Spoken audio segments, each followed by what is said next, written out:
Indians made it.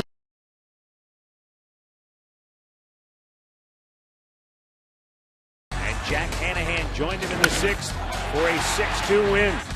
The Indians will try to make it 3 straight behind Ubaldo Jimenez, who will try to go 3-0 at Progressive Field. Next on Sports Time Ohio. It's the final day of August here in downtown Cleveland, Ohio, as the Indians look to make it 3 straight against the Oakland Athletics. Hi again, everyone. Matt Underwood alongside Rick Manning. Indians have already won the season series against Oakland, but that's not good enough. They need to continue to win. Tigers have already won today, so the Indians want to try to keep pace with the front-running Detroit Ball Club atop the American League Central Division standings. And, Rick, with all the injuries to the offense, Manny Acta's been looking for some guys to step in and fill the void. And, boy, the way Carlos Santana and Kosuke Fukudome have swung the bats over the last several weeks, they're doing just that for them. They really have stepped up. Fukudome has been able to find the gaps out there. He's driven in some big runs and, giving the Indians a lead. He hits a double to score the first 2 runs last night. And then this guy, the ball makes a different sound off his bat. He homered for the 2nd night in a row. And, Carlos Santana is really starting to develop into a very good hitter. When you look at these 2 guys over the last 24 games, they have 29 RBIs. They have 17 doubles. They have been carrying the bulk of the load for the Indians offense. And carrying the bulk of the load for the Indians pitching staff tonight will be Ubaldo Jimenez, coming off a tremendous start his last time out. And here at Progressive Field, he has been dynamite. Our pitching matchup brought to you by Dodge. Visit Dodge.com or your local dealer today. Matched up against Rich Harden this year, 4-2 with Oakland. But this guy has always been injured. You can see on the road he is 2-2 in an ERA just under 6. But Ubaldo Jimenez, if he can go out and command his fastball as he did in his last start against the Royals, I think that's the key to everything, because then he can go to the splitter. He's got a good curveball. He's got a changeup as well. He's pitched very well at Progressive Field this year, 2-0, trying to get to 3-0 today. Jimenez will try to keep the Oakland A's bats on ice. They've scored a total of 6 runs in their last 4 games, 4 straight losses for the A's. We're back with play-by-play action coming up next, right here on Sports Time Ohio.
And we welcome you into Progressive Field for Game 3 in this 4-game series between the Indians and the Oakland A's. Tribe has won 4 of their last 5. Oakland has lost 4 straight.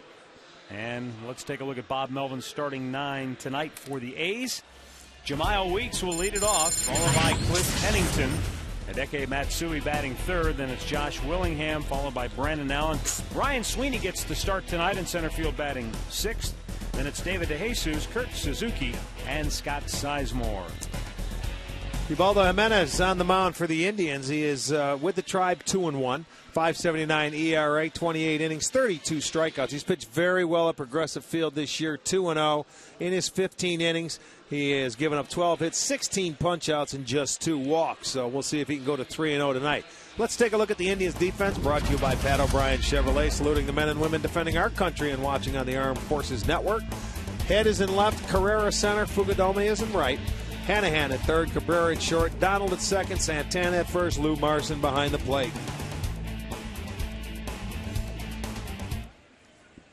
Bruce Dreckman will call the balls and strikes. Alan Porter at first, Rob Drake at second, the crew chief Gary Darling down at third.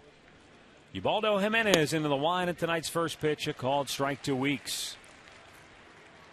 Weeks has gone 3 for 8 in the series, riding a 7-game hitting streak for Oakland.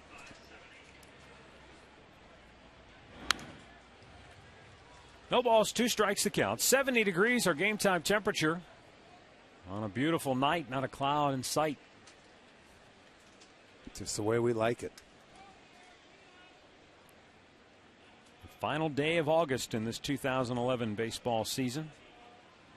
2-strike offering just missed the inside corner. And for Jimenez, he says fastball command early is a real key for him. Well, the one thing I liked about him in his last start, it seems like he worked much quicker. You know, in between pitches, he stayed on the rubber, around the rubber, and worked quickly. Now on the 0-2 or 1-2 pitch, he drills Weeks in the back. Certainly not what he had in mind. That's the 8th guy he's hit this year. If you go back to the National League, wanted to go inside with a fastball, catches him on the hip. So Weeks will be on first base. And that's one thing with Jimenez you can run on. He is slow to the plate. They have stolen 19 bases off him this year, 5 caught stealing. Weeks has 19 steals himself.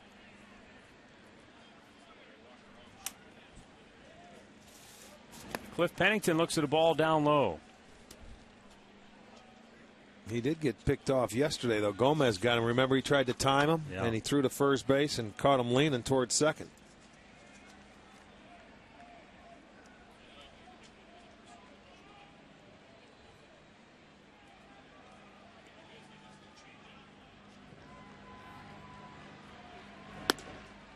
Up high with it, 2-0. Pennington, 2 for 7 in the series with a double.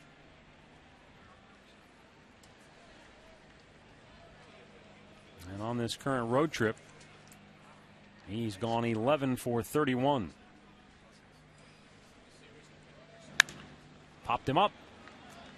And an easy play for Jack Hanahan at third. 1 down.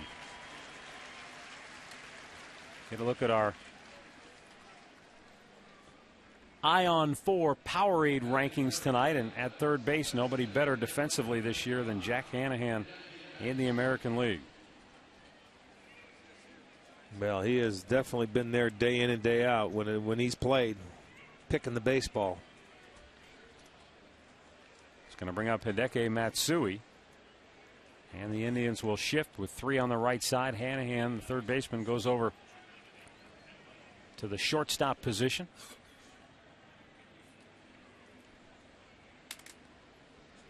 Matsui 3 for 8 in the series. And takes a fastball for strike 1. He's hit in 5 straight games for Oakland.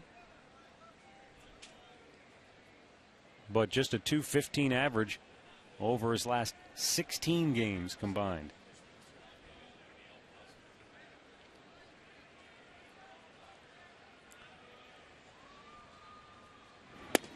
A little bit low, 1 ball, 1 strike.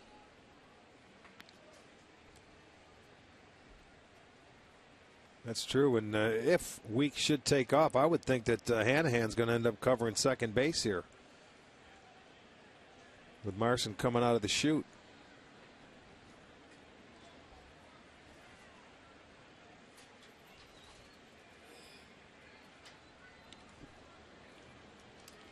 Santana had to go around Weeks to make the grab, and he almost knocked him off the base in doing so. Watch the little hip check here at the end. Well, he's got to try and get to the ball. If runners coming back to the base, so there's going to be a little collision when that throw is offline.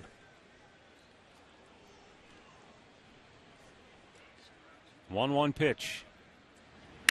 Matsui grounds it to Hanahan. Goes to Cabrera. On to first. Double play to end the inning.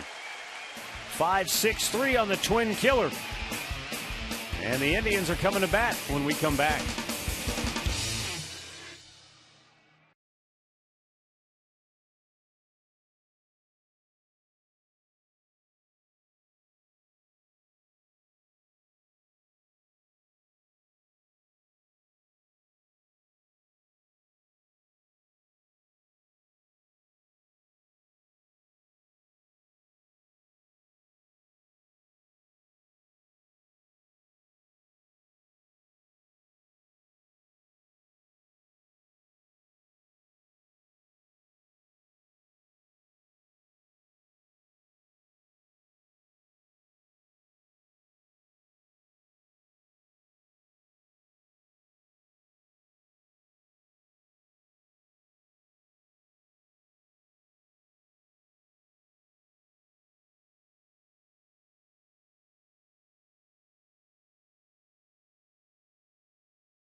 Fans filing in, and let's take a look at Maniac's starting lineup tonight. It's brought to you by Progressive Insurance, proud to be the official auto insurance provider of the Cleveland Indians.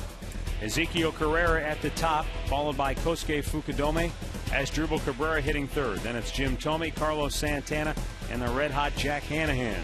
Jason Donald, Jared Head, and Lou Marson batting ninth. Rich Harden on the mound for Oakland tonight, making his 11th start. He is 4-2, a .455 earned run average. On the road this year, 2-2, and an ERA of just under 6. He is 1-0 in his career in 7 starts against the Indians, and he does not have a win in 2 starts here in this ballpark. Ezekiel Carrera drives a fly ball to center field. Sweeney was playing shallow. It's over his head. That'll go to the fence. Carrera around second. He's going to burn for third. And there will be no relay. He's in sliding with a leadoff triple. So Sweeney playing a little too shallow and was unable to really just open his hips and turn and make a beeline for the ball. He was shocked. And there you'll see Carrera gets his first triple of his career. And, I mean, he smoked that ball. It was a get-me-over fastball trying to get ahead of him. You see how he turned? He really didn't turn the right way, and he crossed himself up.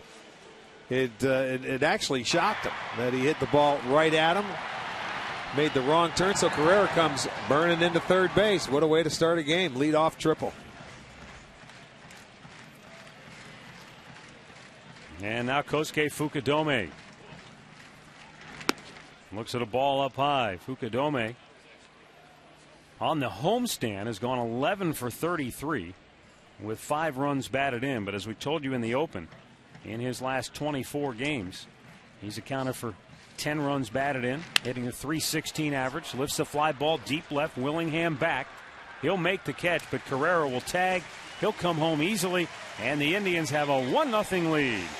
Boy, now that's the way to start the game. Triple, sac fly, and you have the lead. Fukudome now his 13th RBI. He only had 13 RBIs the whole year in Chicago that he played there, and he has 13 already. Yeah, when you talk about Fukudome, that was, 70-plus games he played with Chicago. And Ezekiel Carrera has now scored a run in 4 straight games.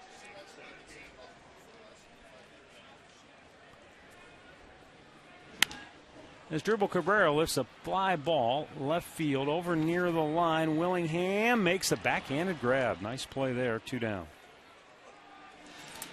Yes, it is. All right, let's take a look at the Oakland Home Depot defense this evening. In the outfield, Willingham, who just made that nice play. He's in left. Sweeney in center. DeJesus is in right.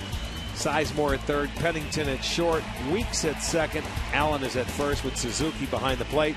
More savings, more doing. That's the power of the Home Depot.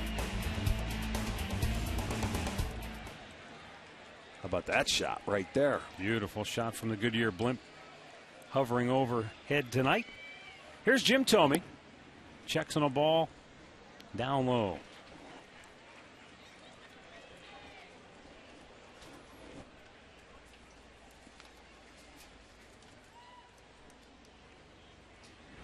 By the way, you're talking about Fukudome. Those 12 ribbies, 13 ribbies now in 31 games with the Indians. He had 13 in 87 games with the Cubs. Said he's really been re-energized by this Indians club and the fact that they're in a pennant race. Thome takes a strike. It's 2-1. And as Manny Acta said, he has played well defensively and now starting to come up with some big hits and driving in runs. Jimmy looks at a ball down low, and it's 3-1. Thome walked twice yesterday, picking up his 1,000th career walk as an Indian. Franchise all-time leader in that category, as well as home runs. And on the 3-1, he drives it to deep right center field, and that will short hop the wall. It goes over the fence for a ground rule double.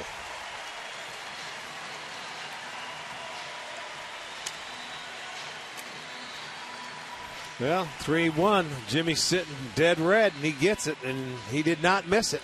Plugged the gap in right center field. Fastball up and away. It's his 13th double this year. Ground rule variety. Here's our great clip of the game from last night. Carlos Santana continues his red-hot tear. Relax, you're a great clip. 6 homers, 19 runs batted in just his last 24 games alone. His 21st home run on the year, takes a strike. Well, they're forcing Harden to come out and throw some breaking balls on the first pitch because they have been very aggressive this inning on the fastball early in the count, which I like. If he's going to try and get ahead, and it's all started with Carrera jumping on the first pitch. Well, Rich Harden, in his 10 starts this year with Oakland, brought a ERA of 6.30 in the first inning. So like a lot of starting pitchers, don't let them settle in. You try to get them early. It's up high. 2-1 the count. Another thing that does, not only do you have to start throwing maybe a couple off-speed pitches, but you have to really concentrate on locating that fastball because these guys are getting after it. Now they're getting into good hitters' counts. Thome drove the 3-1 pitch to right center. The 2-1 to Santana is up high, and now he'll be looking at a 3-1 count.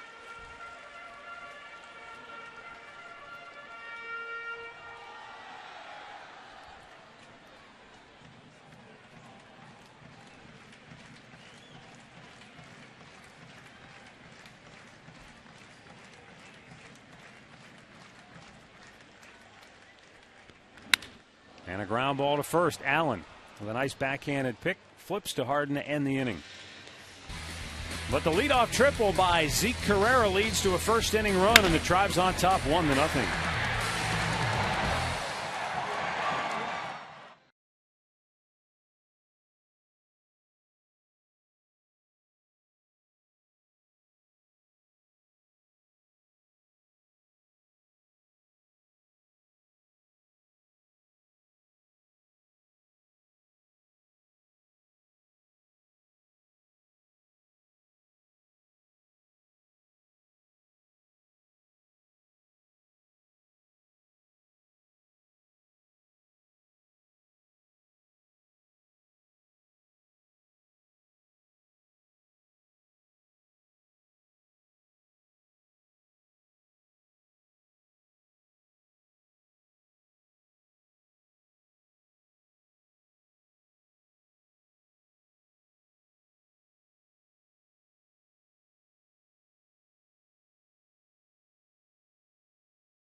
you by McDonald's. The Mango Pineapple Real Fruit Smoothie has arrived. By your Northern Ohio Toyota dealers. And by AT&T.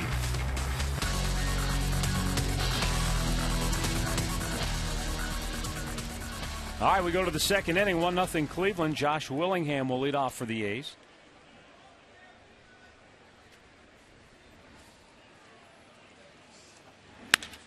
And he drives one into left field for a base hit. Jared Head cuts it off, and that is the first hit in the series for Willingham. He had been 0 for 7.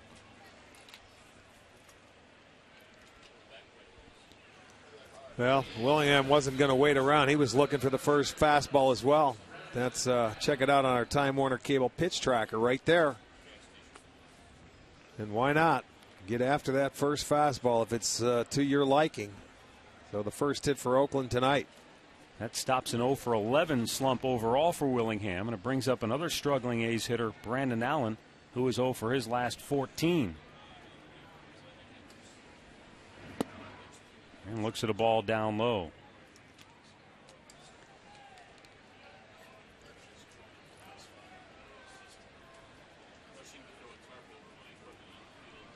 Allen was called up August 13th from AAA Sacramento. He started every game at first base since. 1-1 the count.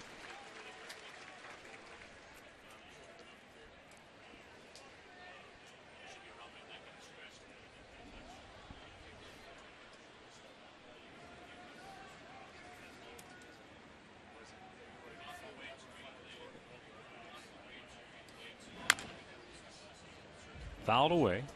1 ball and 2 strikes. So far in his time with the Indians, that has been a huge pitch for Ubaldo Jimenez. When the count goes from 1-1 to 1-2, the opponent's batting average drops to 160. That's a huge pitch for every pitcher. I mean, that 1-1 pitch, your third pitch in a sequence to the batter, really makes a difference when it's a strike.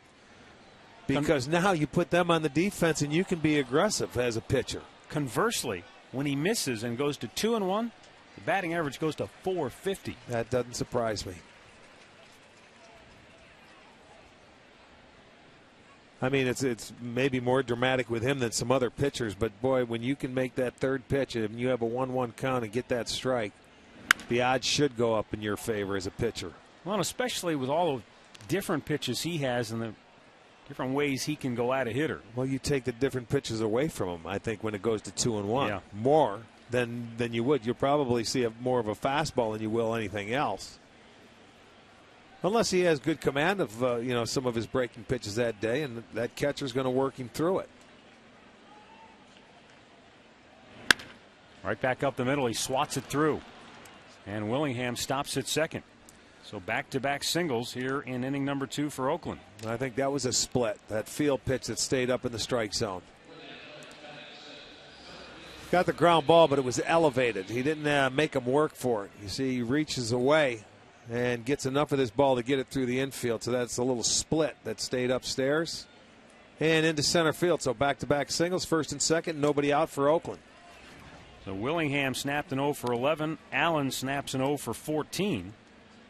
And now Ryan Sweeney, who's only had 1 plate appearance in the series, and he struck out last night. Just 1 hit in his last 19 at-bats. And a little bit low for ball 1.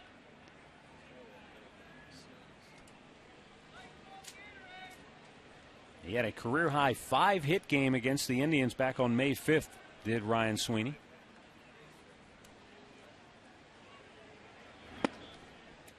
That'll leave in the count at 1-1.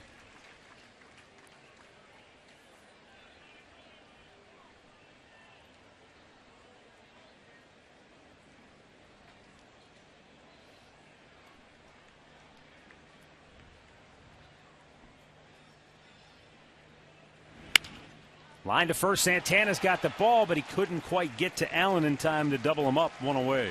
That's a pretty good job of base running to get back. You know, your initial instinct, you think, all right, I'm going to go to second base. But anytime on a line drive as a base runner, you must freeze.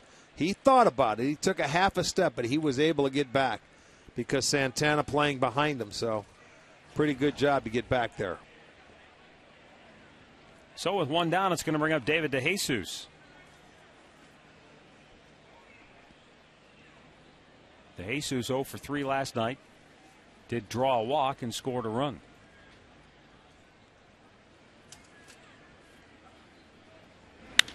Pops it up. Shallow left. In comes Jared Head. 2 down. Get a look at our minor league report tonight, brought to you by Kia. Paolo Espino, the International League pitcher of the week. 11 innings. Did not allow a run. Struck out 13. And those Columbus Clippers continue to roll along despite all of the players that have been called up. 85 and 54 on the year for the Clippers.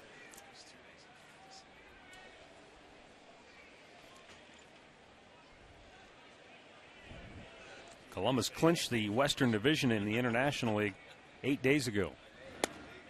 Just missed outside.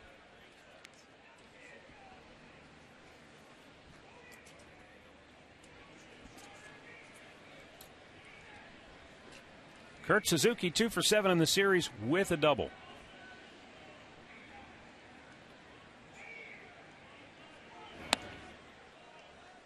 Misses, 2 balls, no strikes.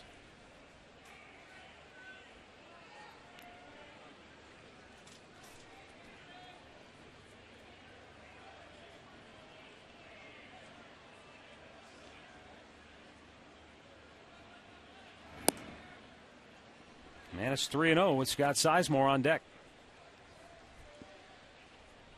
In an attempt to try to get Jimenez to really zero in on that fastball location, especially early in games, Tim Belcher said, don't worry about all your pitches early in the game. Right. I agree. He missed on 4 straight, though, and that loads him up with 2 down for the number 9 hitter, Scott Sizemore. Aerial coverage tonight provided by Goodyear. Everything Goodyear has learned making tires that go the distance inspires what they roll into yours.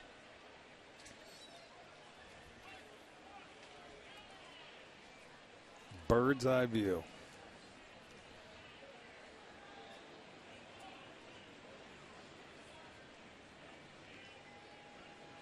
Jimenez delivers.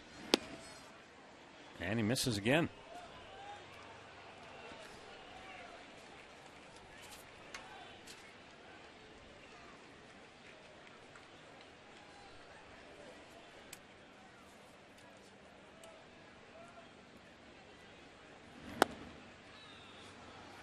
Right now, home plate moving on him. Marson wants to go out and have a little chat with him. 6 straight. DeJesus came up there, made the second out on 1 pitch, and then he has not been able to throw a strike.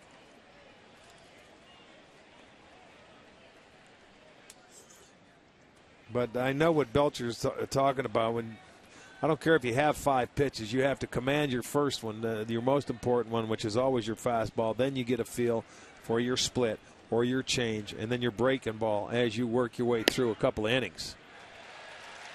I mean, because he throws hard enough where he can, they're not going to get on it if he locates his fastball.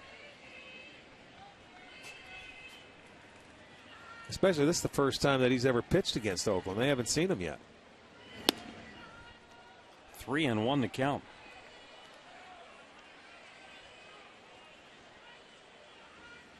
And you can just see in the body language, Jimenez kind of searching for that so-called release point in his delivery right now. Full count. Well, Sizemore taking all away, which is not a bad idea because he's got to come back with 2 in a row. So he hits with that one, full count. Now the guys will be off and running that are on the bases.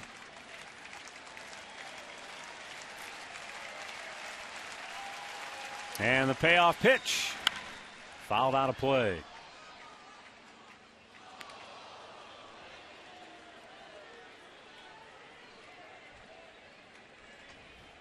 Back-to-back singles by Willingham and Allen open the inning. And Sweeney lined out to Jesus, popped up to shallow left. Suzuki walked on 4 pitches. And now the second straight 3-2 offering to Scott Sizemore. And it's high, ball 4. We are tied at 1. Back-to-back walks get Oakland on the board here in the second.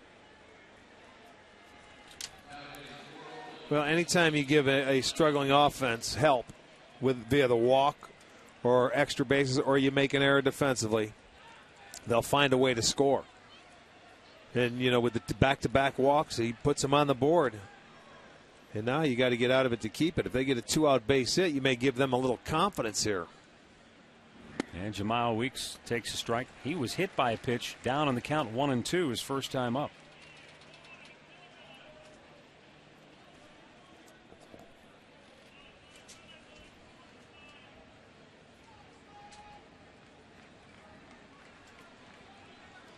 Ubaldo fires, and it's fouled out of play.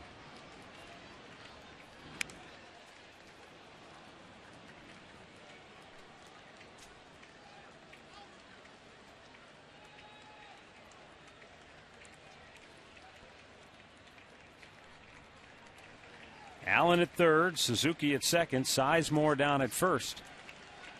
With 2 down in the second inning, tied at 1. 0-2 pitch to Weeks.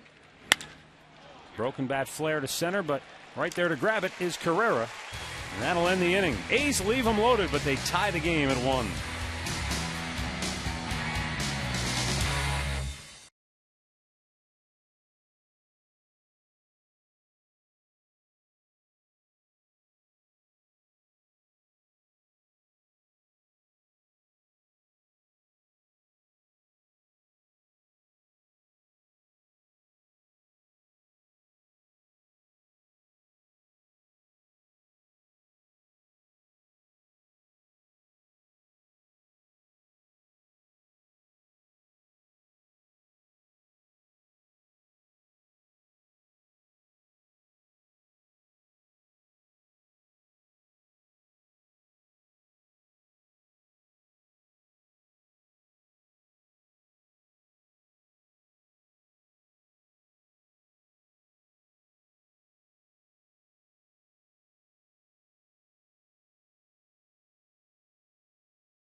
Bottom of the second inning here at Progressive Field. Tied at 1 now. Jack Hanahan, Jason Donald, and Jared Head due up for the Indians.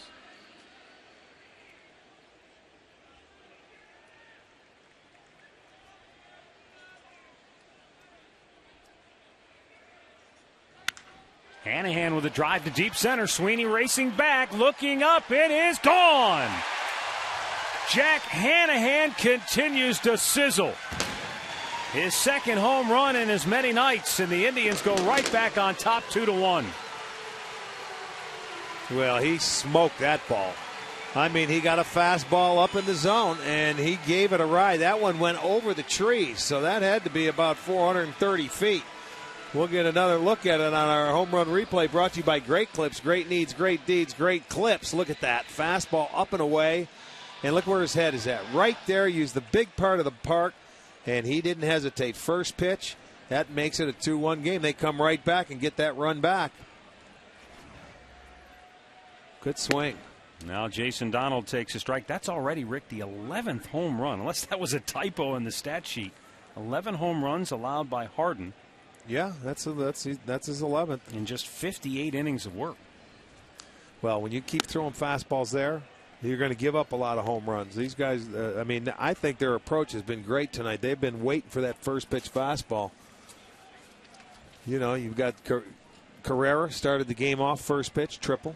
Hit it deep to center field. Hanahan starts a second inning off, first pitch, homer. Outside corner, a strike.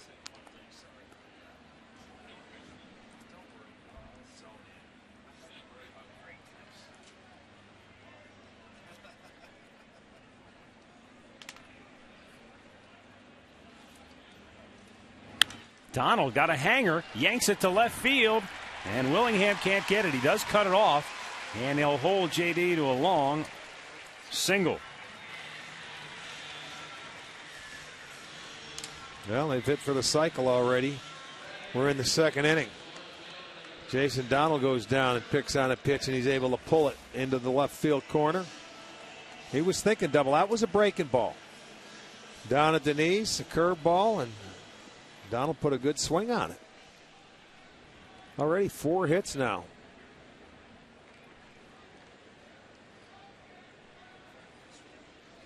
Jason Donald's at first. Jared Head at the plate. Well, that's how you round first base, thinking second. Make that guy stop you. He had to hustle to get over there, did Willingham, and get it into second base.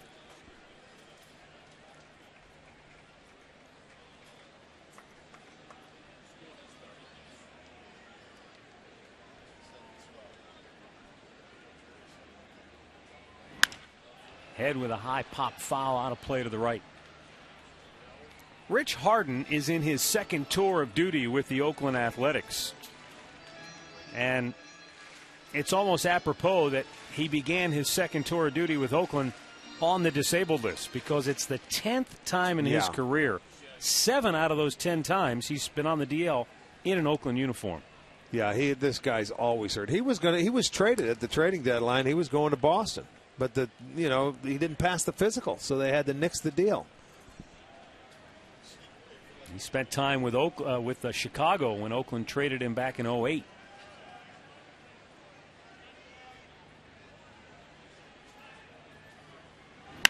Head with a bouncer. Nice diving stop by Sizemore at third. Gets up and throws him out at first. Boy, that was a terrific defensive play at third base by Scott Sizemore to take a sure hit away from Jared Head. It sure was. Boy, that ball was by him. And you know what? He even made just as good as a play. He wanted to go for the double play but couldn't get it out of his glove. And watch, he has to just re-rack him and go to first. He wanted to go to second, couldn't do it. Just let me get the baseball and go ahead and get the lead, the hitter. Wanted to go to second, but that's a very good play. And so Donald into scoring position with 1 out now for Lou Marson. And a little bit outside, ball 1.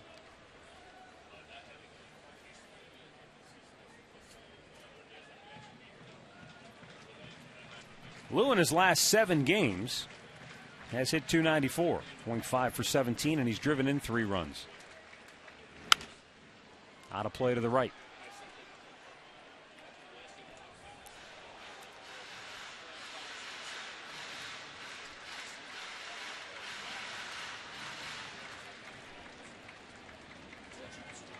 Now, I still look back, Rick, when they brought up Harden. Let's say it was 05 when he made his debut for the A's. You know, they were already stacked. Actually, 04. They were already stacked when it came. You know, they had all the good starting pitching with Zito and Hudson and Mulder. I'm sorry, 03. He made his debut back in 2003. Made 15 appearances that year for Oakland.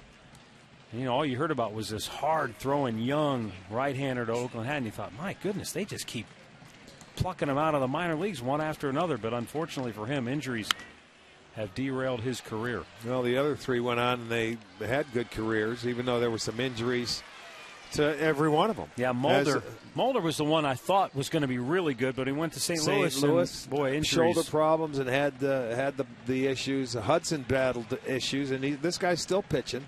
And then Zito, of course, in San Francisco, he got the big dollars as a free agent after winning Cy Young, and you know, he just hasn't panned out. He wasn't worth the money. Runner at second base with one out, and the 1-2 pitch to Marson. Oh, yeah.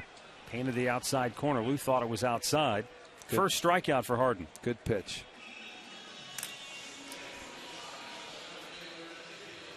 Let's check in with Katie Witham.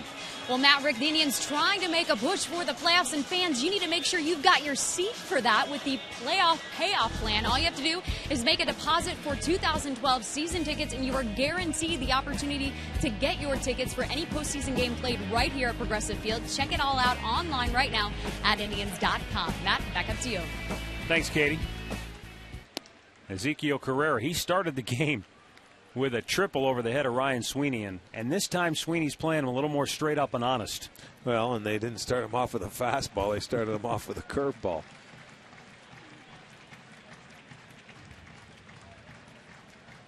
That's the old saying, you better be ready from the first pitch of the game. I mean, and that's a case in point right there. You've got your little hitter up, and all of a sudden, okay, let me throw a fastball, strike one. Boom, over your head, and you're not ready for it.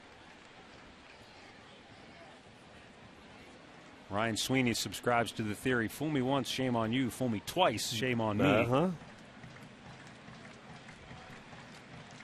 Donald trying to come home with 2 outs here in the second inning. Carrera bloops one. Right field coming in is DeJesus. He's there. And the inning is over.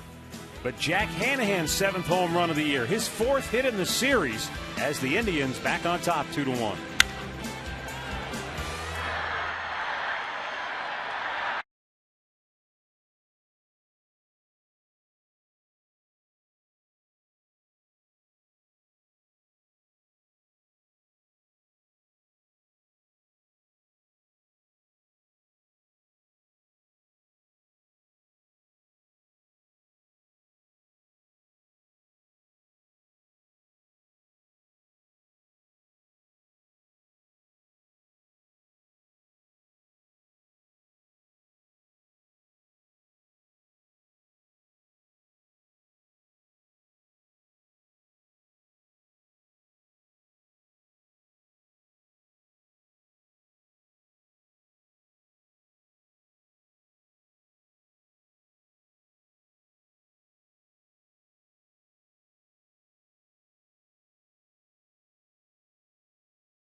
Back here, top of the third. Want to remind you to stay tuned later in the game to see our Miller taste great in this moment.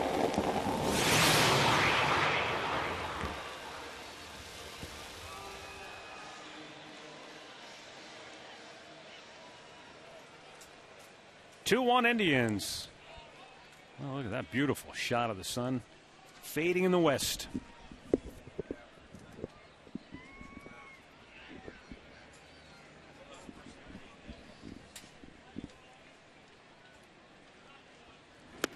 Fastball misses up high, ball 1 to Cliff Pennington.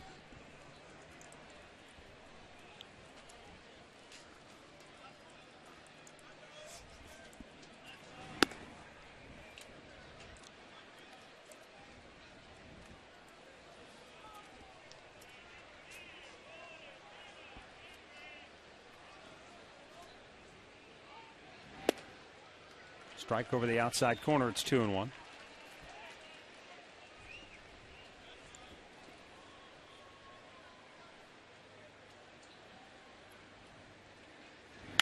Out of play. If you haven't heard, Detroit rallied back to beat Kansas City 5-4 this afternoon.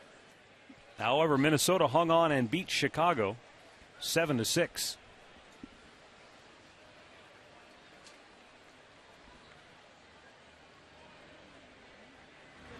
Now the Indians and White Sox both 6 games behind Detroit. Tried to move a half game in front of the White Sox with a win here this evening. The 3-2 pitch.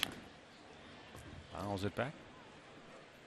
Well, this is where the Baldo wants to go out there and put a 0 on the board. In his 5 starts entering tonight, he's given up 27 runs, and 7 of those have been response runs like we talk about. The Indians got on the board in the bottom of the first. He gave one right back, and he did give it back with the 2 walks. That's down the line and fair. Fukudome's throw to second not in time, and Pennington has a leadoff double.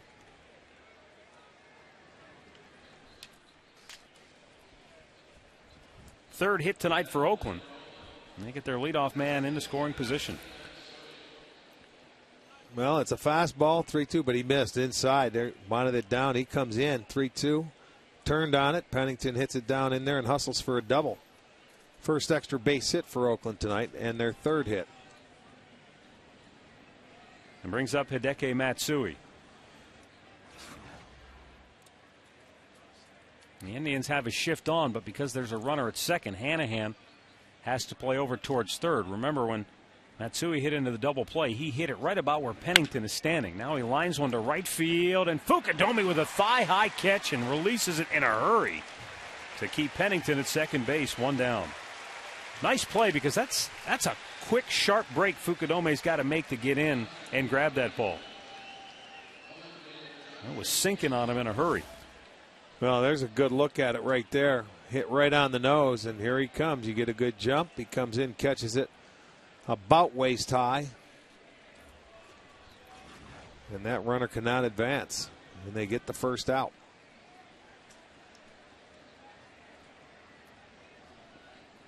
That brings up Josh Willingham. Singled and scored for the A's in the second.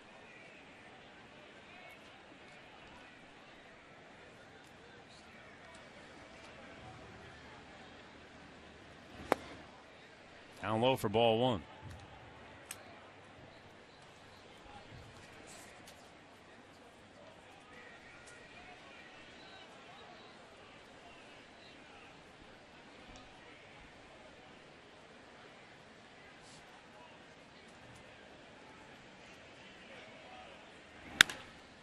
High pop, shallow left. In comes Jared Head. 2 down. Well, come on out to the ballpark. Only 1 weekend left out here at Progressive Field if you want to see a fireworks presentation, and it is dwindling down this season. You can get your tickets at Indians.com. It'll be against the Minnesota Twins coming in for the last weekend here this year.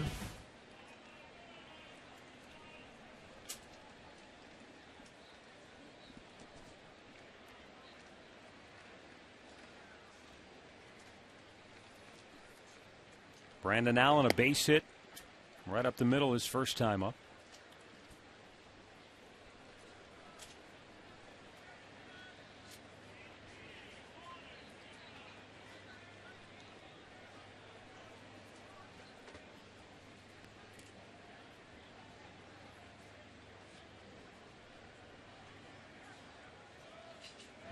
Oakland has gone 2 for 23 so far in the series with runners in scoring position. On the year, they've scored 10 runs in the 5 games against the Indians. So you talk about a terrific job by the Indians pitching staff. They're lucky to have 1 win then, when you look at it that way. It was a 3-1 win. It was May 4th. It was back in Oakland, Cahill got him. It was, he went 7 innings. It was a 3-1 Oakland victory. They happened to get 3. Now Jimenez still fighting himself. He's 3-0 to Allen. You know, that's been a consistency. He hasn't been able to come out here and do it back-to-back times in his starts. Runner goes to third. Jimenez really never checked him, and Pennington goes in unmolested with a steal, his 11th on the year.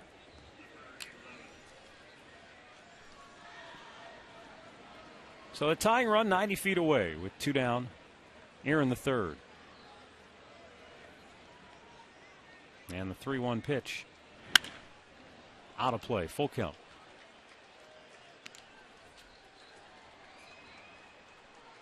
Yeah, remember his last start, he had 10 strikeouts against Kansas City.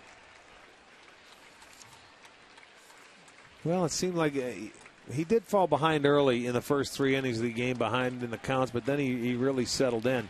This is his 3rd full count tonight.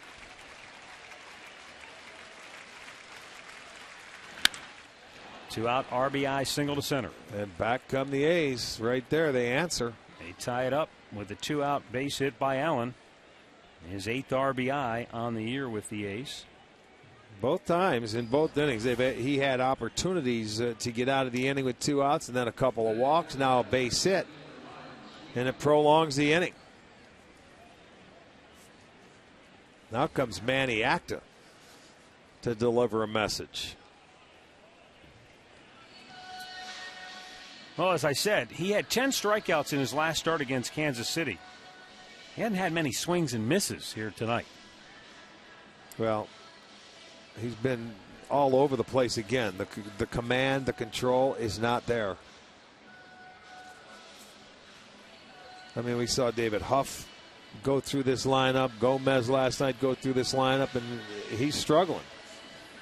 He has 1 swing and miss tonight.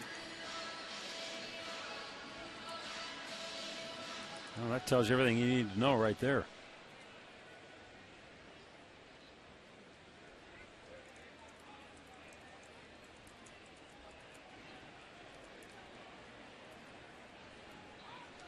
Ryan Sweeney lined out sharply to first base his first time up.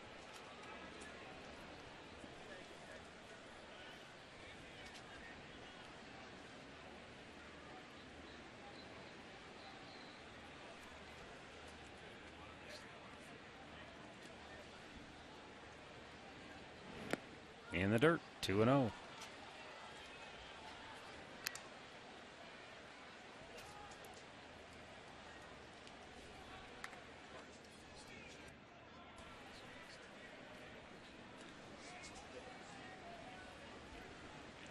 Already, Tommy's telling me his 6th 2-0 count. And he did that earlier in the Kansas City game in the first couple innings, and then he really settled in. But he came out and made some good quality 2-0 pitches. But you hate to pitch like that all night long. 20th pitch of the inning. Allen takes off, pitches outside, throw down, not in time. Yeah, and that's what I'm saying. Another thing you can do, you can run on him. First steal for Allen. 2nd in the inning.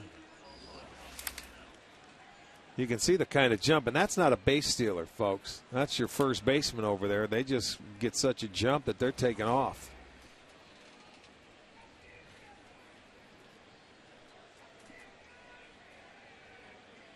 The 3-1. Good pitch in for a strike, full count.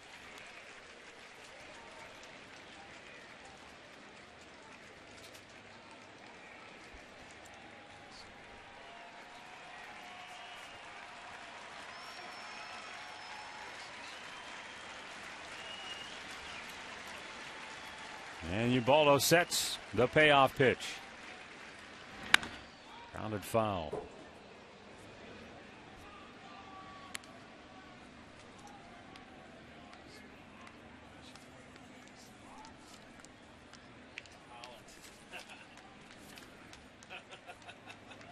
Ryan Sweeney has batted .303 on the year against right-handers. Just 3 for 31 against lefties. And the payoff pitch. Popped him up right at the plate. Marson settles under it. That ends the inning. But Oakland comes back with a 2-out RBI hit to tie the game at 2, middle of the 3rd.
Jimenez between innings.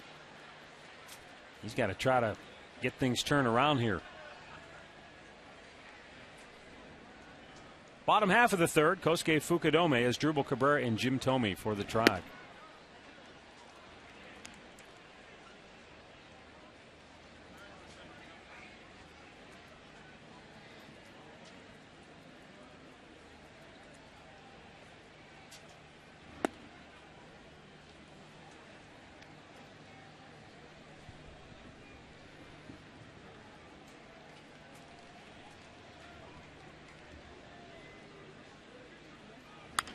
Popped up and foul. This will make it to the seats.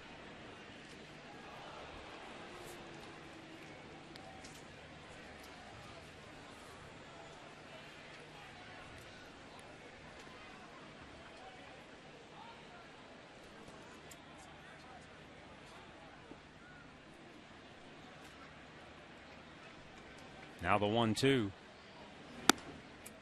Up and away, evens the count.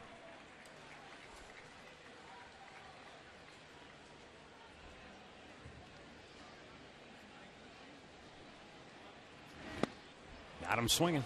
Second strikeout for Harden. One down here in the third. Our trivia question tonight brought to you by AT&T. Since 1950, 3 Indians have collected 6 hits in a 9-inning game. We'll have the answer coming up later in the game. I can only think of one. I got 2. You got 2? Yeah. I know you've got the one I'm thinking of. And I have one more that you're not thinking of. Yeah. I think we may have to go back a while for the third one. I got 2. Attaboy. Because I remember the guy that did it, we went back and looked. Who was the last guy to do it? And that's the name I remember in the book. Huh. The third one, you think it's a way back guy? I'm thinking. 2-0 pitch. Swung on and missed.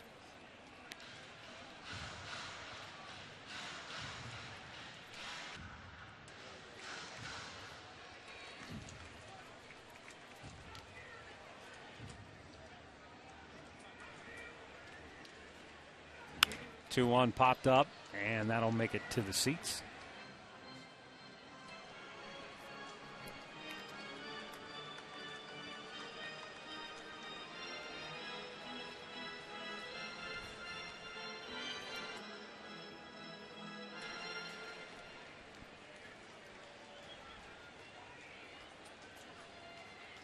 Harden's 40th pitch of the night is up high, full count.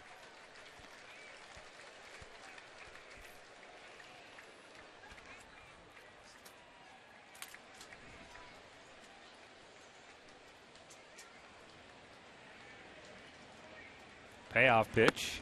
A little bit high, ball 4. First walk issued by Harden, and a 1-out base runner now for Jim Thome.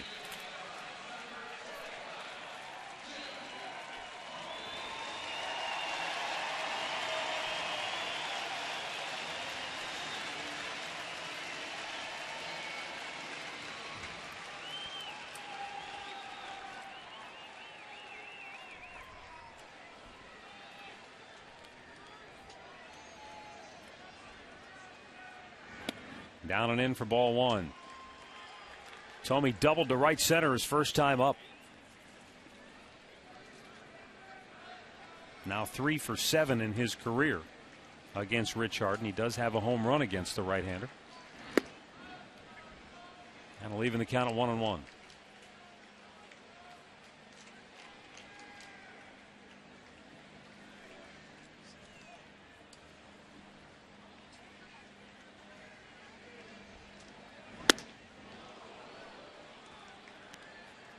Kept that above the belt. Good location by Harden, and he has Thome down on the count now 1-2.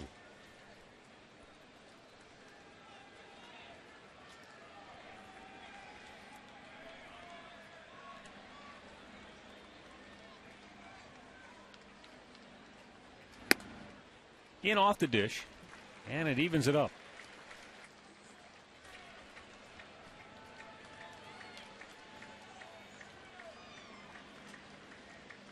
Outfield plays Tomey straight up. And that's up high, full count.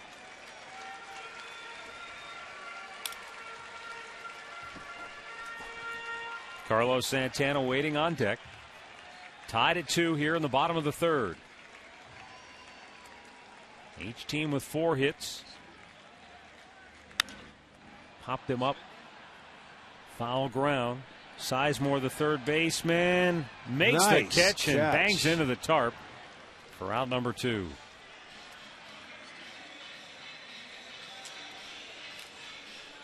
Boy, that's a nice play by a third baseman. Now he's running there. He knows he's getting close to the tarp and to the seats. And you can see it goes deep into the glove, right around the palm area or up the heel of the glove. But able to hold on and gets up quickly. A nice running catch by a third baseman with your back to the infield. As Carlos Santana steps to the plate, let's go downstairs and check in once again with Katie Witham. Well, Matt, you look at Santana from both sides of the plate. He's having more success right-handed because it's his natural side. Left-handed, he still is putting forth a little more effort. But what people forget is it really is his first full season. He's still learning his body as well as the pitchers he's facing. But you look at some of the other guys batting 4th, 5th around the league. Compare that to how Santana's producing. He's right there, which makes you wonder, guys, how good he could be next year. 21 home runs, 66 runs batted in for Santana to go along with 27 doubles. Well, there's so much upside to this young man because, like I said, the ball, it makes a different sound off his bat.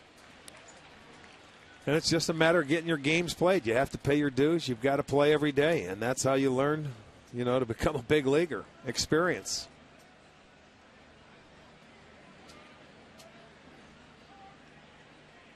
'50th pitch of the night by Harden. Watch the distance that Sizemore has to cover.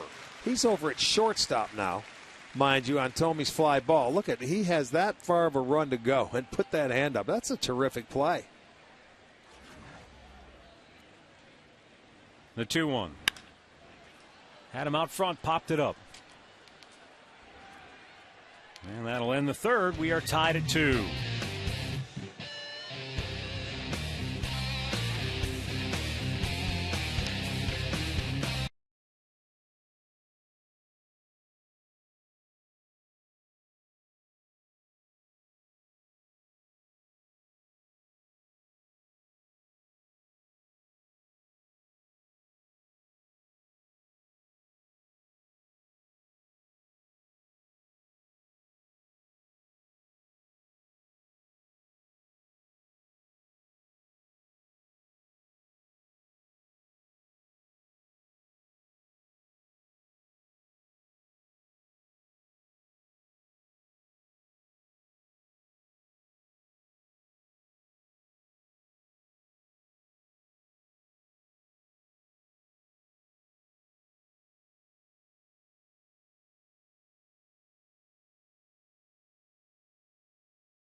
Third of the Oakland order due up here. David DeJesus, Kurt Suzuki, and Scott Sizemore.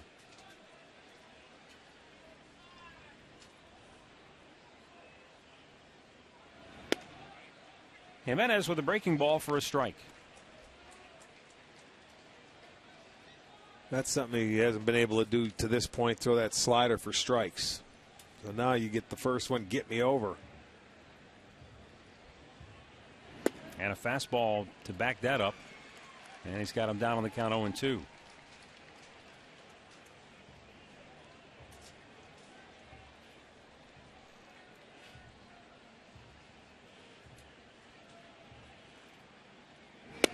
Oh, yeah. Ooh. That's a good pitch.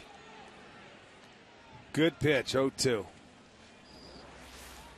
I mean, the umpire's sitting right inside on that corner, so he felt that that was just a little bit inside, but that's a darn good 0-2 pitch. Couldn't get him to chase after that, and it's back to even at 2-2.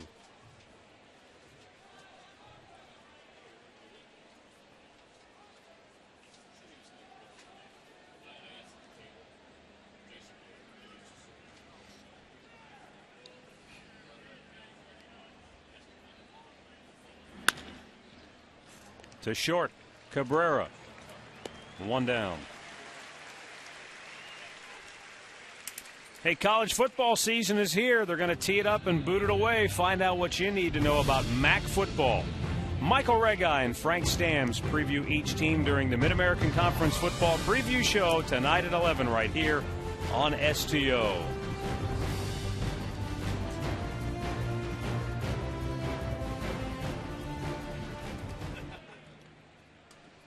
Kurt Suzuki drew a walk his first time up.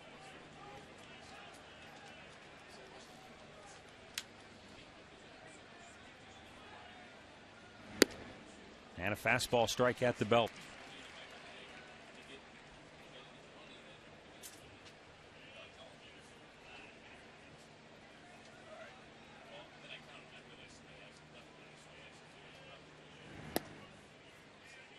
One ball and one strike.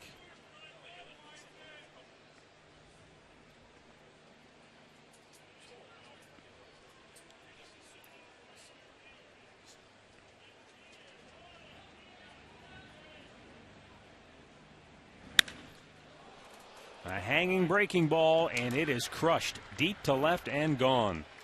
Kurt Suzuki, with his 13th home run of the year, puts Oakland on top by a score now of 3-2. And for Kurt Suzuki,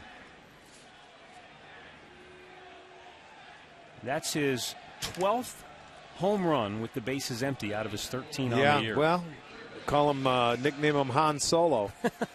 But you know what? When you hang a pitch like this, a breaking ball, this is on our Time Warner Cable pitch tracker. You look at that. I mean, couldn't have been any more center of the plate with the breaking ball, and it's going to go a long way. So now the A's have scored in 3 straight innings.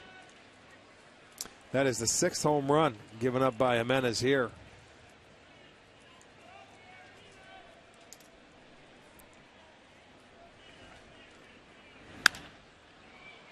Pop to right. Back goes Fukudome. He'll make the grab for out number 2.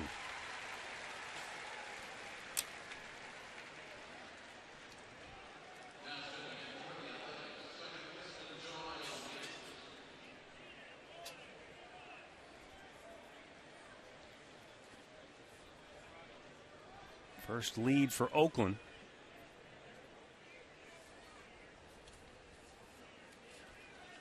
He's given up, Jimenez has given up 42 hits since coming to Cleveland. 20 of those 42 hits have been extra base hits. So almost half of his hits have gone for extra bases. 6 homers. A's have equaled their season high in runs against the Indians now, with their 3rd run of the game. 0-2 the count on Jamiel Weeks.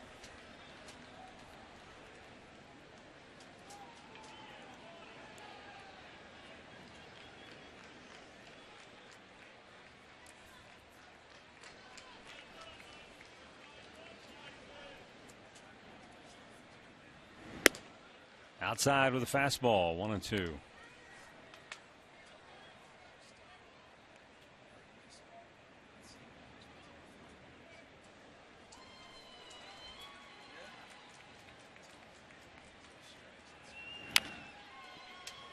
Bounced foul at the first base side.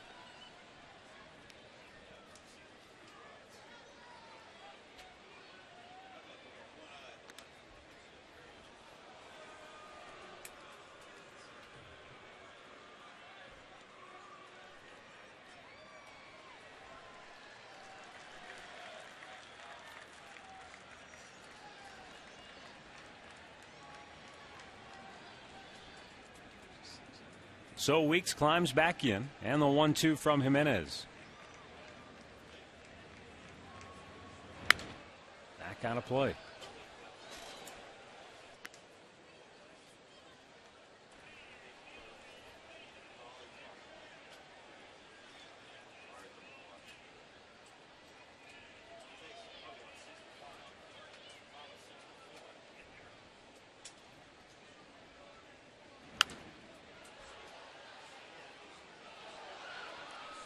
Count stays at 1-2, and Jimenez has just not been able to throw anything by Oakland tonight. He's not fooling anybody. They're good. They're having pretty good swings. This will be his 75th pitch of the night already.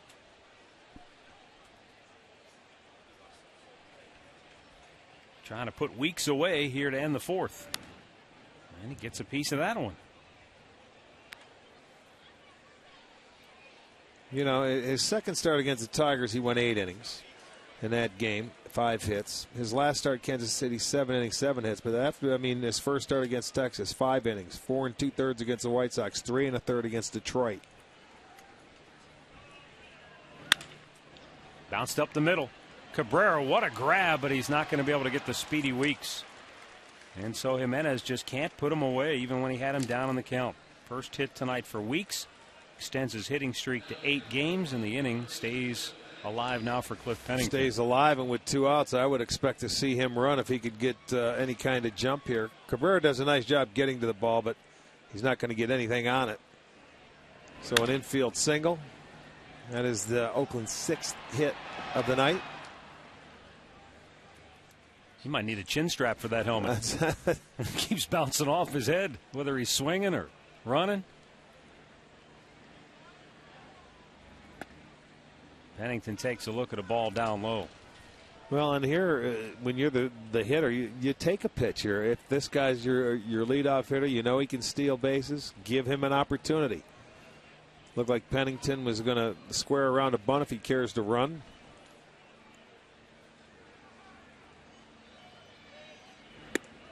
Takes a strike. It's 1-1.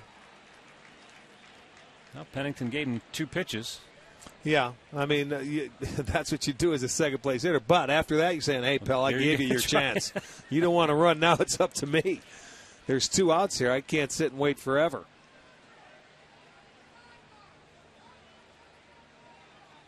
And the 1-1 is outside, 2 balls and a strike. You know, but that comes with time. I mean, as far as knowing pitchers, having to learn how to steal bases at this level. The earlier, the better in a situation like this with 2 outs.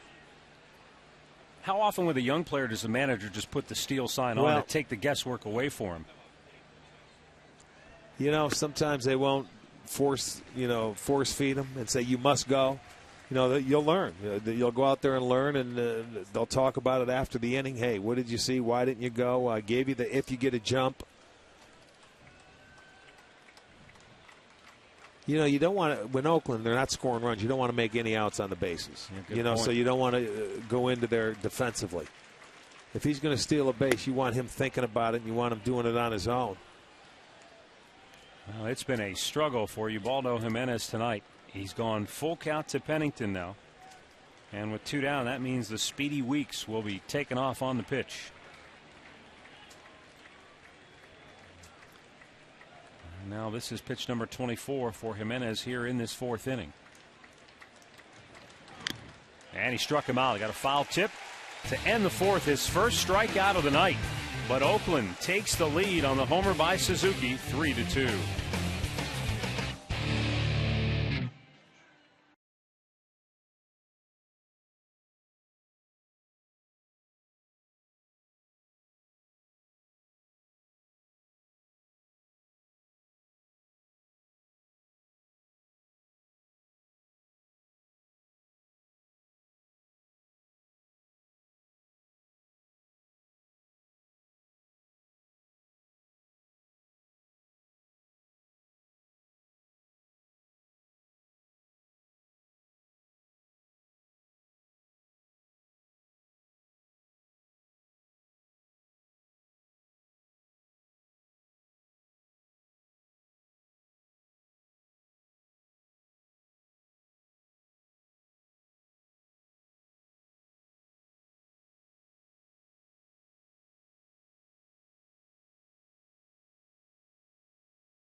Year.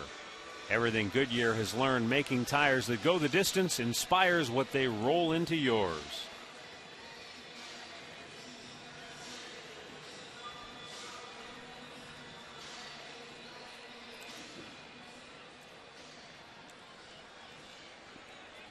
Oakland with a 3-2 lead now as we move to the bottom of the fourth inning. Jack Hanahan will lead it off. He homered to straightaway center field off Rich Harden his first time up. See if he gets a breaking ball. Yep. Because he jumped on that first fastball.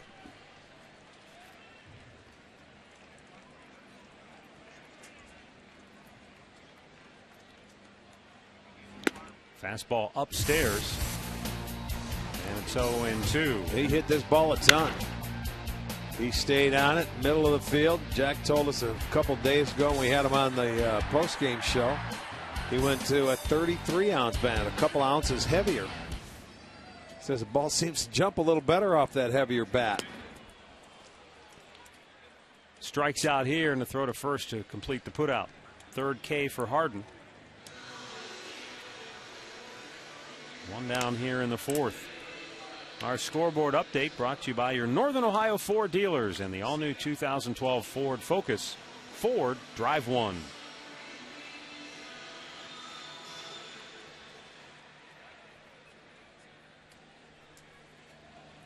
Jason Donald, a base hit his first time up.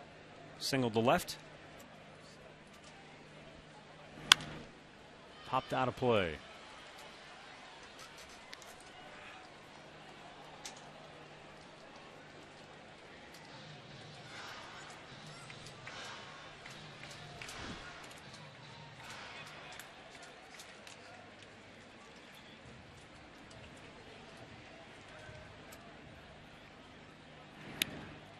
A little bit outside, 1-1 to count.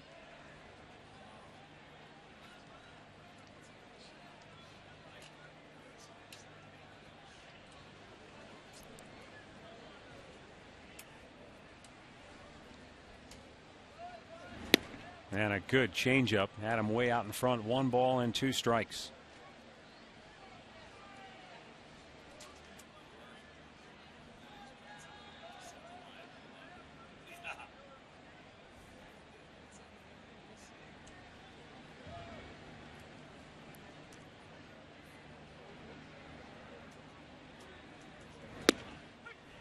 Locked him up with a breaking ball. Back-to-back strikeouts for Harden here in the fourth. 2 down.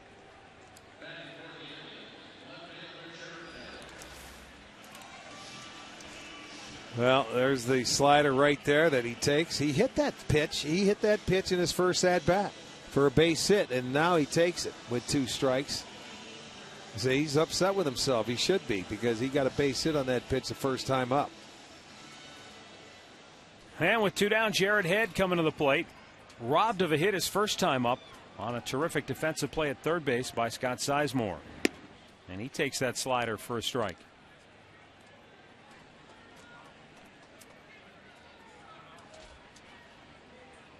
Harden has retired 4 in a row. And Head, a swing and a miss. It's 0-2.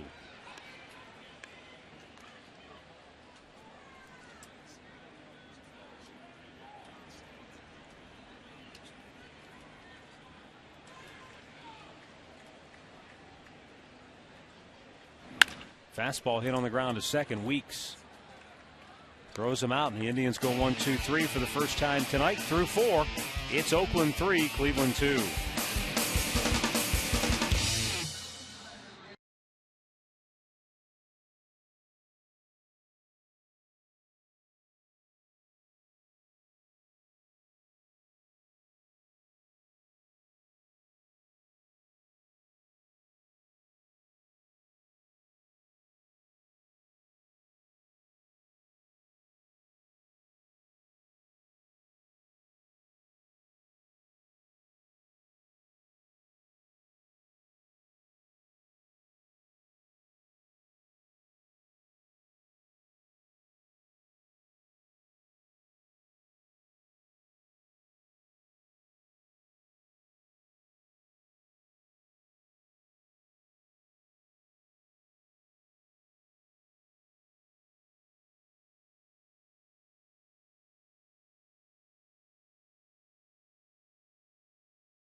Cleveland Indians, and by Panini's. Like Panini's franchise group on Facebook for your chance to win giveaways and prizes.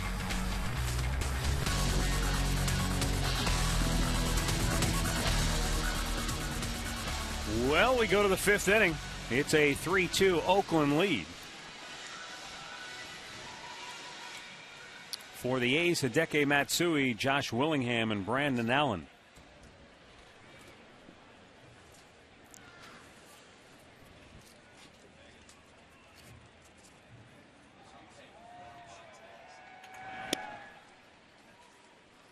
And it's ball one. Matsui 0 for 2 tonight.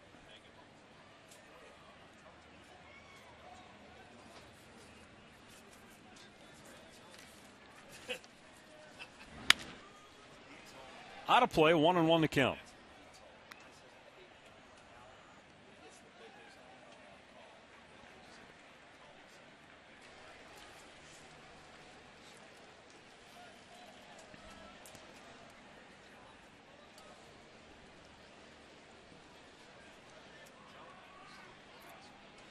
Now the 1-1. And Jimenez gets ahead.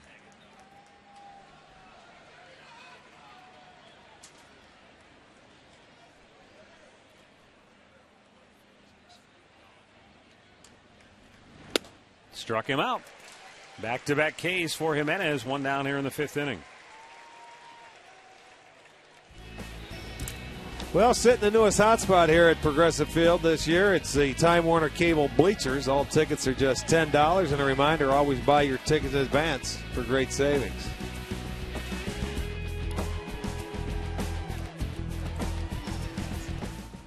Josh Willingham, 1 for 2 on the night.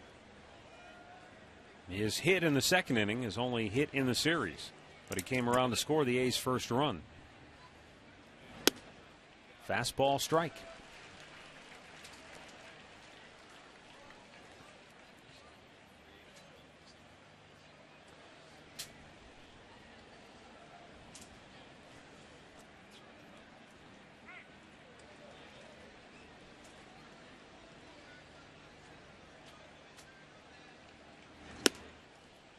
Fastball just a tad high that time. And it's 1-1.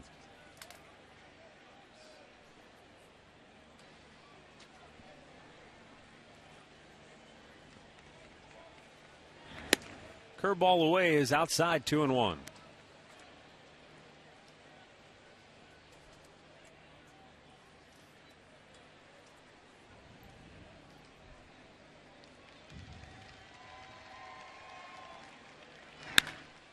Roped foul. And it's 2-2.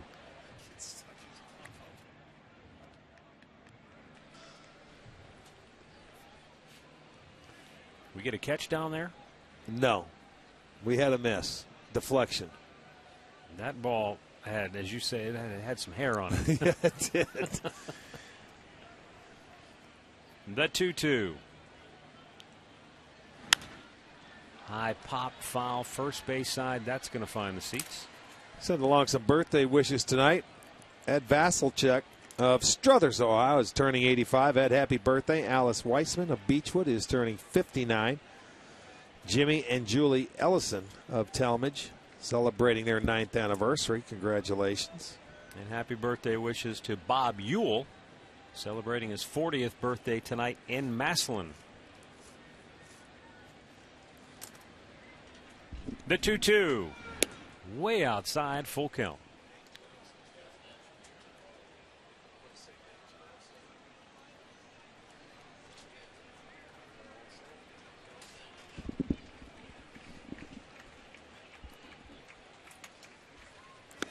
Got him looking. 3 in a row for Ubaldo Jimenez. 2 down here in the fifth inning.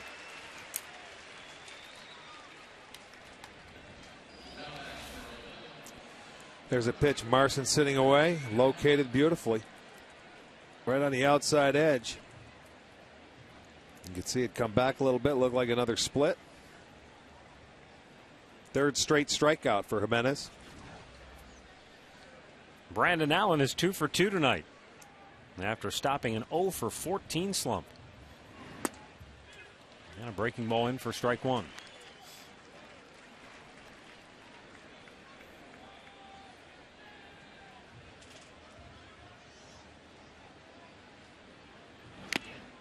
And he swung through it, a foul tip, 0-2.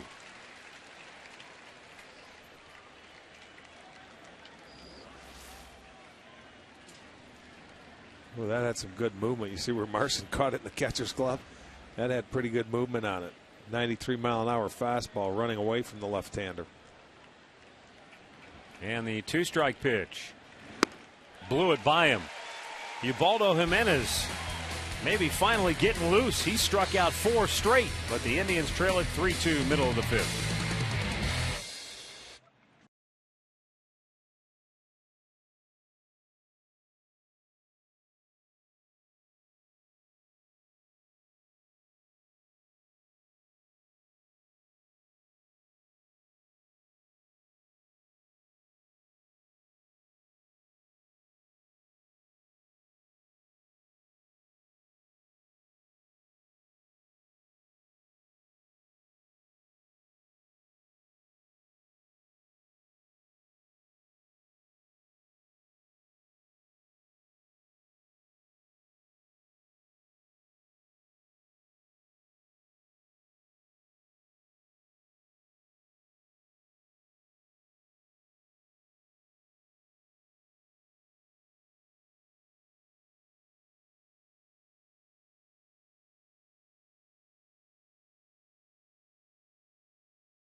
On a run at 3-2.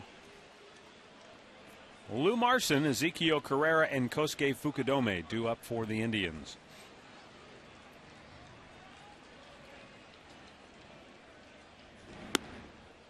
Breaking ball up high. Marson, the first strikeout victim tonight of Rich Harden. He has fanned 4. Well, the first time through the lineup, Harden didn't have any swings and misses. The second time through now, he's had 7. Yeah, he settled in second time through the lineup for sure. He's allowed 1 base runner, and that was a walk to his Drupal Cabrera.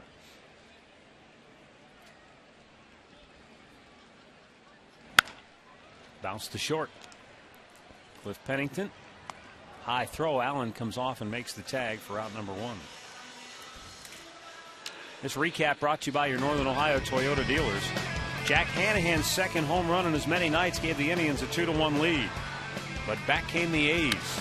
Brandon Allen with an RBI single tied it. And Kurt Suzuki's solo home run put Oakland in front. Find out about more than 30 Toyota offers available now at buyatoyota.com.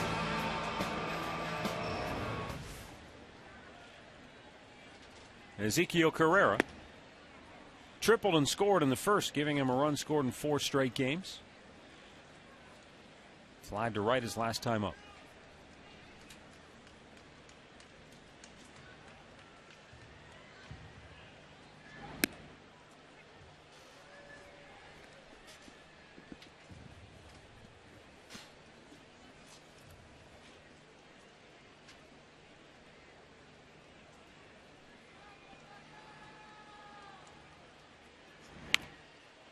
He didn't bunt it far enough, and Suzuki jumps on it. 2 down. Well, he's a pretty good athletic catcher behind the plate. That ball stayed in the dirt, and you're right, it wasn't far enough out. And with 2 down, it will bring up Kosuke Fukudome. Rich Harden has now set down 7 Indians in a row.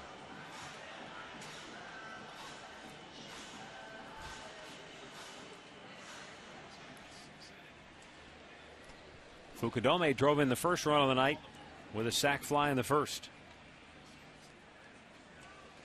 Went down swinging his last time up. Takes the ball inside.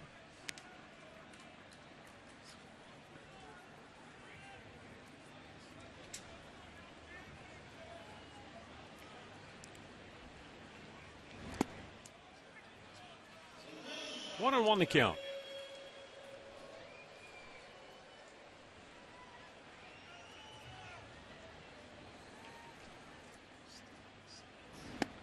Harden misses outside. And now Fukudome gains the advantage.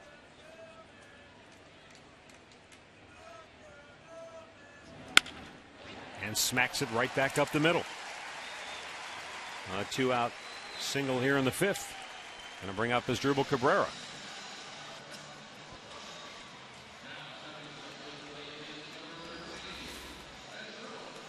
This is one thing that he has done very well, is use the whole field. Since he's been here, he hasn't tried to pull everything. He's hit the ball where it's been pitched. He takes that fastball or that breaking ball there right back up the middle. So he gets his first hit of the night. 2-out single. And Asdrubal Cabrera looks at a ball inside.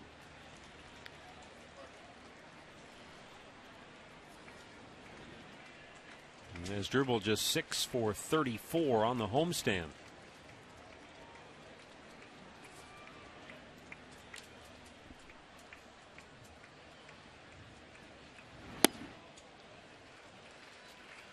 Two and 0.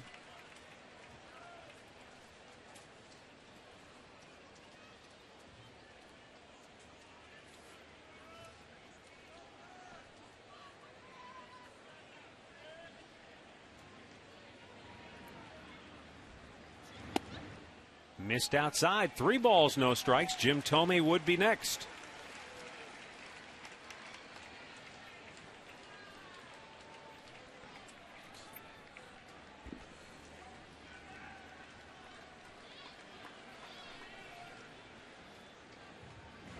And it's ball 4. 4-pitch walk. His second of the night. Both times it's been Cabrera. Now, with 2 on and 2 out, Suzuki to the mound as Jim Thome comes to the plate.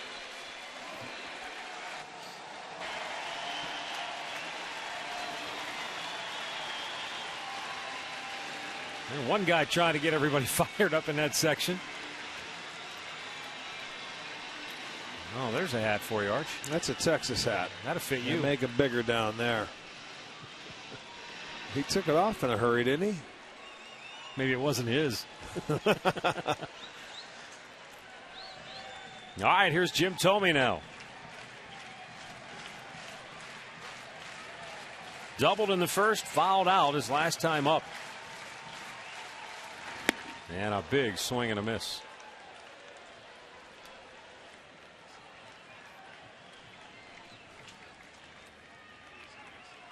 With 2 runners on base, the A's don't employ quite the same shift as they did the last time when Thome was up.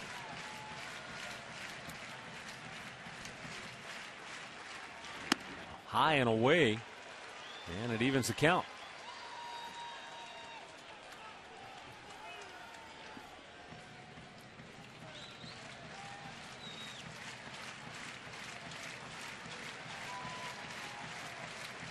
Thome trying to bring the Indians back in this game. They're down 3-2. 2 down here in the fifth with 2 on. And a big chopper foul.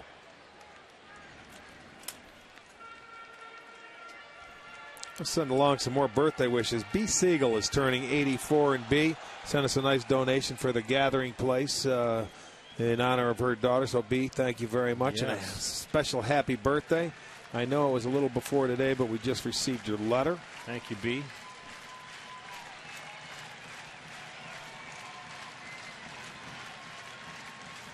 The 1-2. Got him looking. Indians strand a pair. We go to the 6th. 3-2 Oakland.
Your Wahoo Bucks $5 discount coupons for the Subway Extreme Fan Zone. It's a place to be for a chance to win Subway gift cards, Indians fun money, and you'll get great discounts for your next Subway purchase. Subway, where winners eat.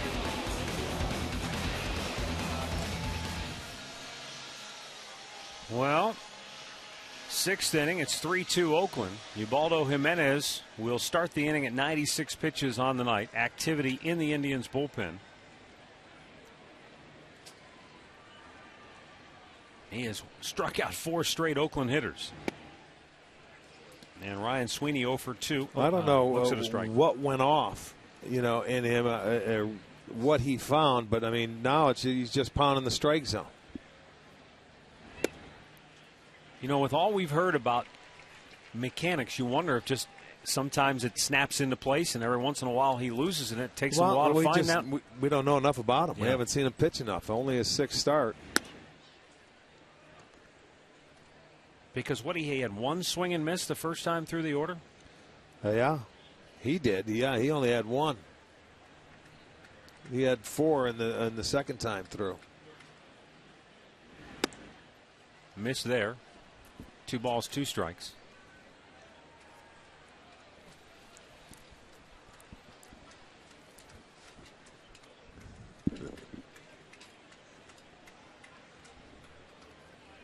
And the 2-2 is up high, full count.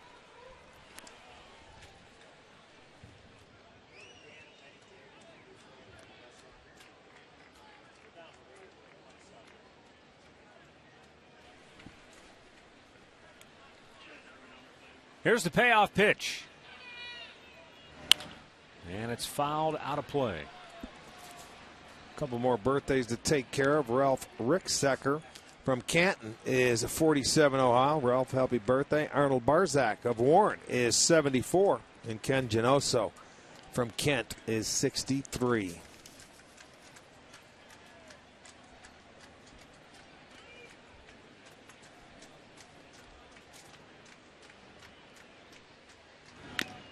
Foul tipped into the glove. 5 straight strikeouts for Ubaldo Jimenez.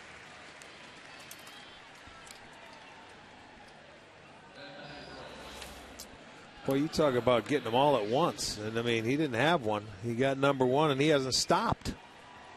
There's some movement on this fastball. He does get a piece of it, but right into the webbing of the glove of Lou Marson for his 5th consecutive strikeout. Well, he was talking about something completely unrelated to this, but Jim Thome himself the other day said baseball's a weird game. And that's all I can think of watching Jimenez tonight because, he struggled mightily in those first 3 innings, and at the end of the 4th, he struck out Pennington, and all of a sudden it's as if something snapped in, and he's a completely different pitcher now. Another swing and a miss, and it's 0-2. And you may have also noticed on some of our tight camera shots, the midges seem to have returned here tonight. Starting to swarm around the players on the field.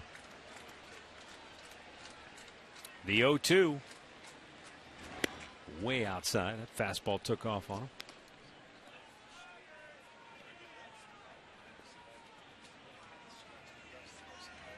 You see those pesky bugs swirling around David DeJesus at home plate. And the 1-2. Bounced it in there.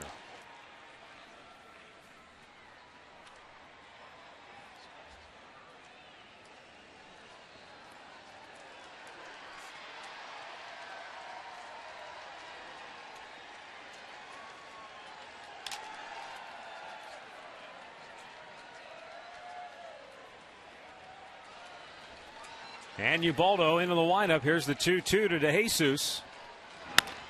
Right back to him. He gloves it, throws him out, 2 down. Let's send it back to the studios right now for an in-game update. Here's Al Pawlowski. All right, Matt. Rick, big game tonight in the American League East for first place. Red Sox and Yankees here in the bottom of the 3rd inning. Jed Lowry breaks a 1-1 tie with his double. Scores the go-ahead run for now. It's 2-1 Boston. They're in the top of the 5th inning at Fenway. Back to you, Matt. All right, thanks, Al. Kurt Suzuki homered his last time up.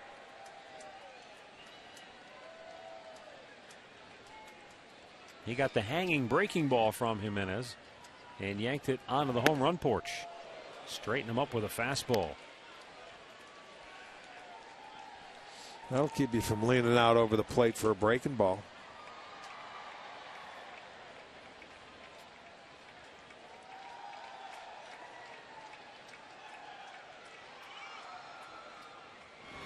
Good fastball outside corner. 1-1 the count.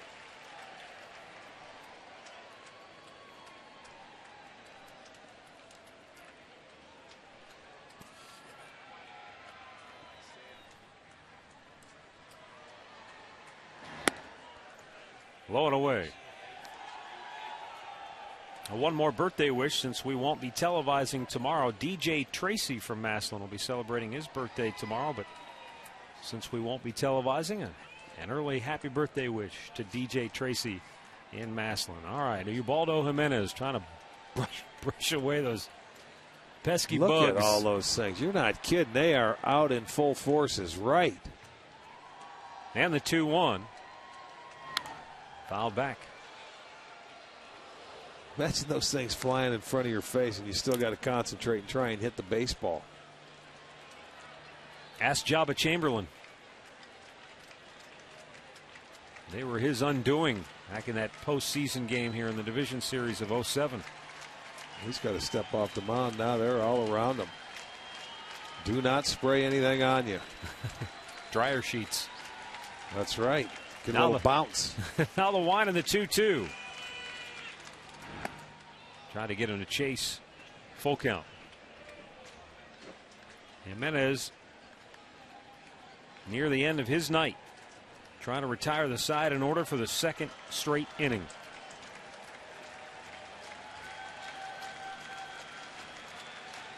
And the payoff pitch. Struck him out looking.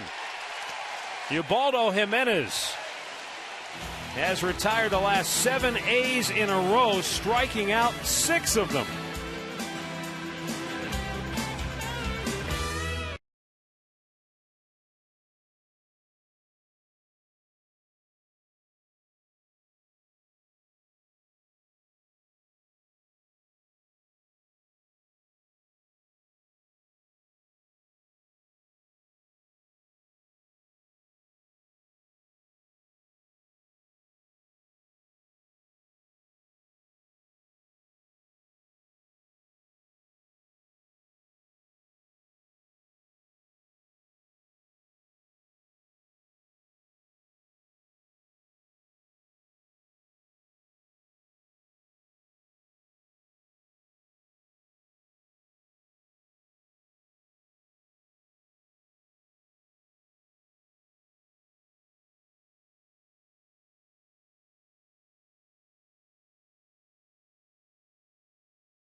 Bet there's no midges up there. They might be out of range. I think they are. Ubaldo Jimenez, his night over. Retires 6 of the last 7 hitters that he faced. Boy, he settled down. Ends up giving you 6 innings. Turned into a different pitcher, didn't he? It's almost like somebody flipped a switch on him. Well, let's see if they can flip the switch on this offense. Carlos Santana 0 for 2, then Jack Hanhan and Jason Donald.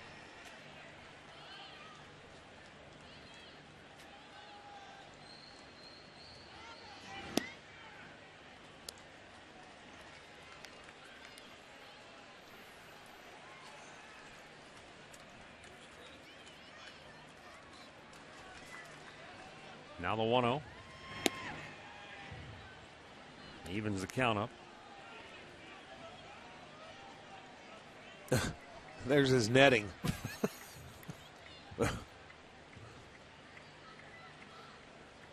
I think they're small enough to get in those holes that are covering his face. I just think. I don't think the midgets are that big here in Cleveland, do you? If they want in, they're coming. Hey, whatever you can do, right? I guess. Jemiah Weeks has picked up the trick as well. Santana pops it up. This might stay in play. Third baseman Scott Sizemore has it. One down. Well, Jack Hanahan last night got a hanger and he drilled it out of here off Faustino de los Santos. And then tonight against Rich Harden, bang, straight away center field. Well, I mean, you look at those two swings. You talk about picture perfect.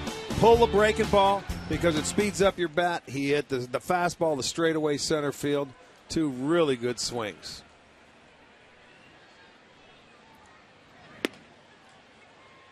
Fastball in the inside corner. See, that's when you're a pitcher. You say, okay, he hit my fastball out, but I didn't locate it where I wanted to. Oh, he came in there and made a good pitch inside. Hanahan with a long drive, deep right, and hit the pole! Hanahan with a game-tying home run, his second of the night. We are tied at 3.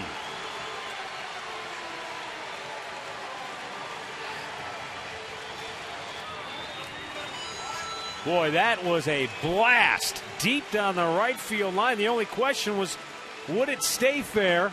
Yeah, I thought it was going to curve foul, but it didn't. It's going to be our McDonald's. I'm loving it. It hit the W in Walgreens. Watch it again. Wow. Actually hit above the W. Yes, it sure did, up there. And that was a changeup. So in the last 2 days, he had a fastball, a slider, and a changeup all out of the ballpark. That's being locked in. That's exactly what I was thinking. Look at everybody saying, look at Jimmy. Wow. You're locked in. Yes, he is. Now Jason Donald lifts one to right. De Jesus makes the grab, 2 down. Check out that AT&T trivia question once again. Okay. Well, you had Omar and George Orta, because I remembered. Right. And I don't know who the other guy is. I don't know Jim Friendly, 1952. Okay. Do you remember that game Orta had? Yeah, I sure do. Just hitting everything in sight one of those days? George had really quick wrists, and, man, he hit everything in sight is right.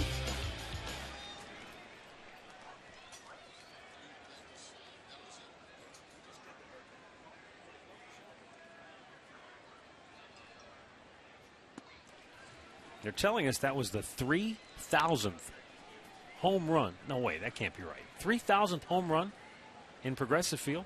Not by the Indian, by both teams? Total. Well, this is the 1,400th career game at Progressive Field. 1,400th, right. So.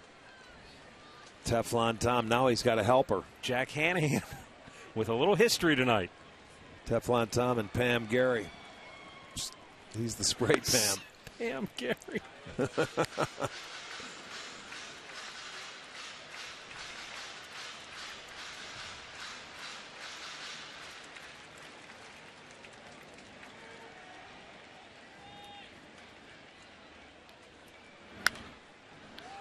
Jared Head fouls it back out of play.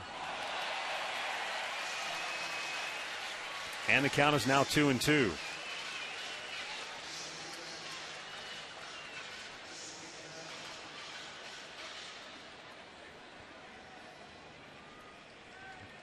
There's Faustino de los Santos, who we just showed you gave up the home run to Hanahan last night.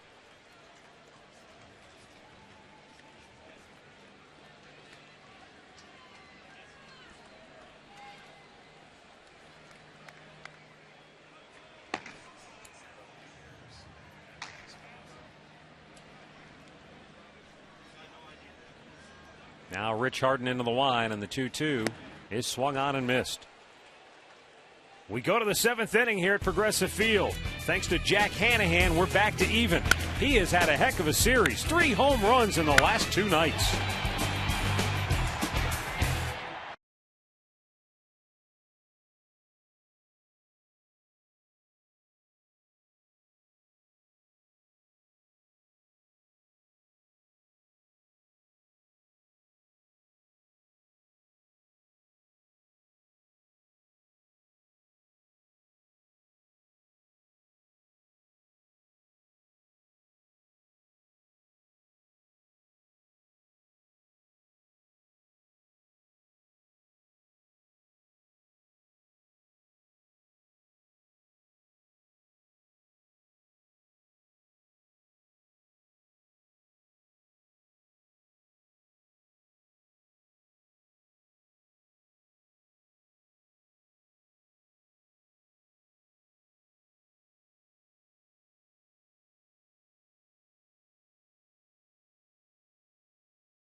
At Progressive Field off Jack Hanahan's 2nd home run of the night. Welcome back. It is the top of the 7th inning. Tomorrow we will wrap up this series with the A's, a 12:05 start. If you're in the downtown area, get on over here. We've got lunch in 3 innings, one of the best deals. $15 gets you in the door, gives you a $10 food and drink voucher. You don't have to leave after 3. Stay the whole game. While you're online, get your tickets for tonight. Also check out where you can register for your chance to get postseason tickets to the Division Series, the ALCS, and the World Series. It's all online at Indians.com/postseason. Matt, Rick, I'll send it back up to you guys. Thanks, Katie. 3-3 our score as we go to the 7th inning. And the call to the bullpen for the Indians brought to you by Verizon 4G LTE. Rule the air on the world's most advanced 4G network. Tony Sipp coming on for the Tribe after Ubaldo Jimenez went 6 innings. Sipp for the 61st time this year. 6-2 at 2.67 ERA. And the 2nd time in this series. Scott Sizemore to lead it off. Takes a strike. Well, we're tied at 3, and that 4th run is an interesting one for both of these clubs. Because the game tends to swing when these two clubs, because they don't score a ton of runs, but when they, Oakland, for example, 4 runs or less, they're 18-61. The Indians, 4 runs or less, 23-51. So that's a lot of their games where they're in the 4 runs or less category. The 4 runs or more, dramatic difference. For the Indians, they're 52-18 when they get 4 or more. Oakland's 48-22. Yeah, because both teams have pretty darn good pitching, and they're able to keep that team below it. So it's going to be turned over to the bullpens, I'm sure. I don't know if Harden's done yet, but he's got to be close. Greg Breslow. Yeah, I would think if he's throwing, he's going to be coming on.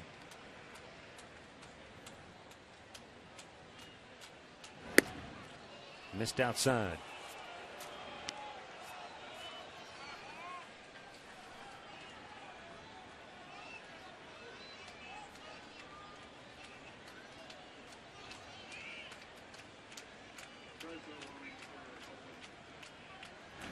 Got him. Tony Sipp gets the strikeout, and so 7 of the last 8 Oakland hitters have struck out in this game. Good fastball away. He missed with one right before that. He brings this one in a little tighter on the outside edge. He gets the swing and miss for the first out here in the 7th.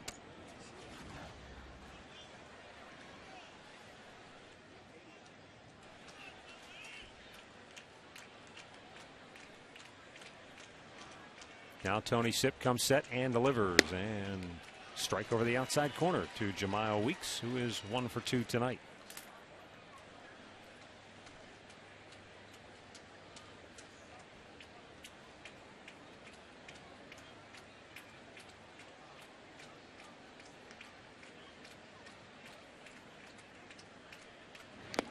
Swing and a miss, 0-2.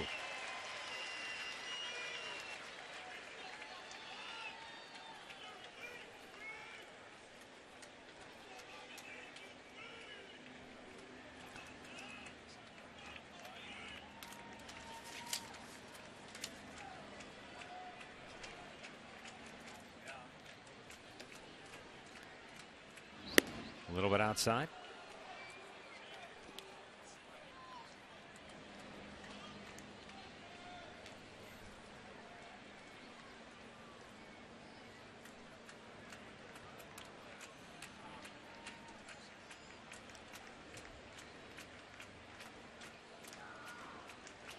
And the 1-2. Just foul. Well, it doesn't get any more even than this. The A's, 3 runs, 6 hits, no errors, 5 left on base. The Indians, 3 runs, 6 hits, no errors, 5 left on base. Identical here in the 7th inning.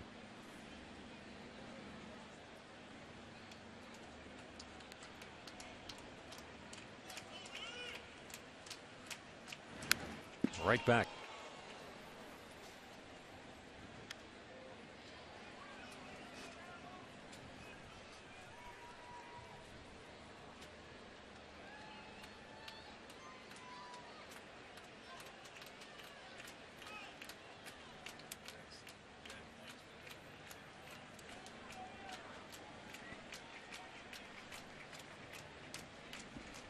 The 1-2. Breaking ball. Bounce to third. Hanahan on the big hop. Throws him out. 2 down.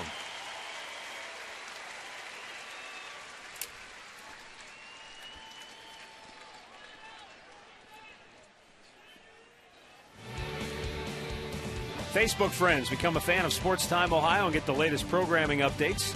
Take a look at behind-the-scenes photos and videos. Plus, you can upload your own photos that we may use in a commercial. Check us out at facebook.com/STOHD.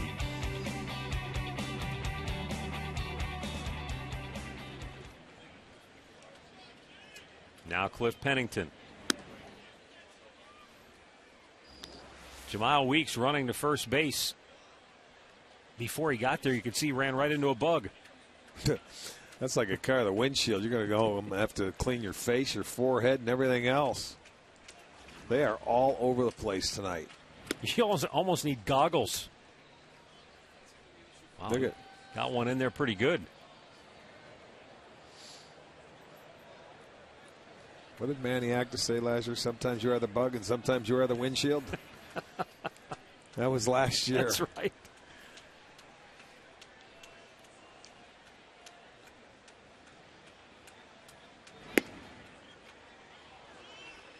Today, I think it's the windshield.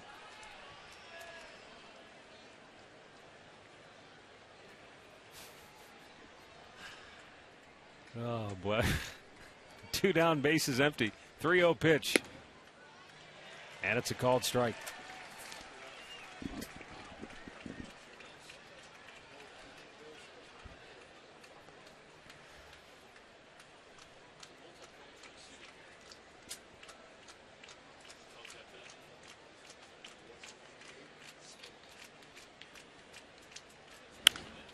Popped up foul, out of play.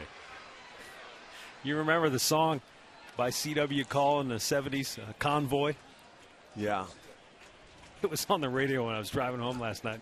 And when you said that, it reminded me, the last line in the song is when he says, keep the bugs off your glass and the bears off your bumper.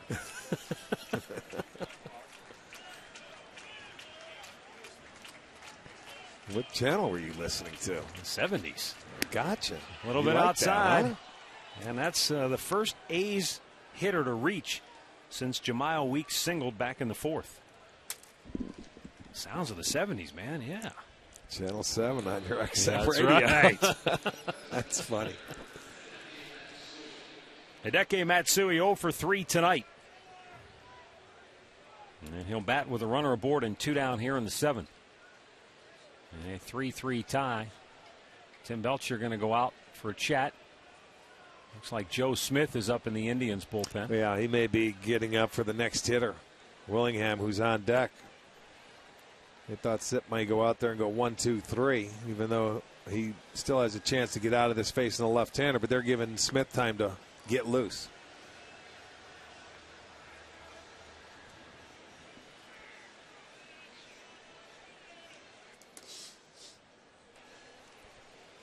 Well, they talk things over as everybody tries to take refuge from the bugs.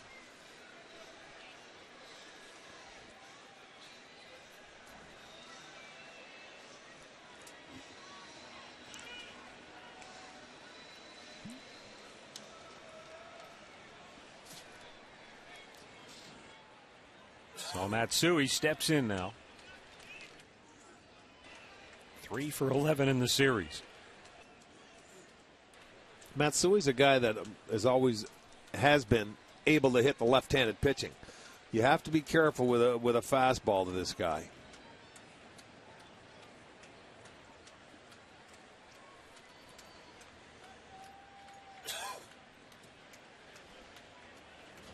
Lob throw to first.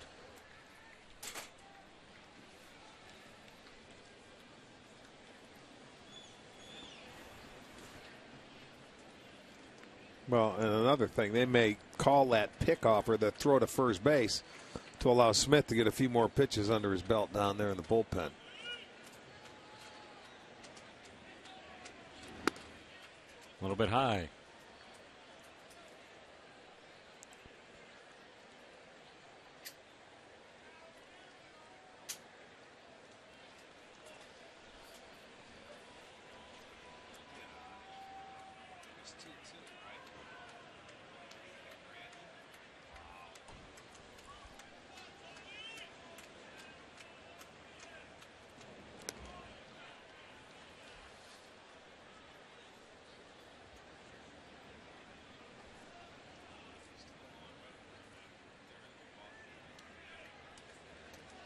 Go ahead run at first for Oakland here in the 7th with 2 down and a 1-0 count for Hideki Matsui.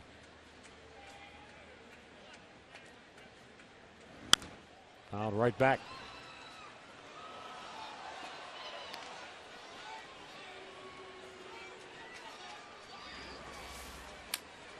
No, he gets after it. He tries to get on top of that high fastball, but fouls it straight back. That's tough. Tough pitch to try and get on top of as a hitter.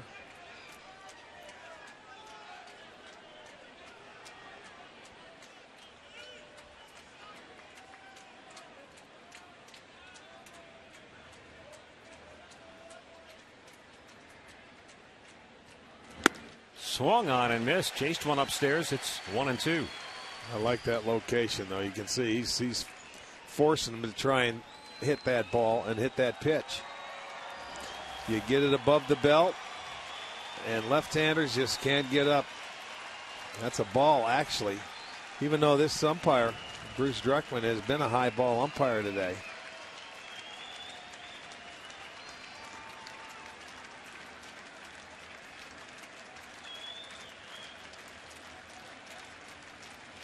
And the 1-2 pitch. I'll throw to first instead.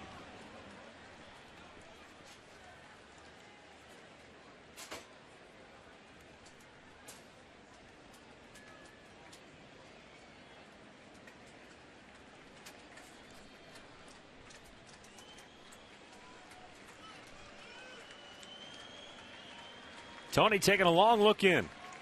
Now he and Marson are ready.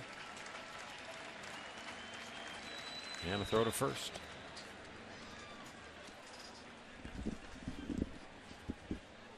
Boy, it is a tough night in Baltimore for the Orioles.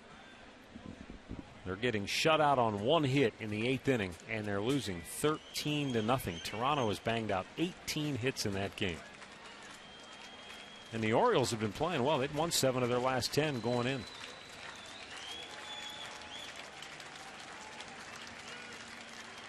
One-two pitch. A little bit outside.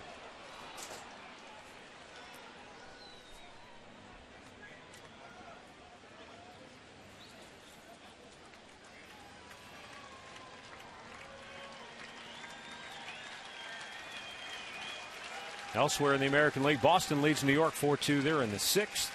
Tampa Bay shutting out Texas 3-0 down in Arlington. Of course, they're only in the 4th inning. Long way to go there.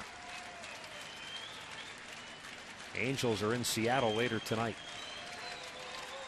Now the set. And the 2-2. Right back to Tony. The flip to first ends the inning. Time now for the Cleveland Clinic 7th inning stretch. Indians fans, time to get up and let's move it.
Furniture, home of Sealy's Posturepedic mattress, made in Northeast Ohio.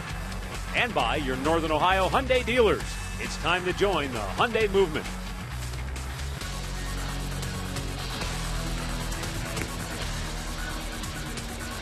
Well, as you suspected, my friend, the A's starter is done. Rich Harden, his night over after 6 innings of work, allowing 3 runs. So Oakland goes to their bullpen, and it will be left-hander Craig Breslow, briefly a Cleveland Indian several years ago.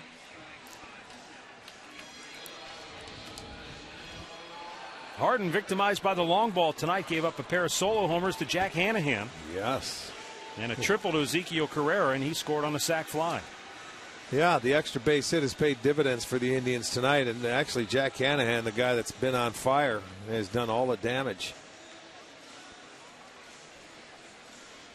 Breslow will face Lou Marson, and then Ezekiel Carrera and Kosuke Fukudome here in the 7th.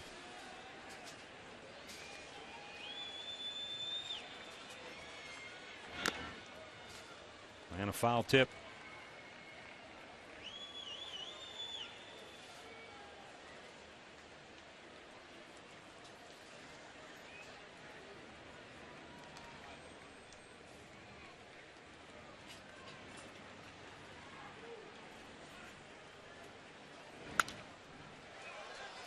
Out of play.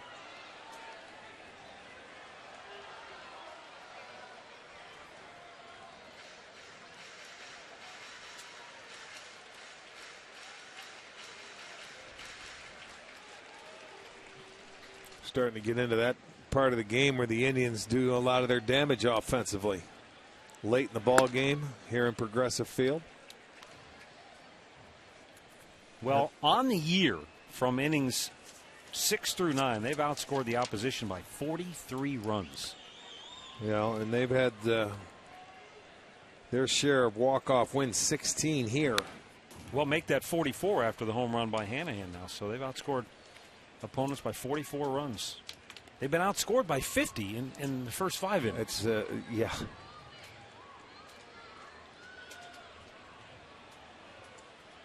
It's always good when you score late. But it's nice to get an early lead and then score late. Especially when you've got the kind of bullpen they have. Yeah. Yeah, you get that lead after the 6th inning, there's a pretty good chance you can lock it down. Marson bangs it up the middle, and it's through.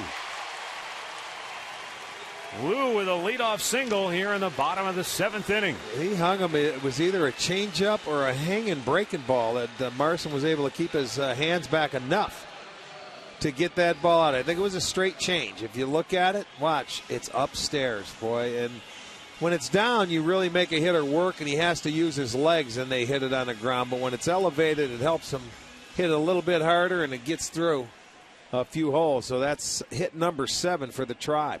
And the leadoff man aboard, so I'm sure we'll see a bunt here. Hayes looking for the bunt. Sizemore in at third.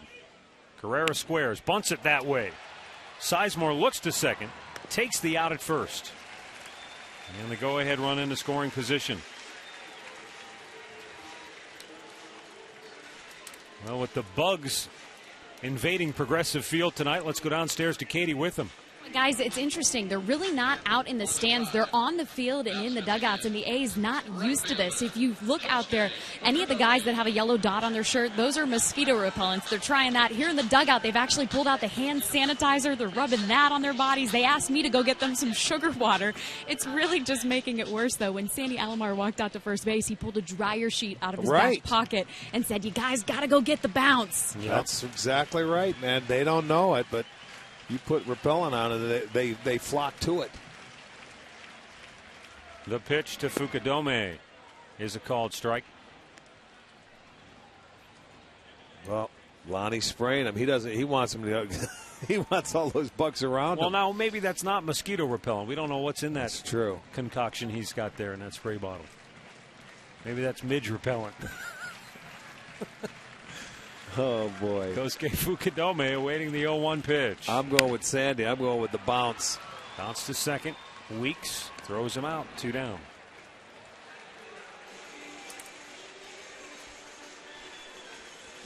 Time now for our Miller Taste Greatness moment on this date in 2002. Omar Vizquel with a walk-off double against the Boston Red Sox.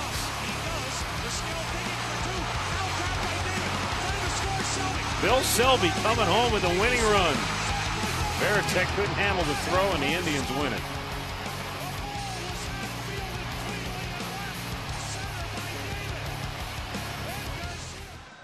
Craig Breslow's night is over. He heads to the dugout. Bob Melvin's going back to the bullpen. We got a tie game. Indians have the go-ahead run 90 feet away when we come back.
3-3 our score. Indians with a runner at third and 2 down here in the bottom of the 7th inning.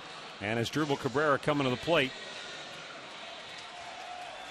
And Bob Melvin goes to Grant Balfour. Craig Breslow is replaced. It's interesting because Cabrera's batting average is better from the right side of the plate, 304. But all his power is from the left side, 17 of his 21 homers, and his average is still 271 from the left side. You still have a base or so to work with, if need be. And I think Balfour throws the ball a little harder, and they want to maybe elevate the fastball to Asdrubal. That's just a thought.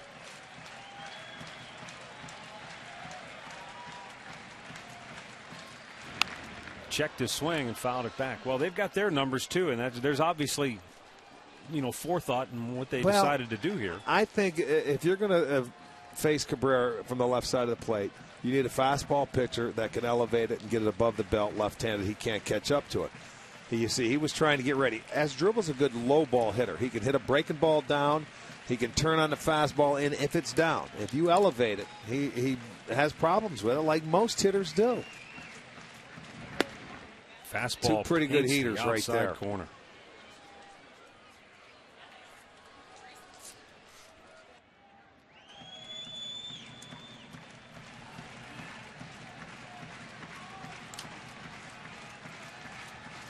Grant Balfour comes set. He delivers low. By the way, Grady Sizemore tonight in his rehab stint at Akron was the DH, and he went 0 for 3 in that game. But good to get him back on the field, back in action. He's scheduled to play in the outfield tomorrow, and then they'll reevaluate him on Friday. Go ahead run at third. Balfour getting a new baseball.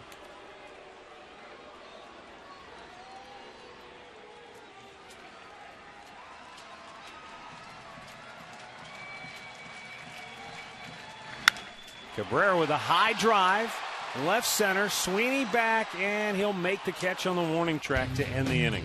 We go to the 8th, tied at 3.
Presented by the authority of the Cleveland Indians and may not be reproduced or retransmitted in any form.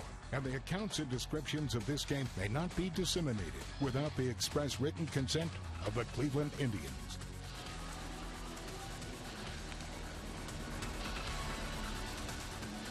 Three-hour score as we go to the 8th inning.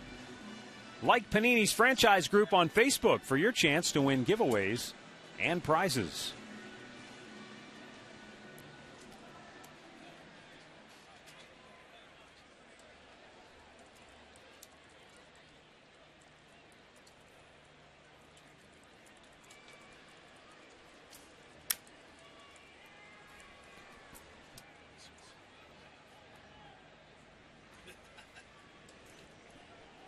Josh Willingham leading off and looks at a ball just a little bit outside. Willingham 1 for 3 tonight. That single back in the second is only hit in the series.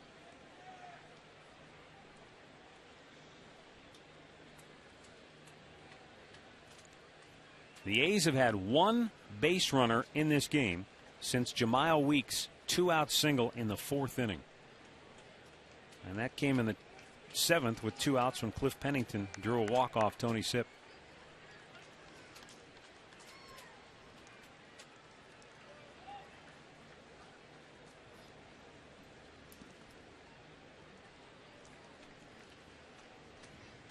Tony Sipp, who made 22 pitches in that 7th inning, back out here for the 8th. And a swing and a miss.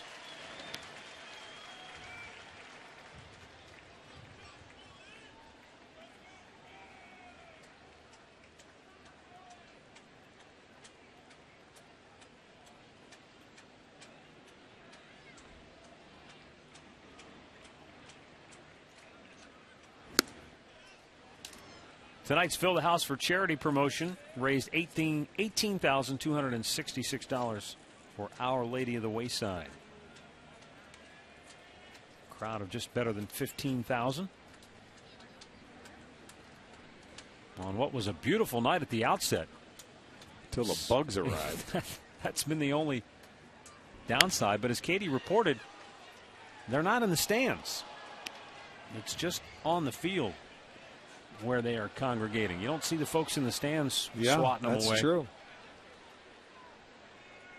I guess where the lights are concentrated right down on the field.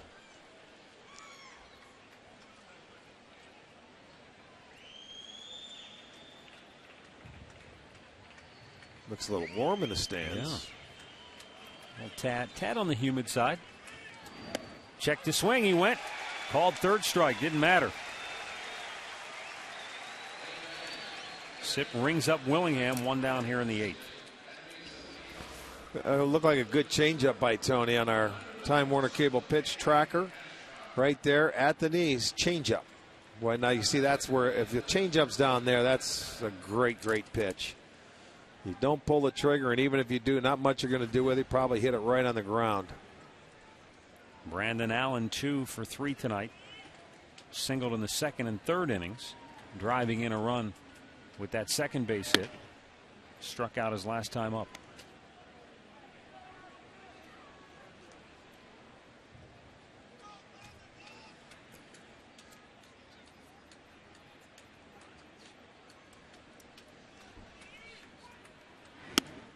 Up too high, 2-0.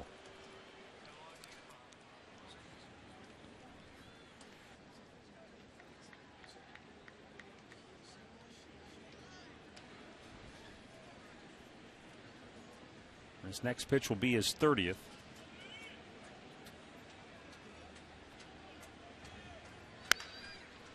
Kind of a squib shot toward third. Hanahan throws him out. 2 down. Our aerial coverage tonight provided by Goodyear. Everything Goodyear has learned making tires that go the distance inspires what they roll into yours. And thanks again to the guys up in the blimp for beautiful pictures all night long. Boy, yes, they were.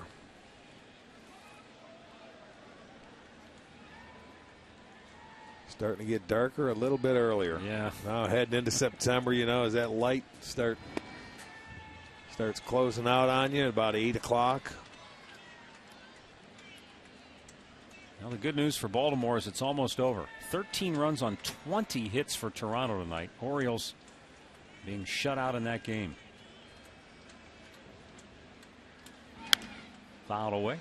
Tampa Bay still shutting out Texas 3-zip there in the 5th. New York leading Boston now 5-4 in the 6th inning.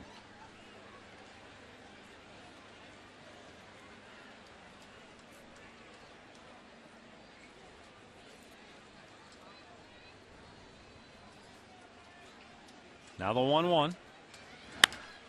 Out of play down the left side.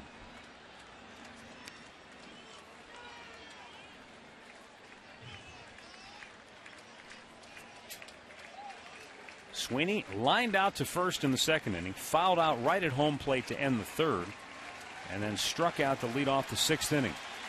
Tony Sipp now trying to put him away to end the eighth. A little bit high.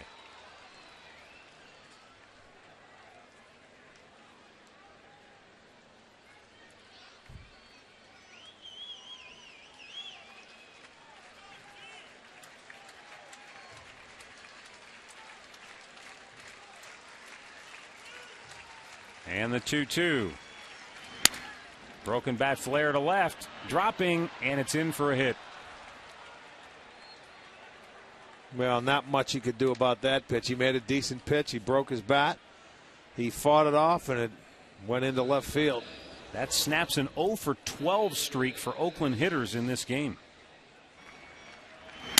You could hear the sound of it, and it just doesn't make it up far enough. So a 2-out single. And another left-hander, David DeJesus, coming up. This will be the last man for Tony Sipp to face in this game. That's the reason Manny Acta decided to bring him back for the eighth. This cluster of 3 straight left-handed bats in the A's lineup. Yeah, what you're doing, though, you probably lose him tomorrow for the day game. Quick turnaround, 12 o'clock start, so you're not going to see him in tomorrow's ball game. It'll be up to Rafael Perez Right. for the lefty situational action tomorrow. Which, I mean, that's okay. You know that going into it. You just tell that starter, let's go, big boy. You got Fausto Carmona pitching. Take us deep into the game. The throw to first. Sweeney not far off the bag. Yeah, this is the big ball game. You're tied at 3. You want to win this one. If you get this one, then you have a chance for a 4-game sweep, which is awfully difficult to do. Yeah. I don't care if you're at home, on the road, it doesn't matter. And if you can win this game, then you're already won the series. So that would be back-to-back series wins. But then you also have that opportunity to sweep. And because of the rainouts, the Indians have 3 remaining 4-game series this year. 1 in Chicago. Right, and then which 2 is a here. natural. That's a natural. And then the 2 here against Minnesota and Chicago, which are right makeups. 2 makes-up, makeups. yeah, a couple of doubleheaders. Right. And they're coming home off that long road trip, having to play on Monday, a 4 o'clock start against Seattle. More games than there are days when we go down the stretch. Well, as of tomorrow, the rosters can't expand. So if they Yeah. need anybody, they can certainly dip down and call somebody up because it is September 1st. But to your point, from September 13th on, the Indians will play 18 games in 16 days.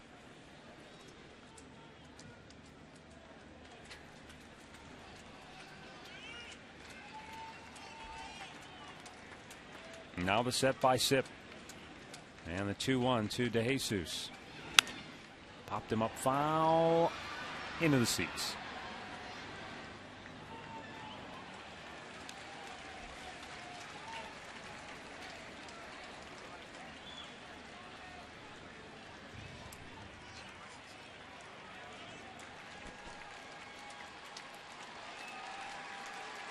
Well, Tony Sipp 1 strike away from sending us to the bottom of the 8th.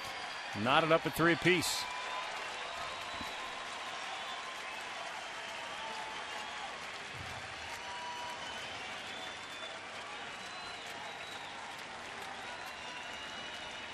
And the 2-2. Runner goes. It's fouled away. Well, if that ball was high and it was a ball, he would have had no chance of stealing against Lou Marson.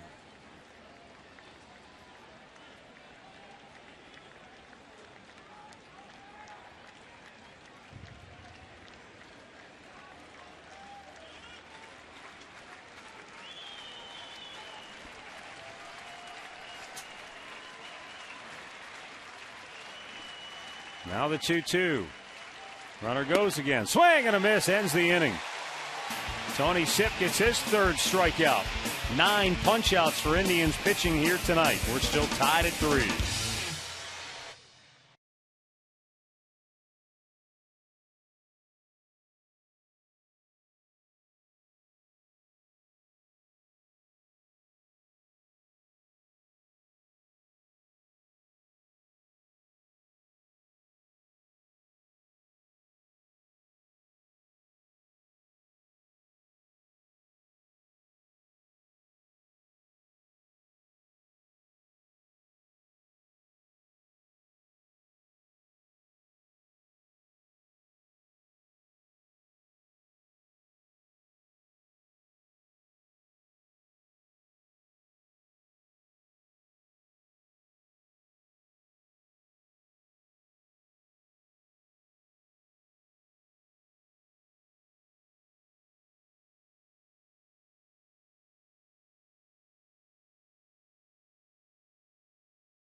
3-3 as we go to the bottom of the 8th here at Progressive Field. Not a big crowd tonight, but the ones who are here are having a blast. Yeah, they certainly are. 21st birthday. Grant Balfour got the last out in the 7th inning, stays on here to work the 8th. And he'll face Jim Thome, Carlos Santana, and Jack Hanahan.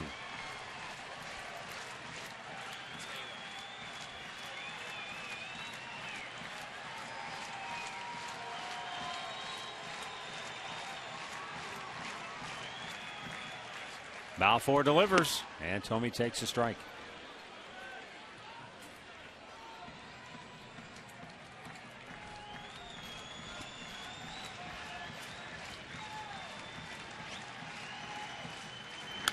Foul back out of play. It's 0-2.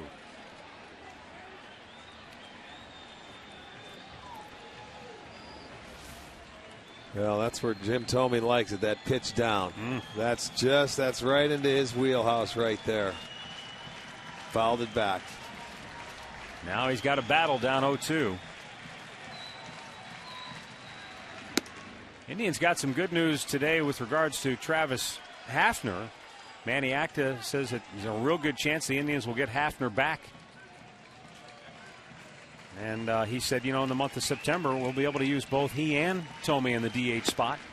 Thome can't play every day, and Hafner will be in a situation where he won't be able to play every day. So between the two of them, they'll be able to fill that spot. Full-time DH. Well, that's good news, because there was some concern that Hafner might have to have season-ending surgery. Now the 2-2. Just missed full count. Balfour wanted that pitch. I don't blame him because he's been calling that pitch up.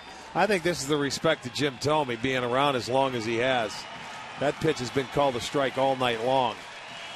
But I remember back in the day when Yastrzemski and Robinson and those guys used to get that call.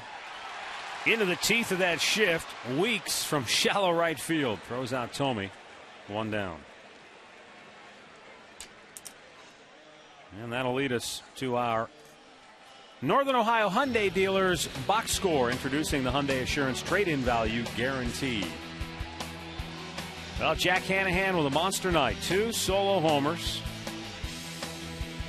giving him 3 in the series.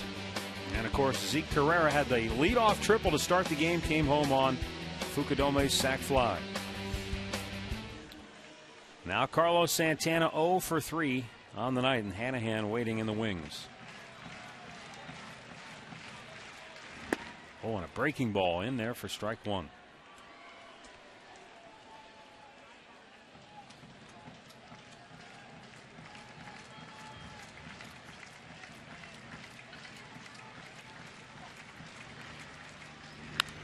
Fastball in on his fist, coming right back towards us.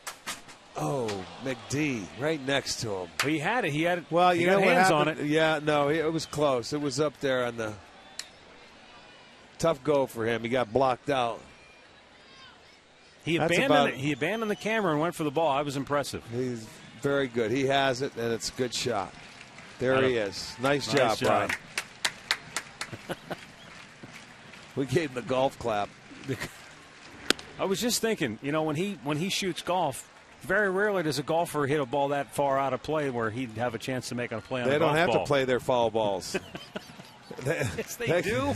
They do have to play their foul balls. Oh, they have to play them. We don't. Right. That's right. Here's the 1-2. Up high. Well, you and I don't. We foot wedge him back into play. Pull another one out of your pocket.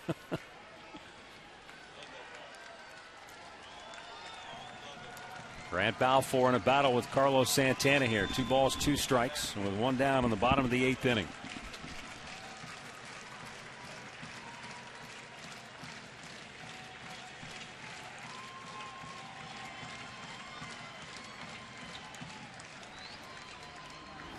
Got him. Chased a breaking ball in the dirt. 2 down. First strikeout for Balfour. Jack Hanahan in the 2nd inning got a fastball from Rich Harden and smoked it to straightaway central. And then in the 6th inning, drilled one off the top of the foul pole and right. And you're right. It was the top of the foul pole. Changeup. Hit off the top. And boy, he has really had a nice homestand, hasn't he? Swinging the bat. Yes, he has.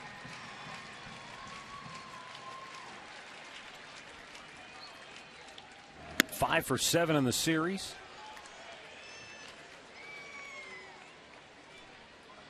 Jack's second 2-homer game on the year. He had a 2-homer game back in April against Kansas City.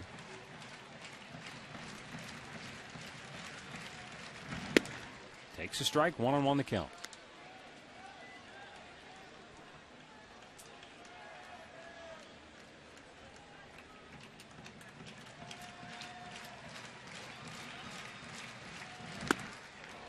Got it up high. And it's 1-2, and Balfour trying to make it a 1-2-3-8 for Oakland and send us to the ninth. All tied at 3. Hanahan has other ideas. Wants the fastball up. Not going to chase that. 1-2-2. Now, Balfour has always had a terrific arm. You think back to his time with Minnesota, with Tampa. Mm-hmm. Yeah, he comes in and he's got a good heater, a nice breaking ball.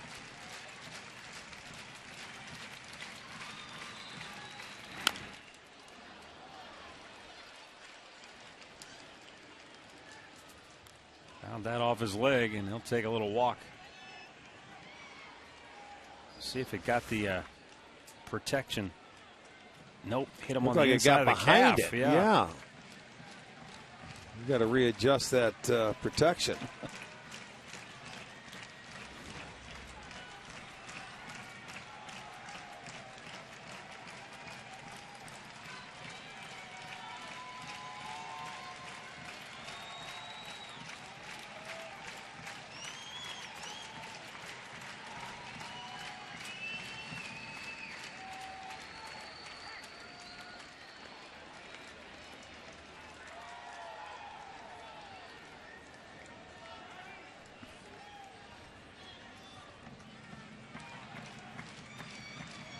And the 2-2 is a little bit outside. Full count.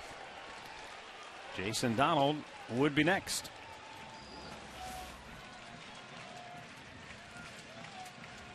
Wow, good pitch, just off the plate. He didn't offer at it. Did not nibble. Coming in. And he throws it by him. We go to the ninth, tied at 3.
What's going on? They're just going for a little ride, a little stroll.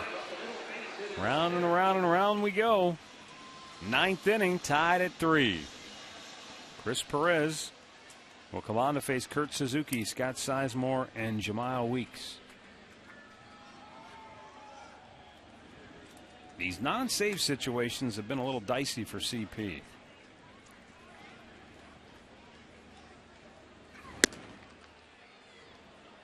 Just missed for ball 1. Well, you know, we see a lot of people that make this move. They bring their closer in. They feel it's their best pitcher at this time of the game. But you're right. For some strange reason, for Chris Perez, it hasn't been a good time to come in to a ball game. He's been so much better in save situations. But they do it when they're at home. But, you know, Joe Smith was up getting loose to come in if Sip, you know, couldn't retire DeJesus to end that inning, so he would have been in. So, you know, they sit him down and they bring in Perez. Popped him up. Foul ground. Playable for Santana. 1 down.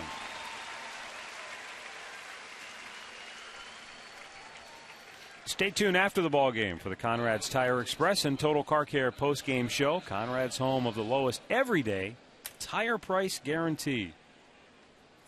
We'll have the highlights. If the Indians pull it out and win, we'll have one of the stars of the game as well. It's all coming up at the conclusion of tonight's ball game. And a slider for strike 1.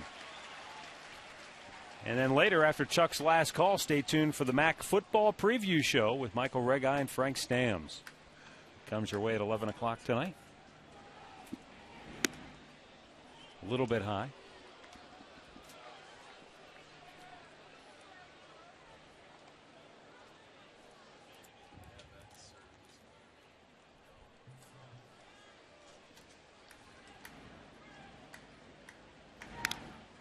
Oh, that got the home plate umpire, Bruce Dreckman, right in the arm, right near the elbow.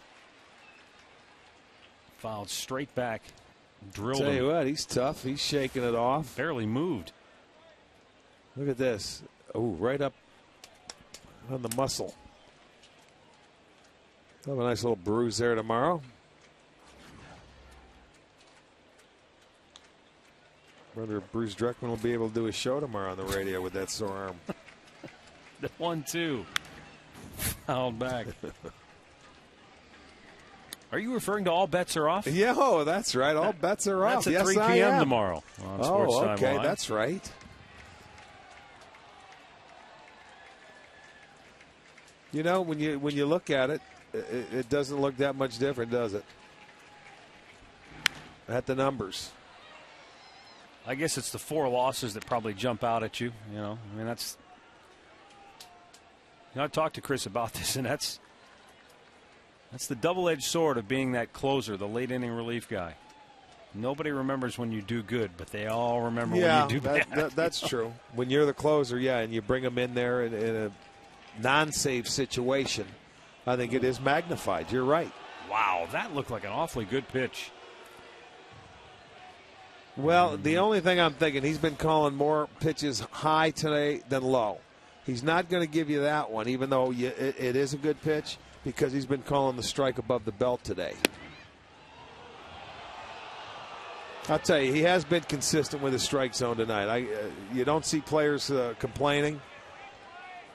They know what they're going to get. And, you know, we've talked to Perez before, too. That's why he's out in that bullpen from the first pitch. He watches the umpire's strike zone, so those guys are ready when they come into a ball game, and they know his zone. There it is. That's a called third strike. Without a question, 2 down.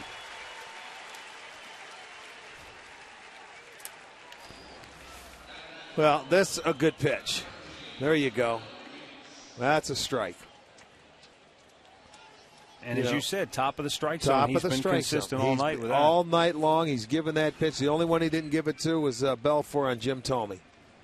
Other than that, it's been a strike all night long. Jemile Weeks, 1 for 3 on the night.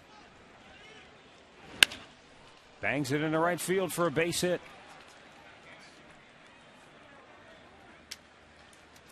His second hit of the night. His 5th hit in the series. And it's going to give Cliff Pennington a chance to bat here in the 9th inning. There he goes. Picks on a fastball. That's hit number 7 now for Oak. Excuse me, hit number 8.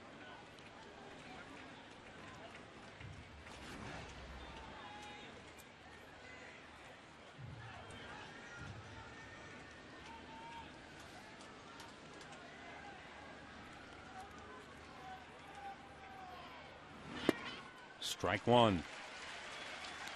Fastball over the outside part of the plate. 0-1 for Pennington, who doubled and scored in the 3rd.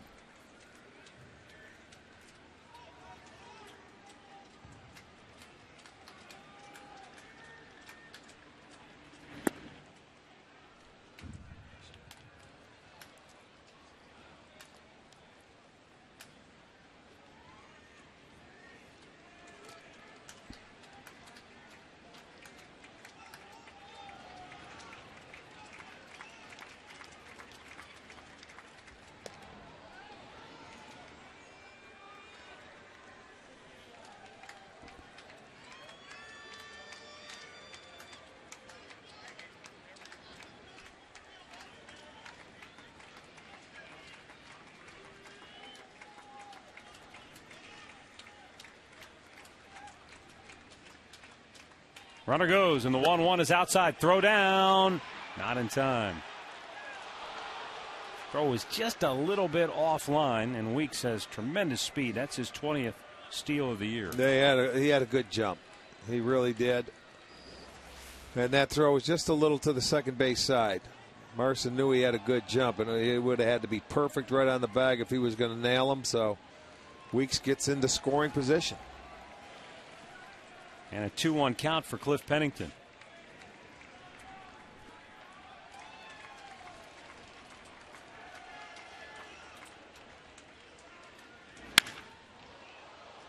In the air, center fielder Carrera racing back, makes the over-the-shoulder catch and hangs on to end the inning.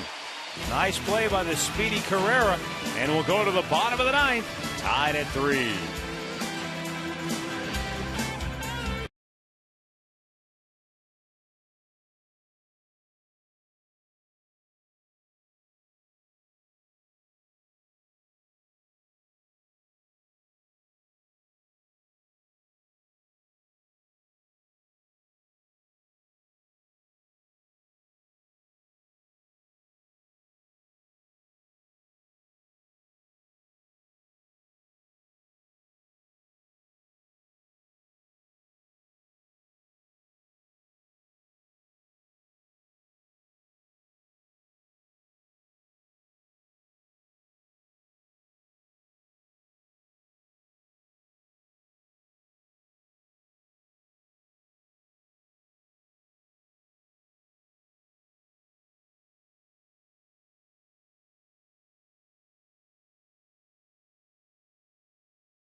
Well, we are tied at 3, bottom of the 9th inning here at Progressive Field. Bottom third of the Indians' order will be due up here. And right-hander Faustino de los Santos is coming on now for Oakland, and the Indians roughed him up last night.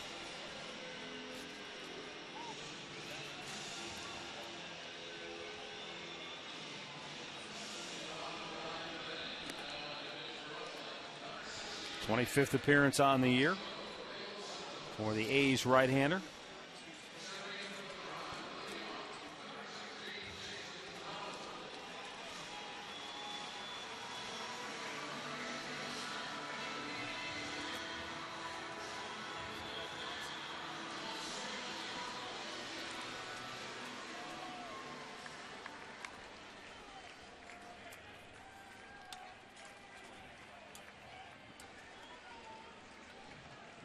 Last night, Jack Hanahan hit a 2-run homer out De Los Santos, and Jason Donald doubled off of him. Donald hits one high in the air, down the right field line, slicing into the corner, and a foul ball. It looked like it hit the railing. I think it hit right on top of it. Yeah, it looked like it. It hit the railing, and you see De Jesus running after that ball. Tough play because he's got to slide because there's no room to stop down the line. No, I think it hit the steps. However, it looked like it was going to stay fair for a while. Well, that's the way Donald went last night for his double off De Los Santos. Yeah, he picked on a fastball and just slapped it the other way on a good stroke. And he's got a good fastball. Yeah, he sure does.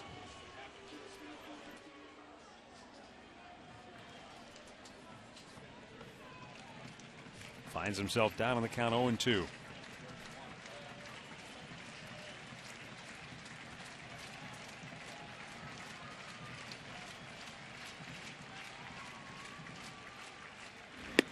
And he blew him away with a high heater.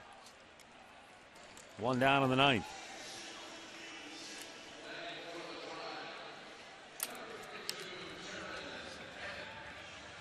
And Joe Smith getting loose. Should we go to the 10th inning, he'll be coming on.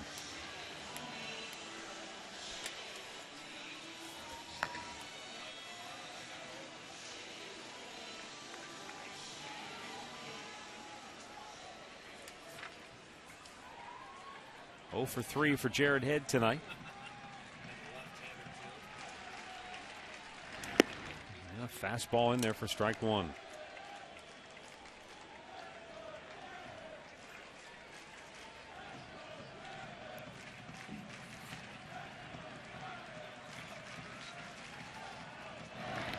Breaking ball in the dirt. Wicked movement. 1-1 the count.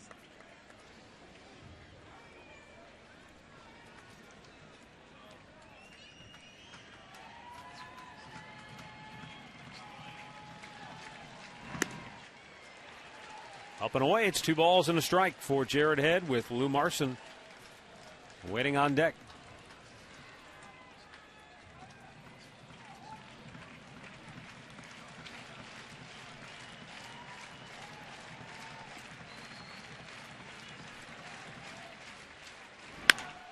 Hard ground ball to short. Kicked by Pennington. Spins, throws, still gets him. 2 down.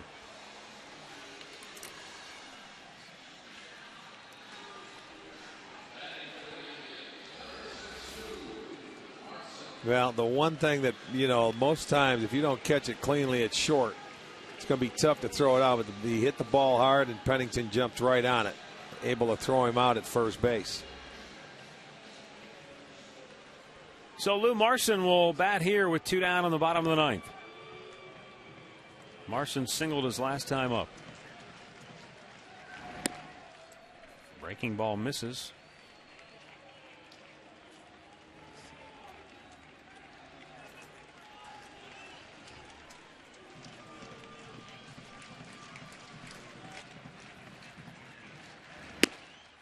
And that fastball finds the outside corner, 1-1.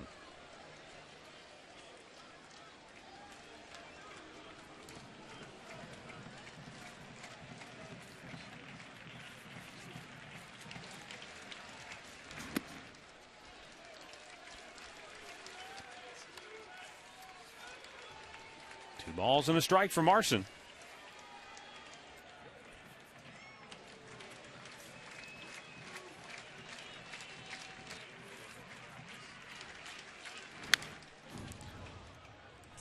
And the count evens up at 2-2.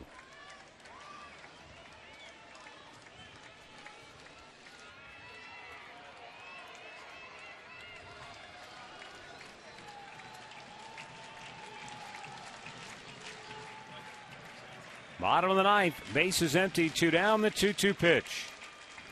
And strike 3 called. We've got extra innings tonight here in Cleveland.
By Jack Link's Beef Jerky. Feed your wild side. This goes too late tonight. We might have to break out that Jack Link's Beef Jerky. We have it ready to roll. We have to celebrate. I'm breaking out a package of it right now. Might be an in-between inning snack. There's no question about it. Joe Smith coming on for the Indians, 59th appearance this year. 3 wins, 3 losses, a 1.64 ERA. For the Indians, this is their 12th extra inning affair. For the A's, it's their 19th. Yes. Oakland so far this year 8-10 in 1-run games. The Indians 5-6. You meant extra inning games. What would I say? 1 run. That's what I meant, extra innings. I knew that. I'm right there with you. Of course, it could be a 1-run game, which this is the last day of the month of August. It would give the Indians 14 if that is the way it ends up, but it would be 1 shy of that 1978 campaign in which you guys had 15 in the month of August. Well, and it would give them 15 wins in the month of August. They could go 15-13 if they win it. And they've had to battle with all the adversity that they've gone through. It wouldn't be a bad month, when you think about it. All things considered, you're right. Line drive smashed to center by Hideki Matsui to start the 10th inning for Oakland. And that's going to bring up Josh Willingham. Well, it's funny how the Indians in this whole series have played him on the ground to pull, which, he has hit into the strength of the defense, but every hit he has been the middle another way. Mm-hmm. Coco Crisp will come on to run for Matsui.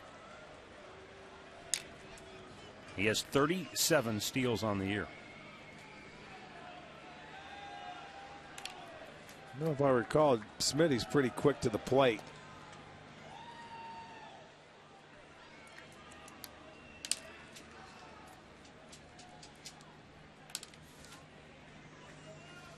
They have, 3 stolen bases on the night.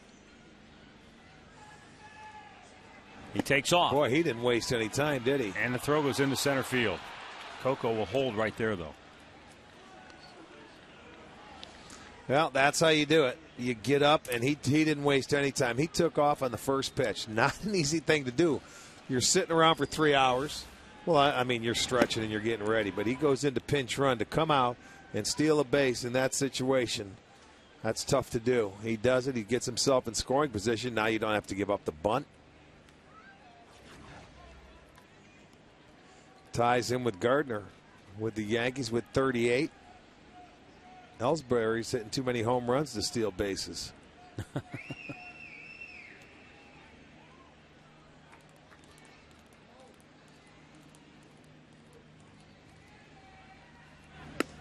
Missed inside, 1-1.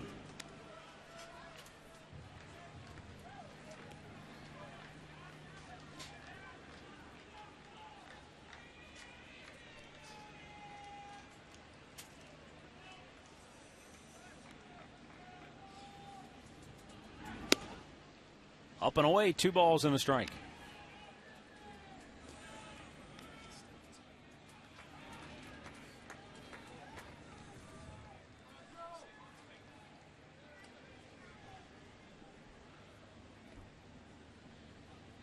Now Smith ready with the 2-1. And he missed again. 3 balls and a strike. And he got nothing but left-handed hitters to follow. Brandon Allen and Ryan Sweeney and David DeJesus.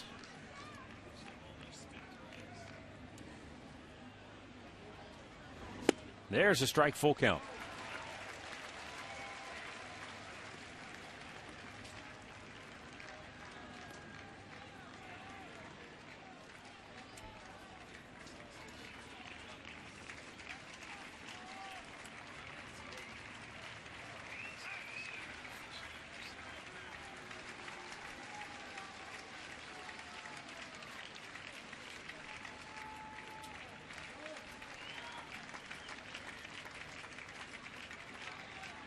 Now the payoff pitch. Oh, my. That's the low pitch. Yep. That's the one that, that's been a ball. Let's take a look. And for Joe Smith, the sinker baller, boy, that's one you want. That's a good pitch, but it hasn't been called. So 2 on, nobody out. Brandon Allen coming to the plate. Well, I don't know if this guy can bunt. I would guess no. Well, and then if that's the case, then you got to look for a double play ball here if he's not going to square around and try and move any of the runners over. He does not have a sacrifice on the year. He's 2 for 4 on the night, 2 singles. And a big swing and a foul over the top of the A's dugout. And he's wasting no time.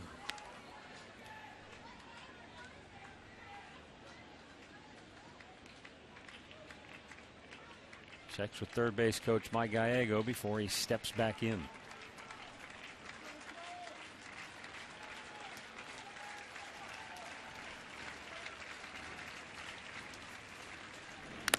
And he wails away and fouled that off of Marcin's shin guard. No balls, 2 strikes.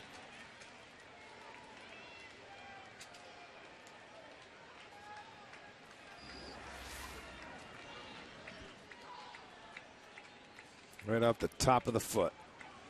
The padding. Ouch.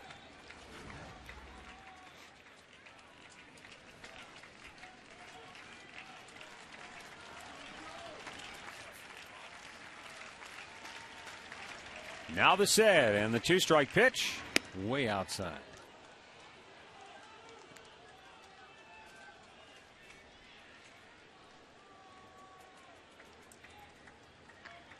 There's Chad Durbin just now getting loose in the Tribe pin.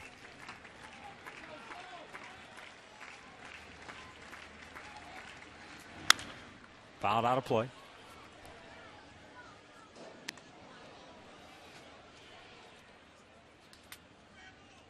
Smith looking for that double play ball, as you said, trying to get Allen to roll over on a ground ball here.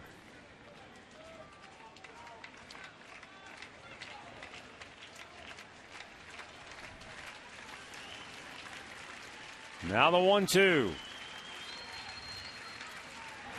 Swing and a miss. He strikes him out. 1 down. Well, he'll certainly take that.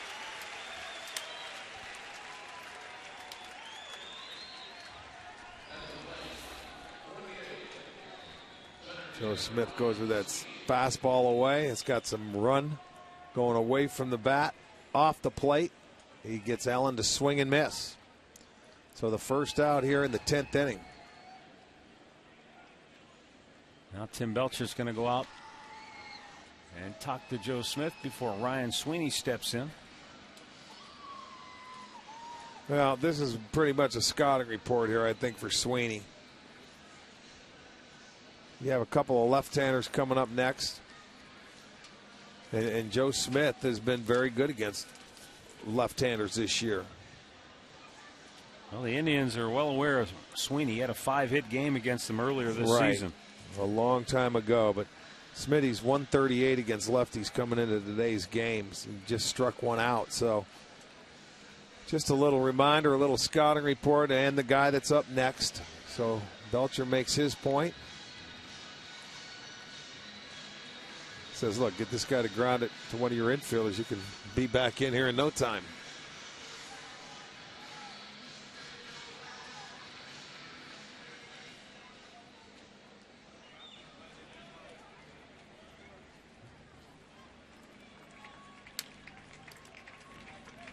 Smith is ready. Turns, but nothing doing.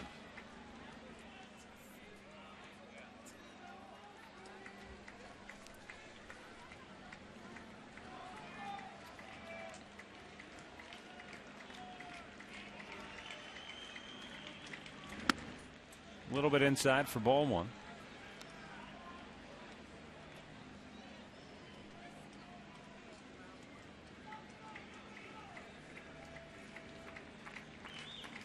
Jared Head shortened up in left field. Carrera playing a little bit more shallow in center than normal. And Fukudome on normal position in right field. Obviously, they're thinking base hit. They got to be ready to try and fire home The 1-1. Strike called on the outside edge.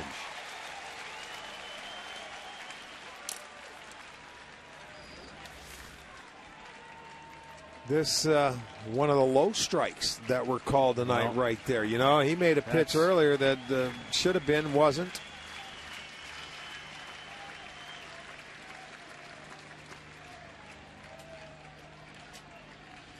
Yeah, you have to pay attention to Coco out there. He will take off. He'll try and time you, and it's all whoever's playing the middle infielder keep him close, and it looks like it's up to Asdrubal.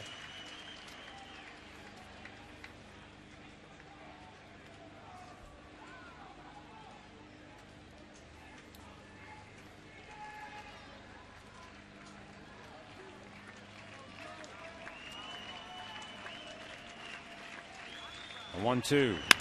Hit on the ground to Asdrubal. He'll go to second. Donald's turn in time. An inning-ending double play. We'll go to the bottom of the 10th. Still tied at 3.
Three our scores. We go to the bottom of the 10th inning. Aerial coverage once again provided tonight by Goodyear. Everything Goodyear has learned making tires that go the distance inspires what they roll into yours.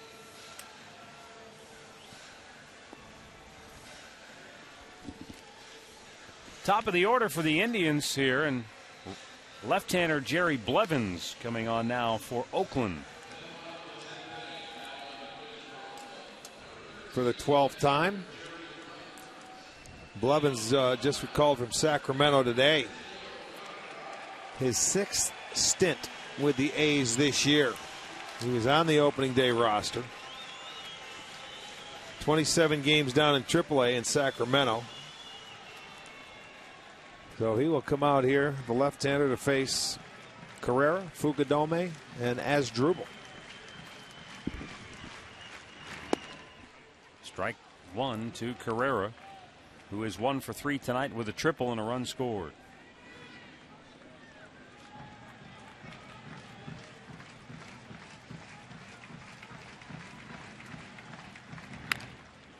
Tried to drag bunt it, but he bunted it right back to the mound, and Blevins throws him out easily, 1 down.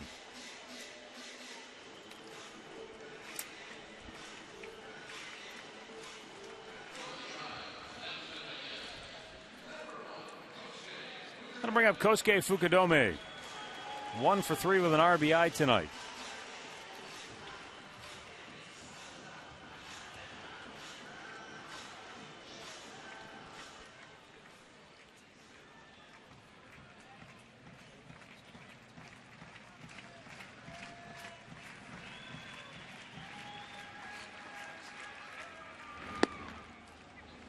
And he looks at a first pitch strike.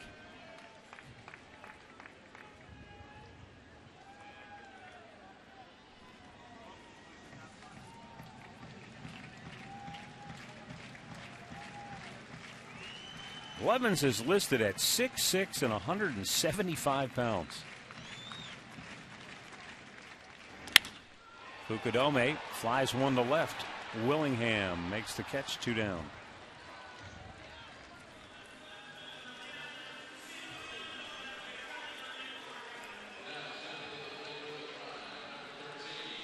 That'll bring up Asdrubal Cabrera. He is 0 for 2 with a couple of walks tonight. That man, Ubaldo Jimenez, started tonight's game. And through the first 4 innings, it didn't look like he was going to survive, but something snapped into place for him with 2 outs in the 4th inning. And he struck out 6 of the next 7 hitters.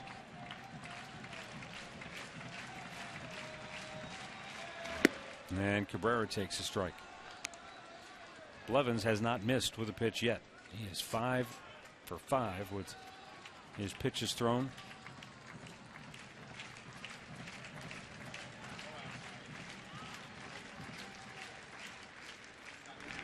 Curveball. There's ball 1.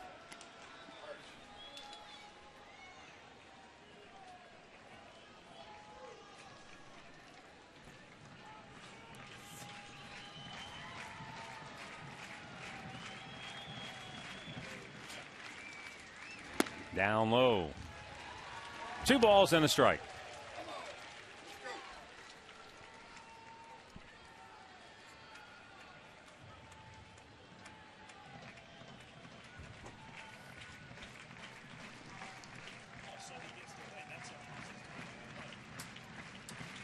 Two one. Foul back over the screen. That'll even it up.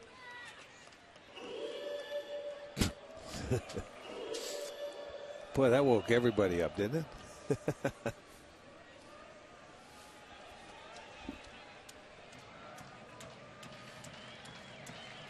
Or it has him looking for a werewolf. One or the other. Now the 2-2. Right back at you.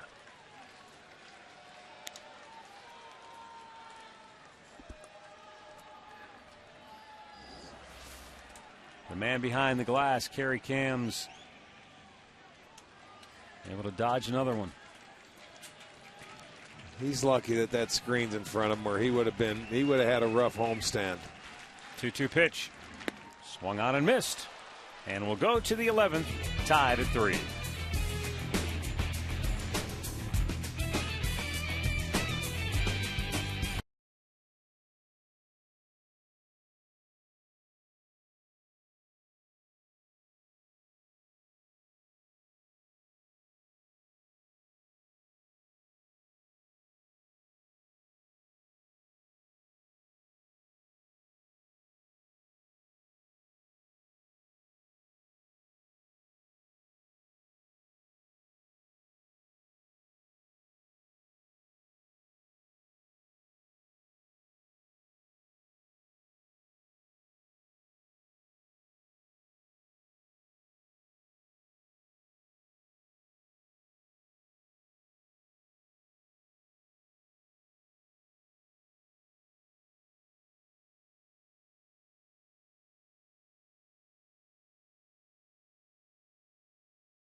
Extra innings are presented by Jack Link's Beef Jerky. Feed your wild side. I got you a package open for you. Well, 3-3, top of the 11th inning. Bottom third of the Oakland order due up here, and Chad Durbin coming on now to pitch for the Indians. Durbin worked a scoreless inning last night.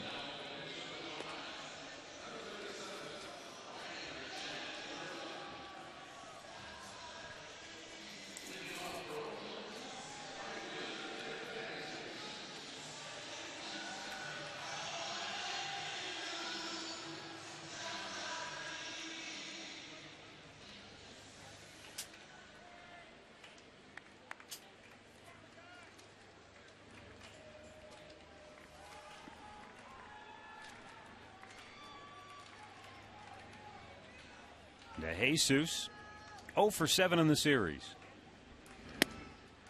Takes a strike from Durbin.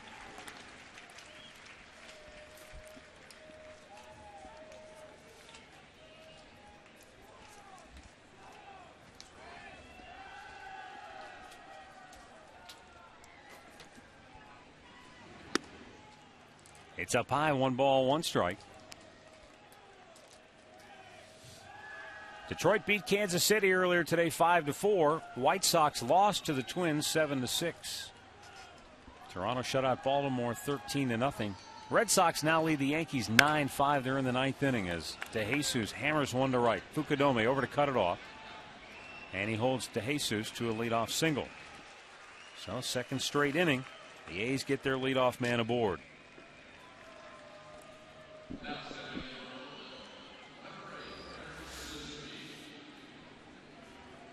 There's a pitch up in the zone. Fukudome did a good job of getting to it and holding DeJesus to a single. You can see it going down in the corner, playing maybe a little bit deeper.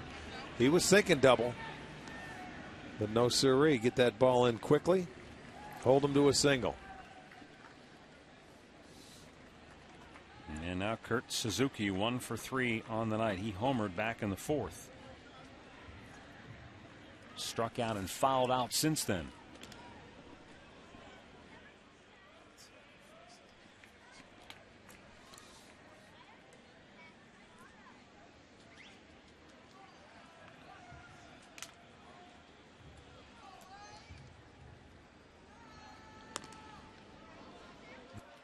DeJesus has just 3 steals on the year, but he has pretty good wheels.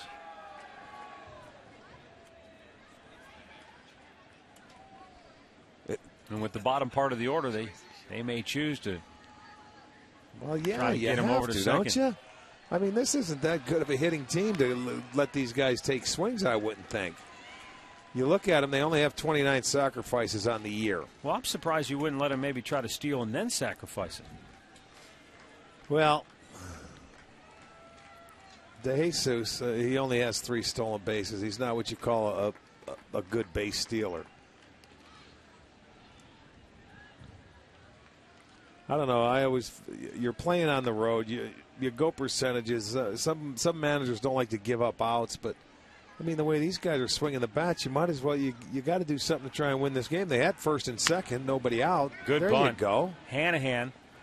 Donald raced over to get there just in the nick of time and avoided a collision for out number 1.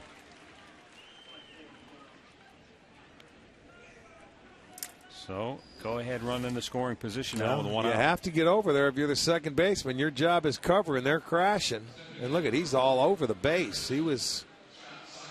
That's what you got to get there a little earlier so you can get to the corner of the base. You don't get run over. Now Scott Sizemore 0 for 3 on the night, couple of strikeouts.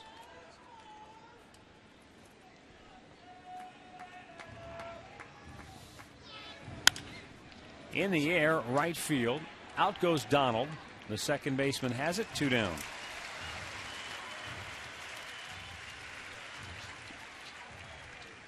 You got a tough out here, Jemile Weeks. 2 hits on the night, 5 hits in the series.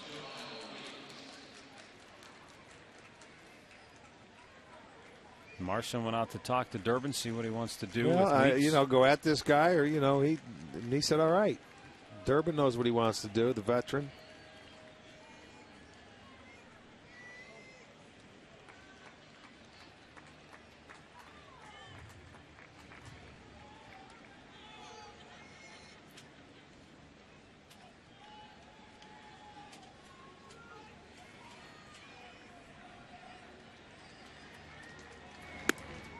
And a fastball for strike 1.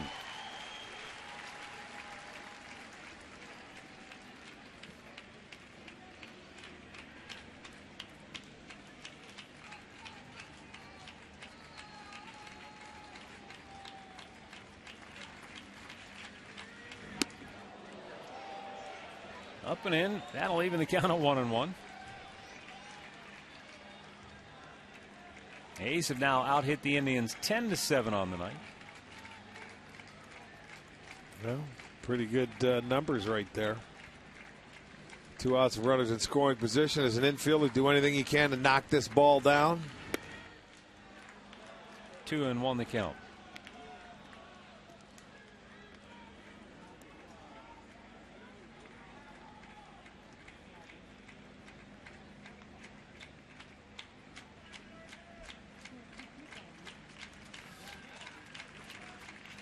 And the 2-1. Right back. I think you're right. He needs a chin strap for that helmet. Every time he swings, that helmet comes off his head.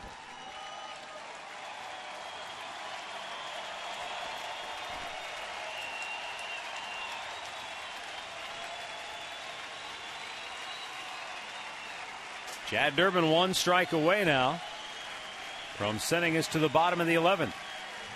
Tied at 3. The 2-2.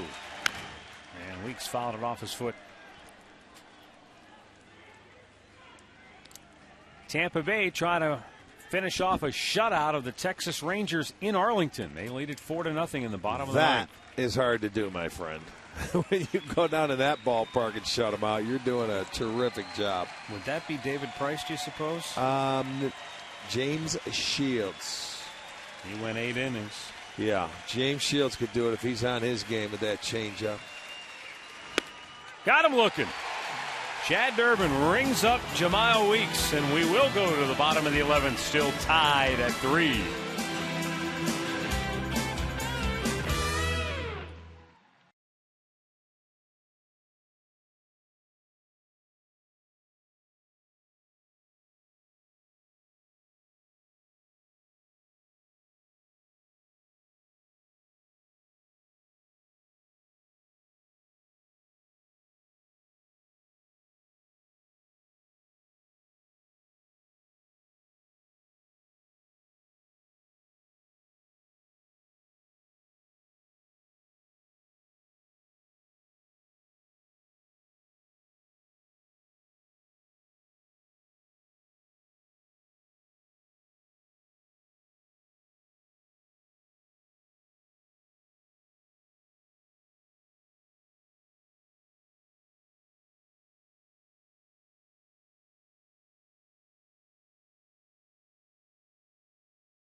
Our score. And we go now to the bottom of the 11th inning, and it will be Jim Thome, Carlos Santana, and Jack Hanahan for the Tribe. Jerry Blevins stays on for a second inning of relief work after he worked a 1-2-3 10th inning. Thome 1 for 4 on the night. He doubled back in the first.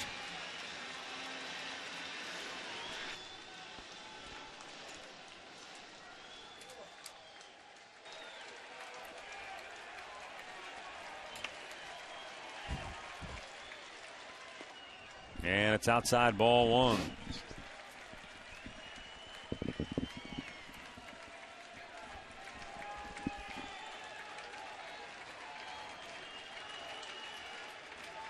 Now the pitch. It's up high, 2-0.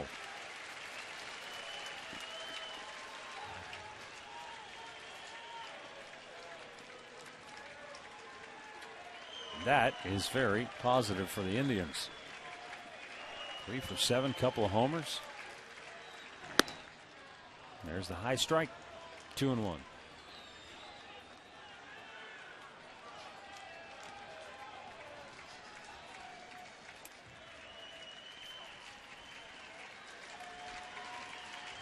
And the 2-1 pitch. He went too far, says third base ump Gary Darling, and it's 2-2.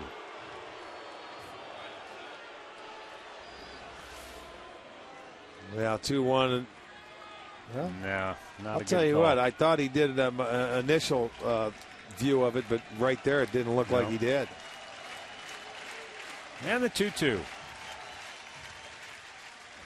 Swing and a miss. Second strikeout for Blevins. One down here in the 11th.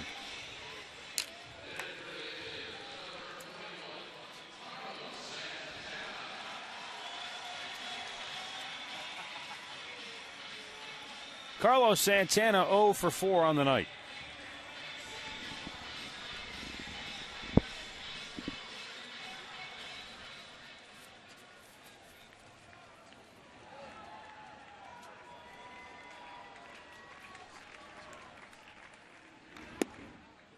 These two teams right back here tomorrow for a noon start.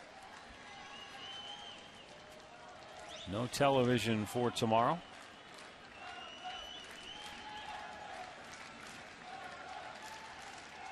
A 1-0 pitch.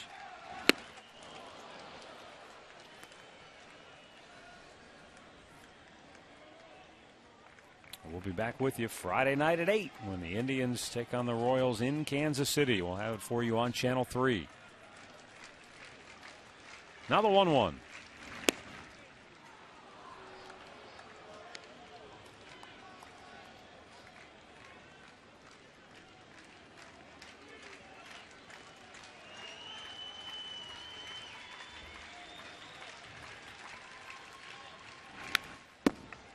Good pitch to hit, fouled it straight back.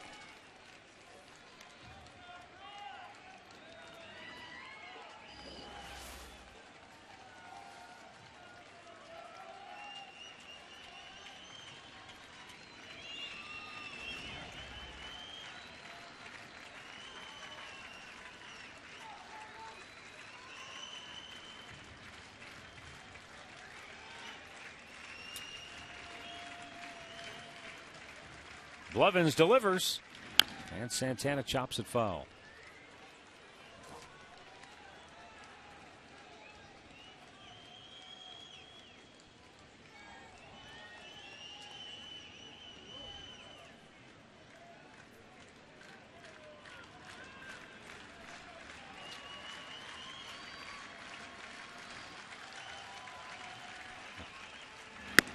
Carlos takes a look at the ball up high. 2-2.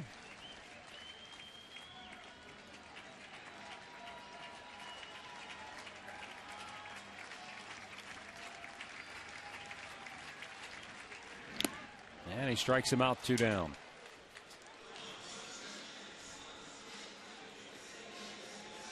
Three straight strikeouts for Jerry Blevins.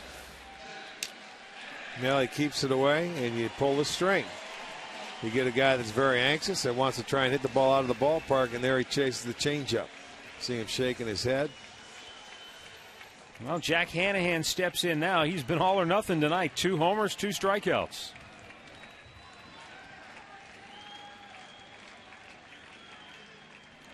Jack with 5 hits in the series. 3 of those have left the yard. 2-run shot last night, 2 solo dingers this evening.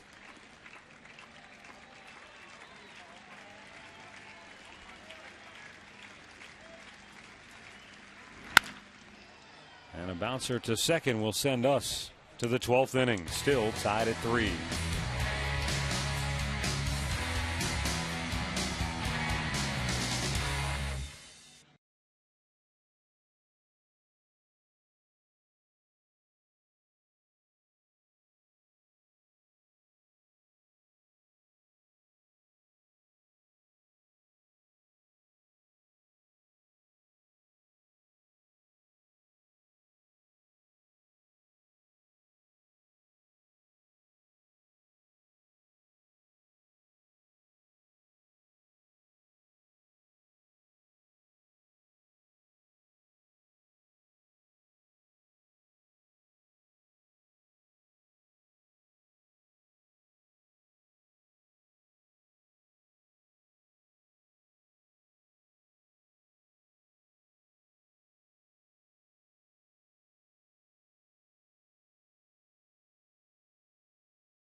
And for Oakland, Cliff Pennington, Coco Crisp, and Josh Willingham due up.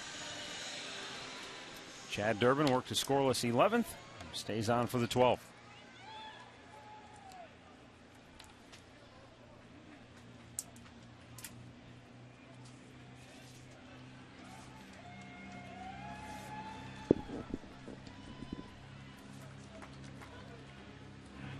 That's outside for ball one. Pennington tonight doubled and scored back in the third. Gives him 3 hits in the series. And a hot shot up the middle. Grabbed by Cabrera. On the run he throws, but Santana had to come off the bag and couldn't make the swipe tag. The ball hit the mound. It looked like it was going to scoot into center field, and Asdrubal did a nice job to get to it. Yeah, and on the run, making the throw, he just wasn't accurate with it, and it pulled Santana off. He got rid of it quickly as possible. He knew he had to, but he couldn't tag him. There was daylight there, so it'll go as an infield single. Number 11 now. And it brings up Coco Crisp. Came on as a pinch runner for Hideki Matsui in the 10th, so this will be his first at bat of the night.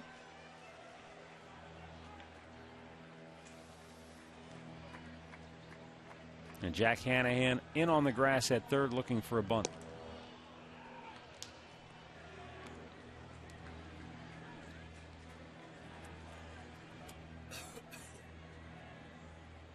They bunted in the 11th, but that was with the bottom of the order with Kurt Suzuki. Coco, we know, is a good bunter, handles the bat well.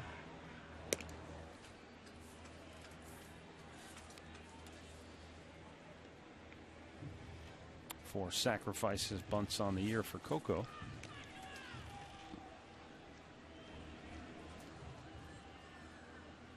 And those 4. Second on the team. Bunts it foul. The guy who got the hit actually leads the team in sacrifice bunts. And that's Cliff Pennington. You know, watch this cutter come in and might have got his finger that was on the bat. He was going to take it with him. Oh, yes, it did. It got his finger. You know, Coco, a guy that doesn't wear batting gloves, never has. But he had that hand wrapped around the bat, and that ball was a cutter coming in, so he's going to have, I think it's that middle finger. It's got to be awful sore right now. He's still flexing it. Trying to get some feeling in there. Bob Melvin was coming out of the dugout to make sure he was all right, and Coco said, no, I'm okay. He knows that it went off his finger. Trying to get some feeling back in there before he tries to bunt again. This time he won't try and take it with him. He may not want to after that. Watch this. Cutter coming in. Watch his middle finger. It's exactly where it hit. He had those fingers wrapped around the bat. Pulls it back.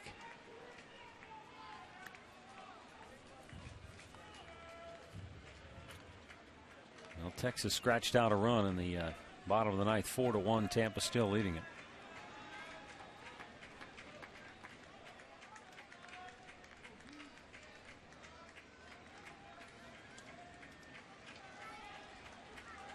He squares, and he bunts it foul again.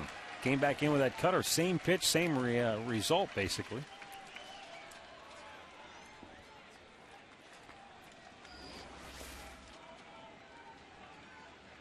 See, he's trying to take it down the first base line, and that ball still has some movement coming in, and he didn't get the barrel out in front and bunted it foul again. The 1-2 pitch inside.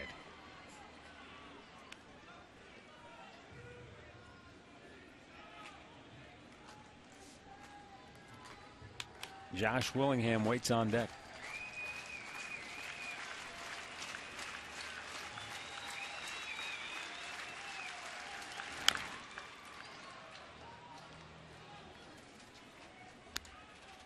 Count stays 2-2.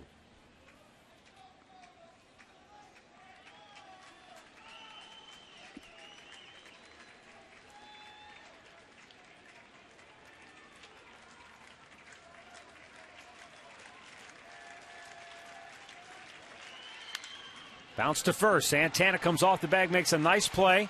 Return throw not in time. Coco able to beat it out. All right, good try. Coco, one of the few guys that would have beat it out. Durbin got over there in time. Santana, a nice relay to Cabrera. Cabrera back to Durbin. The speed of Coco Crisp beats this one out, or they would have had a nice double play. It would have been 3-6. Back to 1. No, couldn't do it.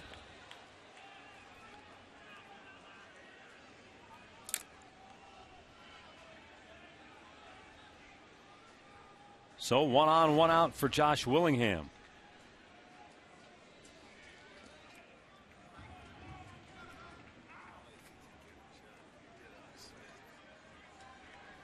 Crisps, oh my, nice pick by Santana on a ball in the dirt from Durbin.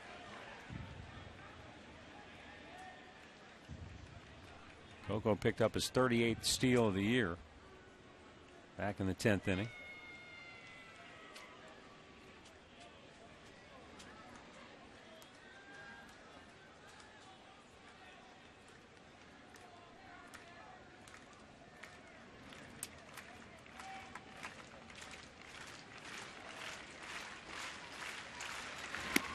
And the pitch outside for ball 1. Willingham singled and scored in the second. Since then, he has struck out twice, flied to left, and walked.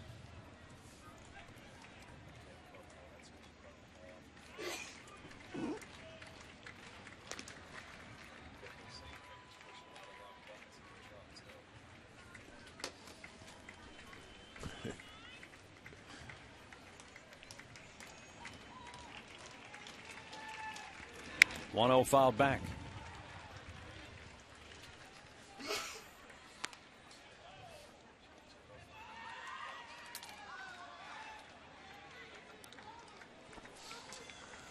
Durbin is pretty quick to home plate, so it's going to be tough for Coco to get a real good jump. Durbin's about 1-1 to home plate. Average is about 1-3.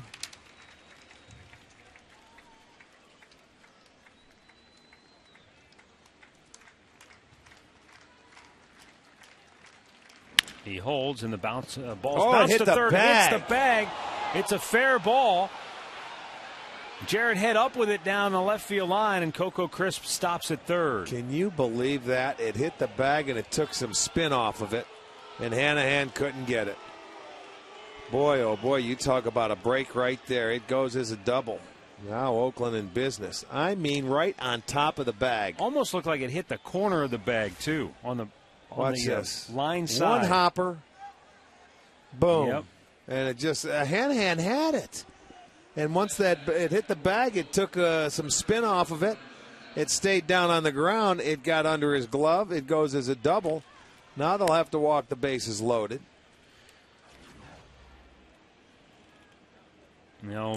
Issue the free pass to Brandon Allen. And they'll go to work on Ryan Sweeney, who's in the on-deck circle, and he hit into an inning-ending double play his last time up.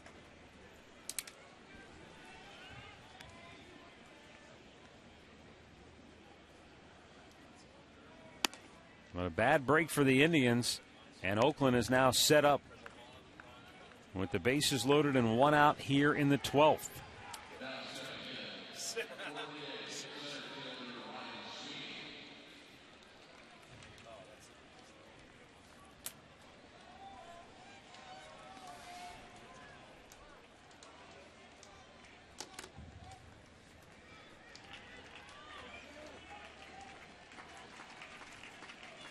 The pitch.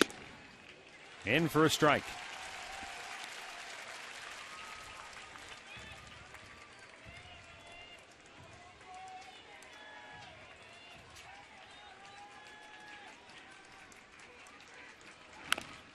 Fouled over the top of the A's dugout, and now he's got him down on the count 0-2.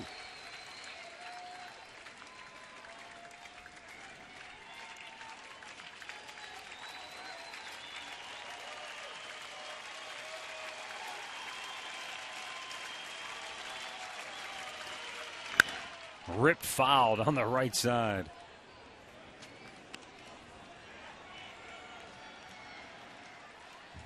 Chad Durbin, since coming on in the 11th, has made 30 pitches now.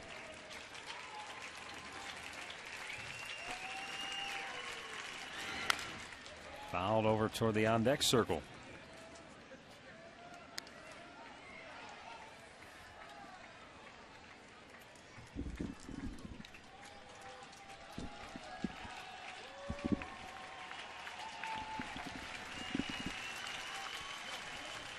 Here's the set by Durbin and the 2-strike pitch. Checked his swing and fouls it over toward the Indians dugout.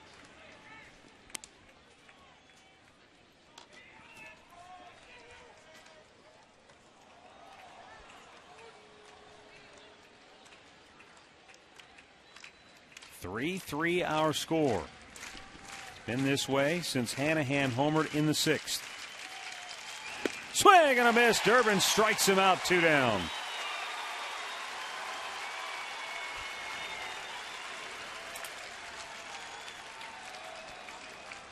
13th strikeout for Indians pitchers here tonight. Well, Chad comes out and throws a nice cutter on the outside part of the plate. Perfect pitch, but what set that whole at-bat up, he was able to get ahead of him. You could see Sweeney, he's upset with himself. He must have been looking for that cutter inside. He gets it away, but now he's got one more tough out to get. Now David DeJesus started the game 0 for 4 and was 0 for 7 in the series before he singled to lead off the 11th inning.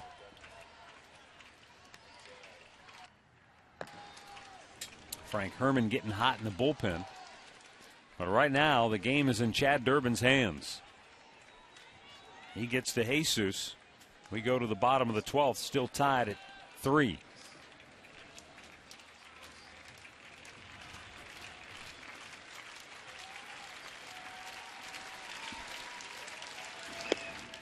And a fastball for strike 1 went right at him with that first pitch. That's how he was able to get ahead of Sweeney right there. Got ahead of him 0-2 with that. He went cutter in.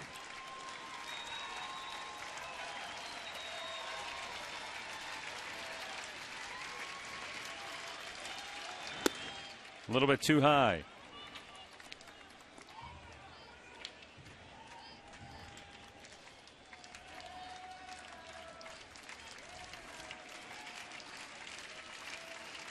Durbin with nowhere to put him. Comes set. The 1-1. Popped him up. Cabrera, the shortstop, says, "I'll take it." He does, and Durbin works out of a bases-loaded jam here in the top of the 12th. And we are still tied at 3.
Here at Progressive Field.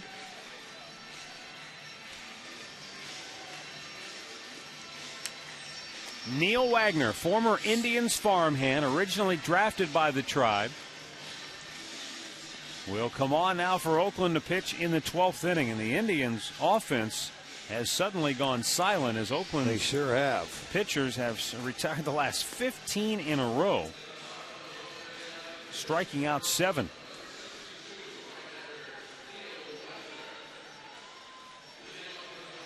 Bottom third of the Indians order will be due up here. Jason Donald, Jared Head, and Lou Marson.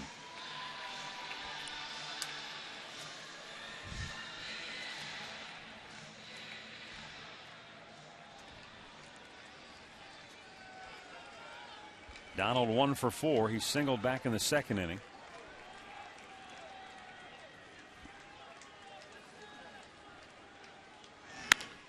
And a squibber towards second.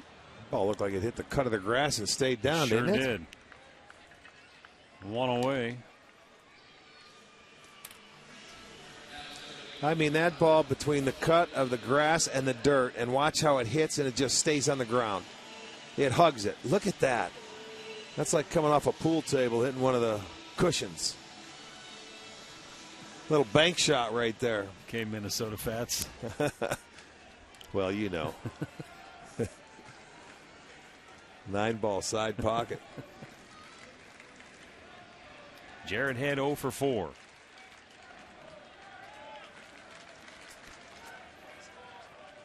Takes a look at a ball down low.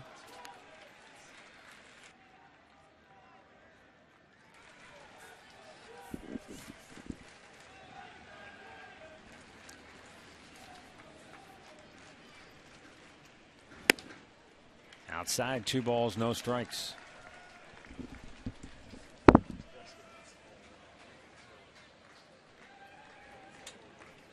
Neil Wagner.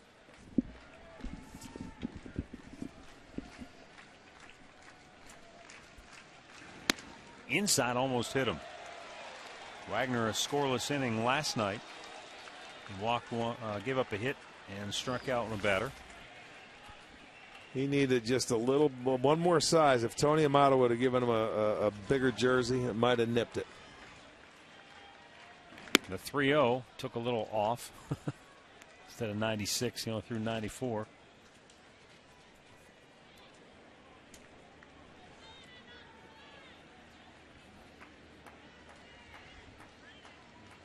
Wagner fires and Jared fouls it back. Full count.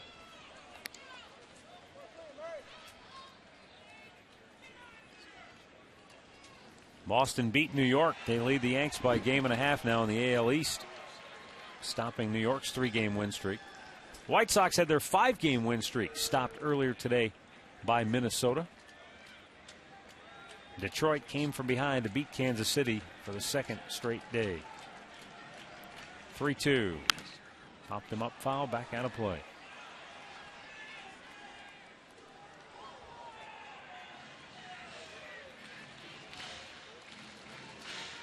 Lou Marson waiting on deck.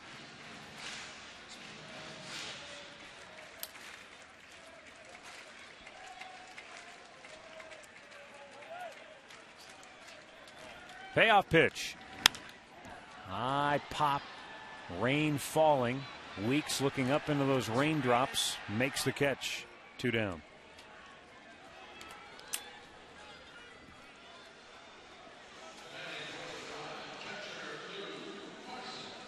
This is just a little stray shower that popped up on the radar out of nowhere, right out over Lake Erie, and we're just kind of on the back end of it. You sure?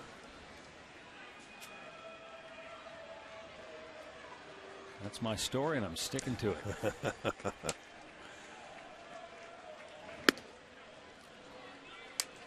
Maybe Lou can blast one out of here and send us home. Somebody better hurry up and score because they got a 12 o'clock game tomorrow unless you just want to come back and play 2 tonight and they can leave.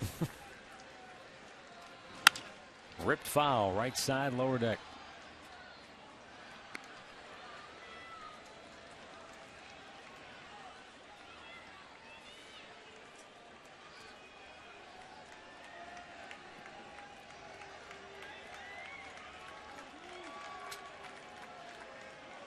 The 1-1.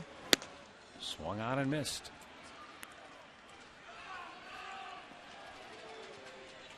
Folks heading for cover.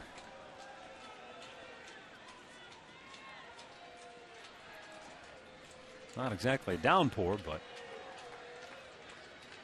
the 1-2 fouled back.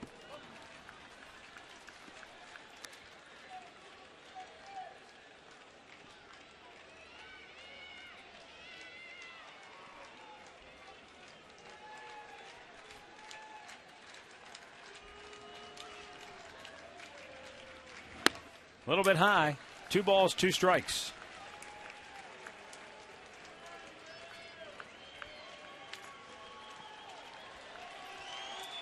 Now Neil Wagner takes aim on Lou Marson with Carrero waiting on deck. He would be next. And Marson shoots it out of play.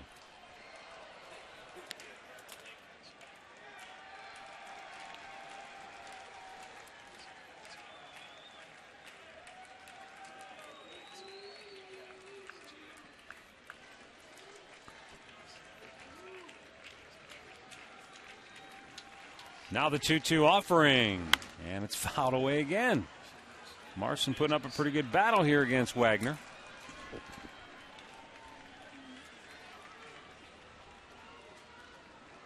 He's seen 7 pitches so far.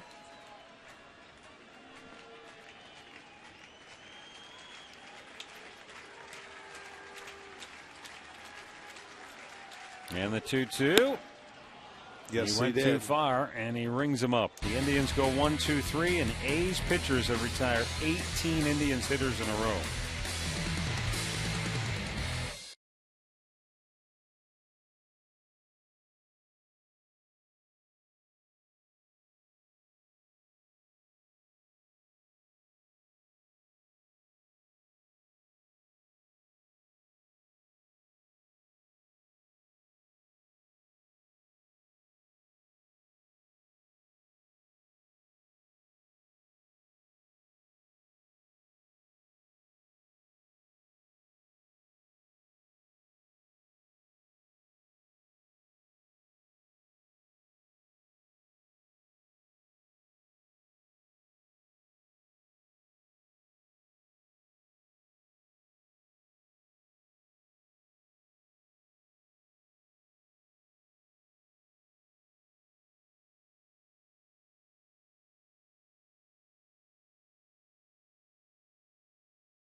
And the Indians go back to their bullpen. Frank Herman will be coming on. Be the 6th Indians pitcher to work tonight. Chad Durbin worked 2 scoreless innings and got out of a bases loaded 1-out jam in the 12th.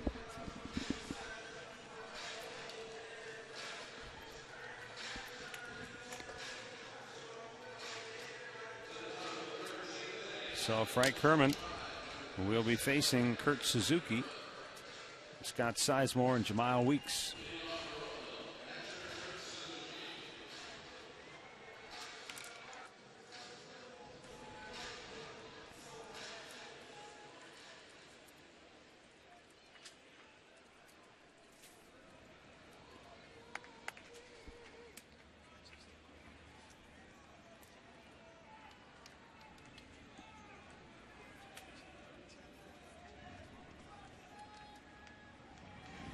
And it's up high, ball 1 to Suzuki, who is 1 for 3 on the night with a home run.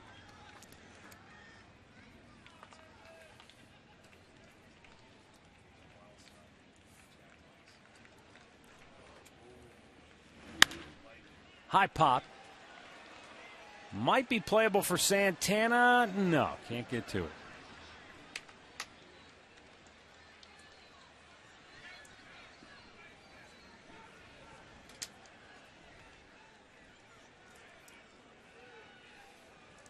We've had bugs, extra innings, and a few raindrops.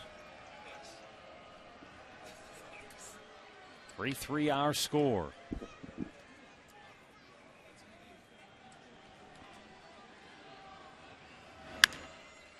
Three home runs in the game. 2 by Jack Hanahan, 1 by Suzuki. Those happened a long time ago. Last one coming back in the 6th inning, the Hanahan homer that tied the game. And since that point, Matt, they've had 1 hit after that homer, and it was a single by Marson to lead off the 7th, and they haven't done anything since.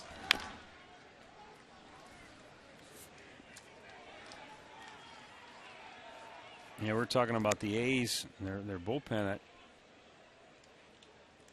We said I think we said they retired 18 in a row. They did have a sacrifice bunt by Ezekiel Carrera, but so it's 17 in a row technically. But they've done a phenomenal job. The 1-2, got him looking. Frank Herman punches out Suzuki, and the Indians pitchers have piled up a bunch of strikeouts tonight. That's the 14th by my count. Yes, it is. That's 14 by the Circle K up there, strikeout meter. They're out of room, I think, aren't they? That's 14. He's got him up there. He's doing his dance. He's still up there clapping and loving it, man. I love what you do. And he does. He certainly does.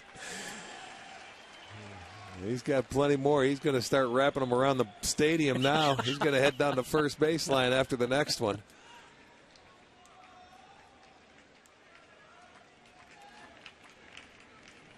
The pitch. Man, he just missed 1-1.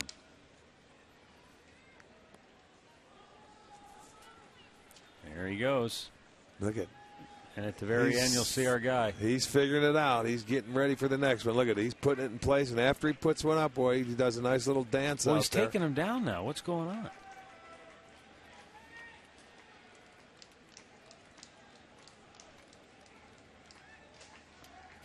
I don't know. Maybe he got word that we're on him. We are on him. It's that time of night. The 1-1 pitch. 4-hour games. We're looking at the man that hangs the case and dances.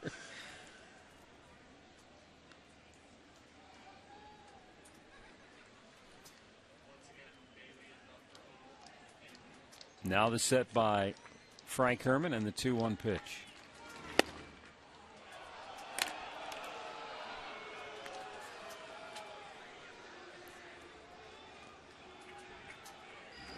He looks in there for a while, wondering where was this pitch.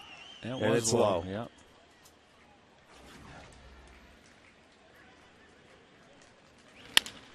Beats it into the ground as Dribble Cabrera slings it over. 2 away. Takes us to the top of the order in Jamiel Weeks. For the Indians in the 13th inning, in the bottom half of the 13th inning, it will be the top of the order coming up.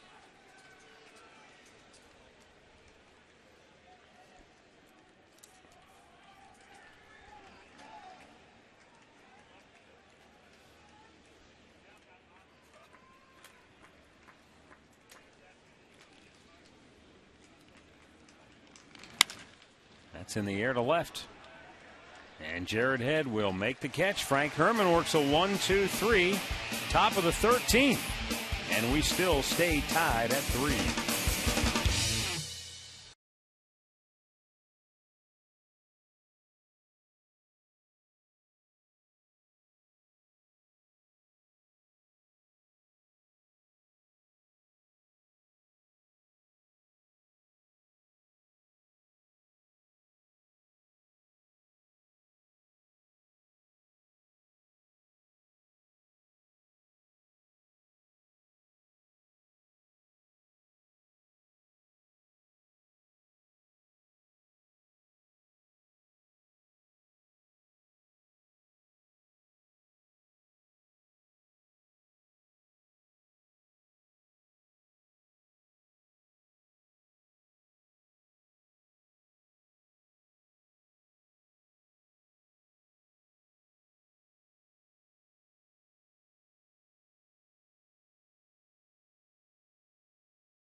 Well, we still tied 3-3, bottom of the 13th inning.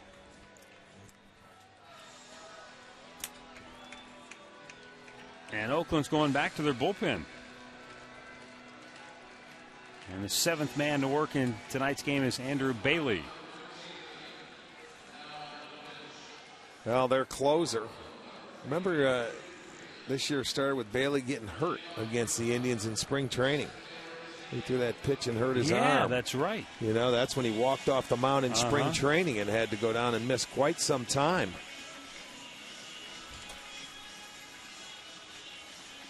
So the A's are down to one pitcher in their bullpen.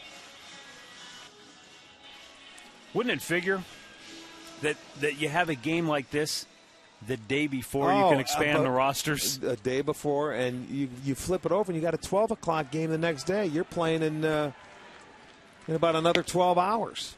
Well, I would assume, for Oakland's sake, they're AAA clubs in Sacramento, so I would assume they already had their reinforcements here. Well, because if they wait till tomorrow morning, they won't get here in time. The Indians, of course, they could just pick up the phone now and call down to Columbus. They could be on 71 coming up. They might be. Ezekiel Carrera lifts it out of play, fouled on the left side. Remember, the Indians' last hit came in the seventh inning. Leading off the inning, Lou Morrison got a single. And other than that, nobody has reached base since that time. Yeah, Carrera laid down the sacrifice bunt to put him at second base. And they have gone in order ever since. 2-2. But Oakland, they have wasted a lot of chances. Just since the ninth inning, they're 0 for 7 with runners in scoring position. Well, they've left 13 runners stranded. The Indians have left 6.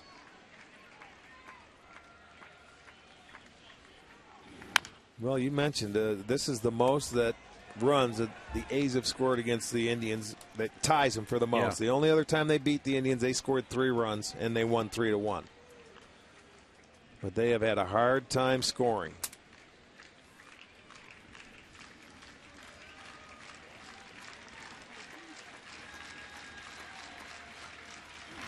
Two bounce towards second base. And Weeks throws him out. All right, so I got official word from the Indians that the strikeout meter has to be reset because they ran out of room. There's only room for that many Ks, so that's why he puts up the 14, and now he's going to start over from there. Who gave you that, Sibes or Bart? Sana Julian. Okay, Sana, she's listening to us, That's huh? right. She's locked I thought in. they were going to start coming down around the whole stadium. There he is. He loves it. Look at it. He's dancing. He's having a good old time. He wants to go all night long. Well, we may at the rate this game is going. Yes, we could. He's a lot younger than us. We want this thing to end. He wants it to keep going. Kosuke Fukudome, 1 hit tonight. Well, that's good to know. I didn't know that. It ends at 14 and we start over again and keep adding.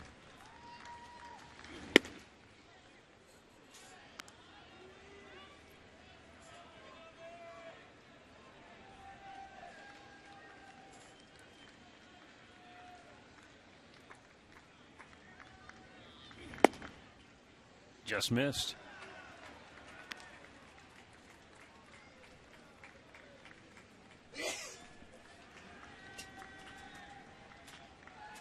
Hurricane coach just blew through. God bless you. 2-1 pitch. Out of play, 2-2.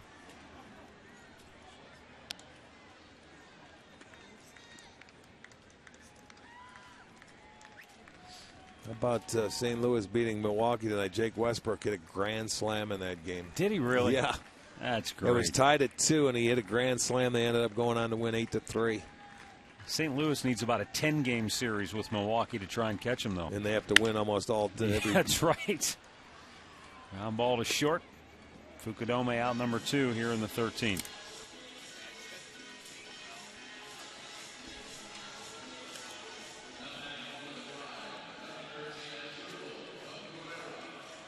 As Drupal Cabrera steps to the dish now.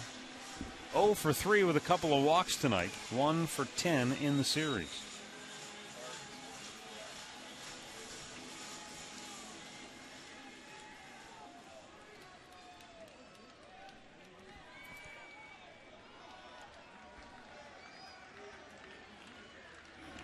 And a curveball in there for a strike.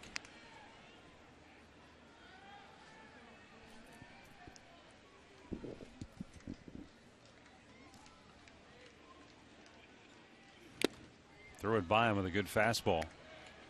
And now Cabrera down on the count 0-2.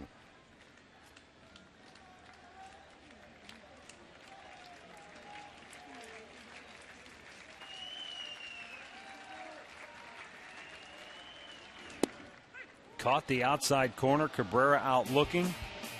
And we play on. To the 14th we go. Still tied at 3.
Our scores. We go to the 14th inning. And for Oakland, Cliff Pennington will lead off. Then Coco Crisp and Josh Willingham.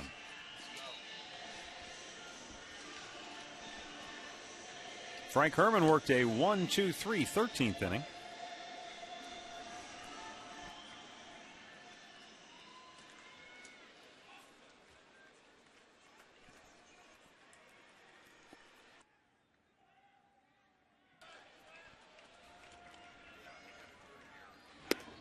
And it's a little bit high for ball 1.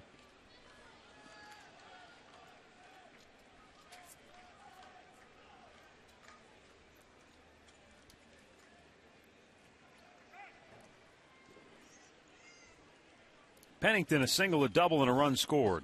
Also has a stolen base tonight. He's walked once and he has struck out. Smash to first. Nice play there by Carlos Santana. 1 away.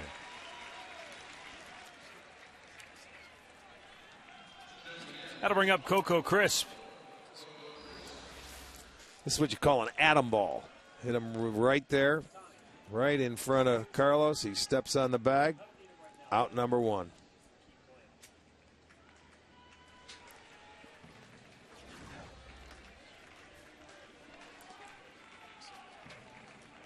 Coco bounced into a fielder's choice. His only time up tonight came on a pinch runner. And Cabrera just does throw him out by a half a step, maybe. 2 down.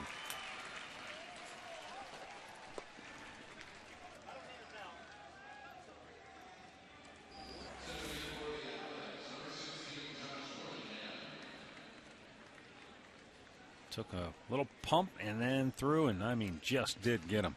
Yeah, just in time. That's the good ones always know just how much time they have.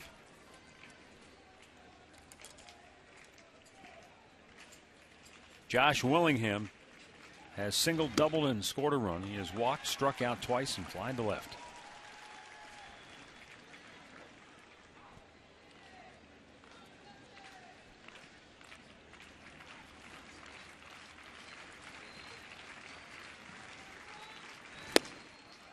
Missed inside with that.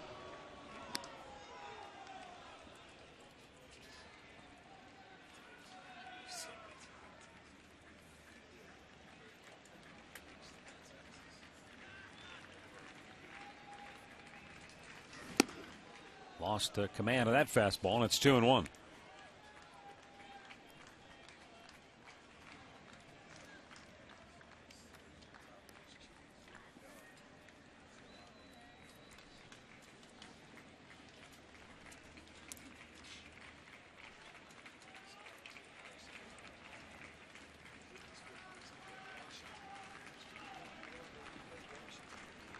Here's a 2-1 pitch. And he just missed with that one. 3-1.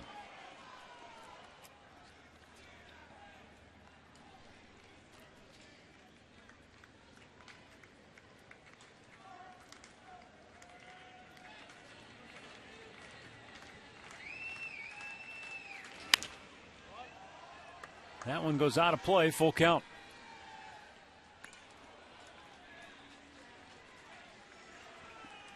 They're already in the 5th inning in Seattle, where the Angels lead the Mariners 1-0. Let's see, Arizona's still playing. They lead Colorado 4-2 in the 6th. That game started 9:40. The Seattle game at 10, so only 3-hour time difference. 3-2 hit high in the air to left field. Jared Head coming in, and he will make the catch. The A's go 1-2-3. We go to the last half of the 14th.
Our score as we go to the last half of the 14th inning. And Jim Thome will lead it off for the Indians. Closer Andrew Bailey staying on for a 2nd inning of relief work. Somewhat unusual. You don't see a lot of closers used in multiple inning situations. No, but he threw 14 pitches his 1st inning, and they only have one other pitcher after him. So 1-1 the count on Jim Thome. Doubled in the 1st. 0 for 4 since then. Couple of strikeouts.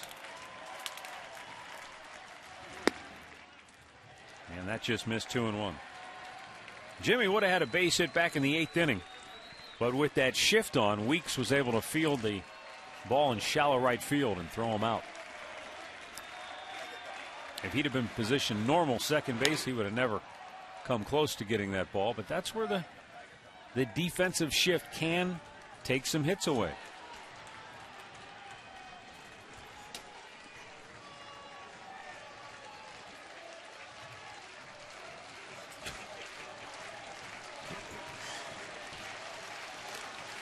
Crowd wants to see Thome end it right here. The 2-2 and a blast foul out of play to the left.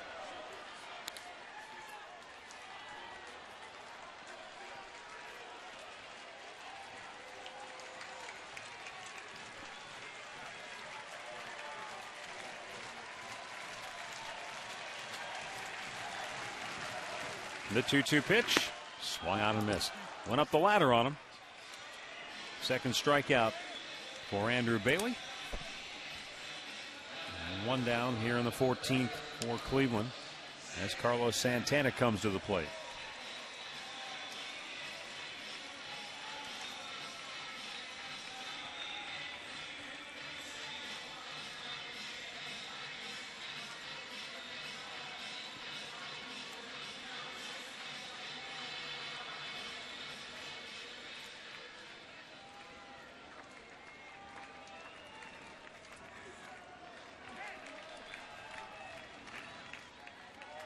Santana 0 for 5 tonight. He has struck out in his last 2 plate appearances.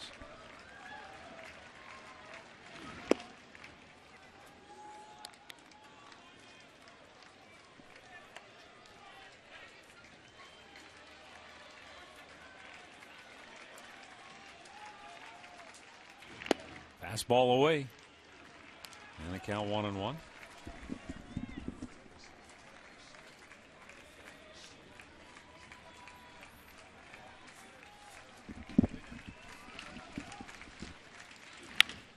Grounded foul.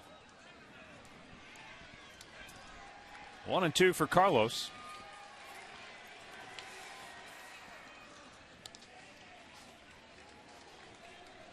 Santana came in hitting .302 in his previous 24 games with 19 runs batted in, but tough night at the dish so far.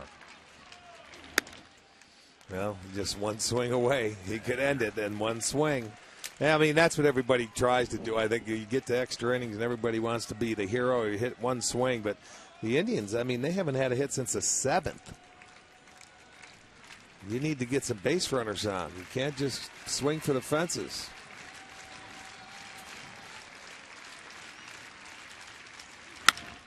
And a ground ball to first. It eats up Allen, but he's able to recover in time to get Santana 2 down.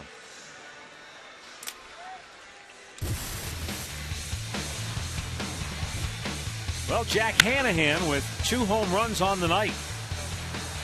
That was in the 2nd inning, and this one in the 6th tied the game at 3.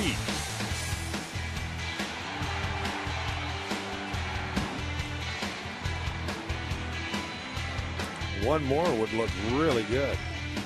We could show that again. Down and in to Hanahan for ball 1.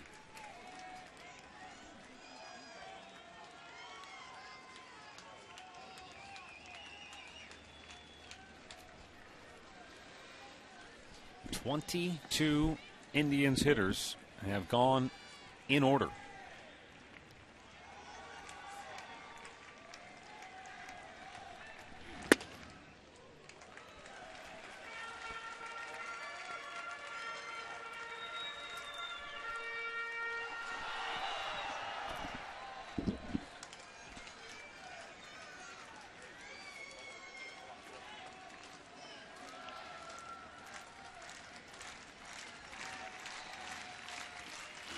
Swung on and missed. It's 2-1.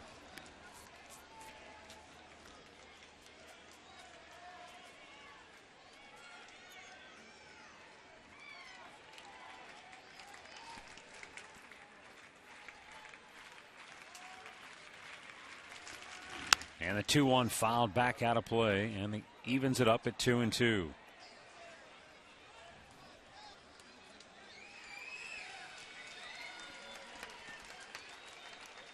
Three runs on 12 hits for Oakland. They've left 13. The Indians, 3 runs on 7 hits. They've stranded 6. Now the 2-2 to Jack Hanahan. Now it's fouled back. Got a piece of that.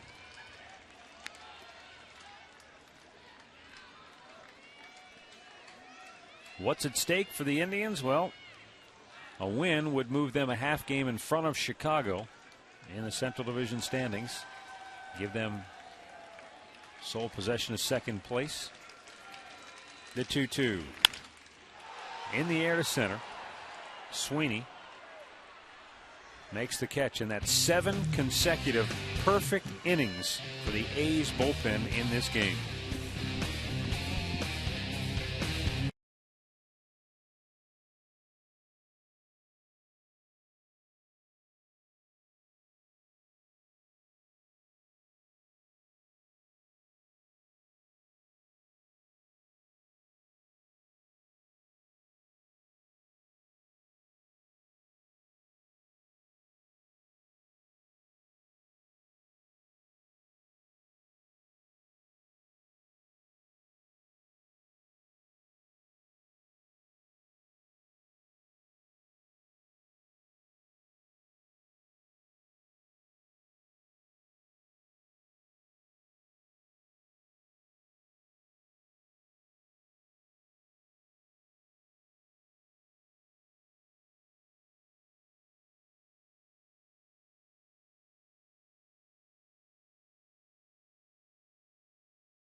Go to the 15th inning.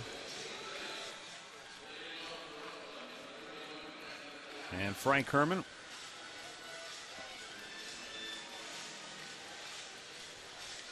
has worked 2 scoreless innings. And will stay on here to pitch the 15th.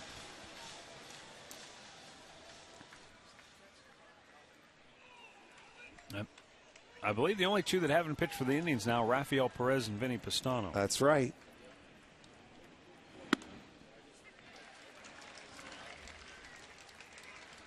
Brandon Allen. And you know, you might be right. There may be a call in to have somebody here for reserves for tomorrow, when you can expand the roster just in case. You never know how long this one's going. We're into the 15th. Well, regardless, Rick, there's going to be some tired guys. Oh, yeah. I mean, I'm thinking mainly of a guy like Asdrubal Cabrera, who's played every day, all season long. And you get this late in the year, and now you get a 14-inning game, and you got to bounce back and play at noon tomorrow. You got to wonder. You got Marson catching his 15 tonight. And normally he would catch with the left-hander going out there, but, you know, will he catch tomorrow? Normally, no. You would say Santana, who's played every I was inning. going to say, and your backup catcher's been out there the whole game, too. Well, first of all, get this one over. You got to try and win it.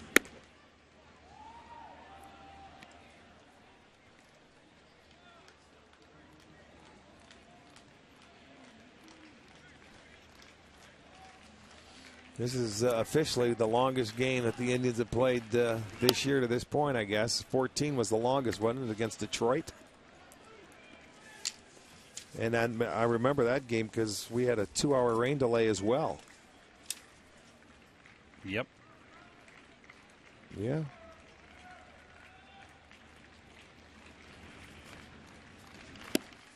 Got him looking. He doesn't like it. He has a few words, but he'll head back to the dugout.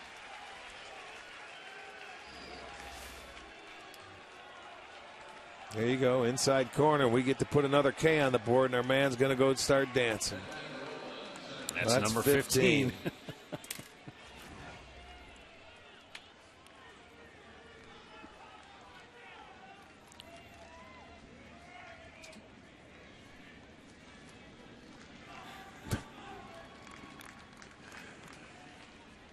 Now the pitch to Ryan Sweeney. It's in there for a strike.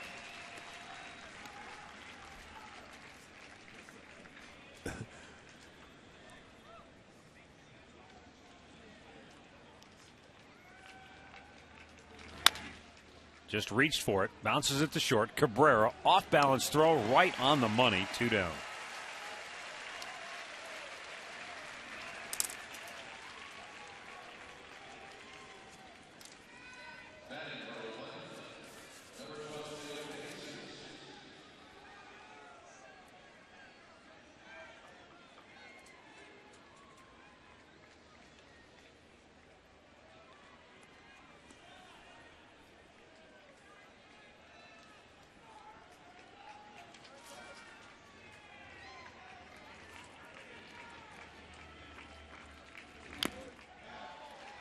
Foul ball there by David DeJesus. He is. Got to start counting them up now. 1, 2, 3, 4, 5. 1 for 6.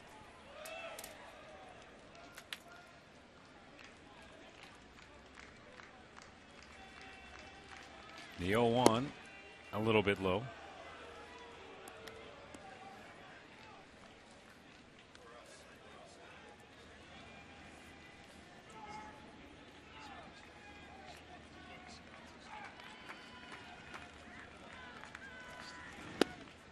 Low and away. 2 balls and a strike.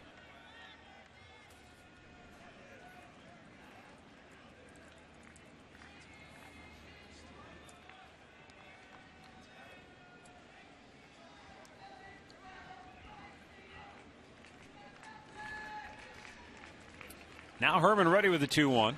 And DeJesus takes a look. It's just a little bit outside. 3-1.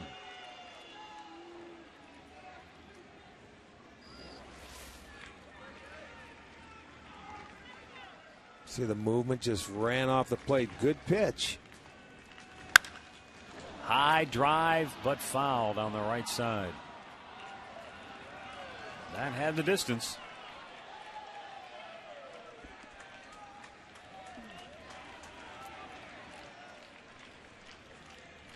Even DeJesus Well, has to he just knew go. it. Yeah, he knew it. He had enough of it, but it was foul.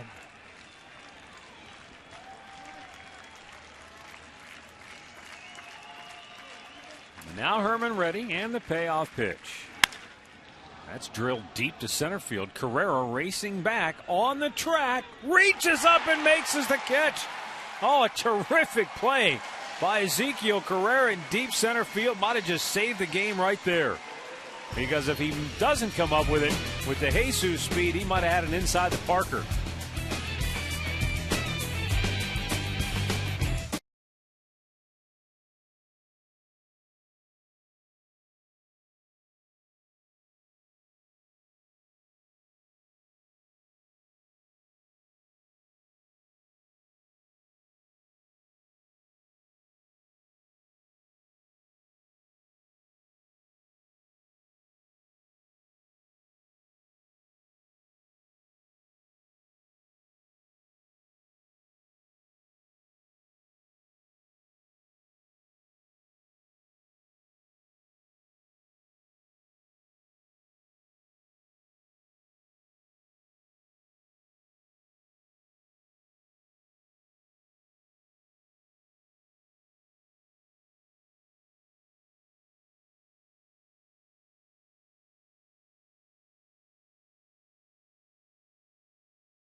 We got a new pitcher as we go to the bottom of the 15th inning.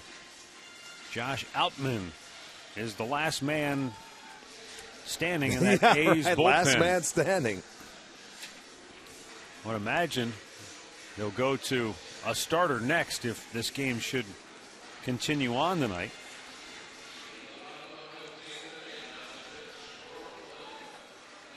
We'll have to wait and see on that.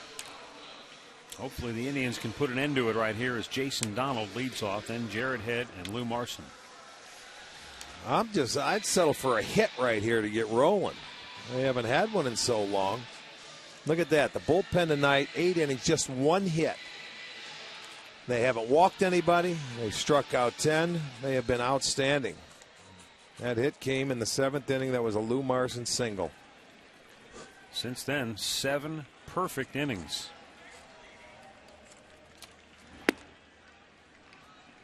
Outman with a first pitch strike to Donald.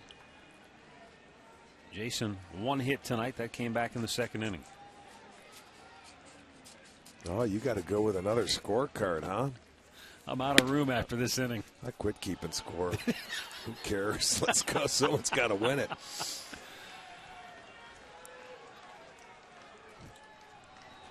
That's what Teflon's back there for. He'll give you the numbers. You don't need a scorecard. He does a beautiful job keeping score. When in doubt, ask Tommy.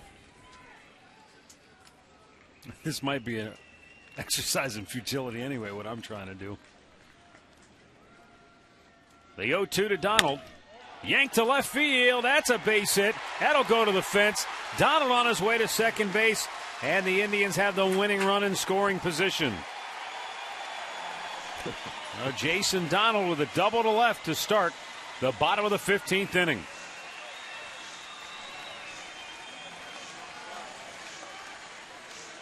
There you go. That's a good start. Leadoff double. Outman left that breaking ball up middle of the plate. Happens to speed up his bat. And it's going to go for extra bases. So he had a hit in his first at bat. And he's going to have a hit hopefully in his last at bat. And that was an 0-2 pitch that he jumped on and hung him a breaking ball.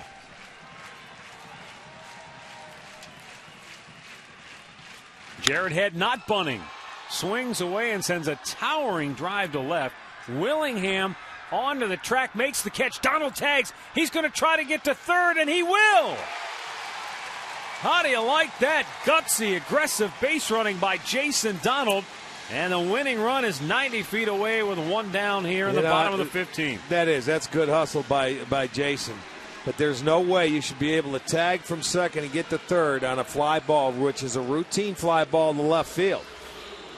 They choose not to bunt him. You see, he's going back. He doesn't have his momentum going this way. And good hustle. I just say good hustle to get yourself in scoring position. Now the A's have to bring the infield in and the outfield in as well. So for Lou Marson, just a fly ball here should win it.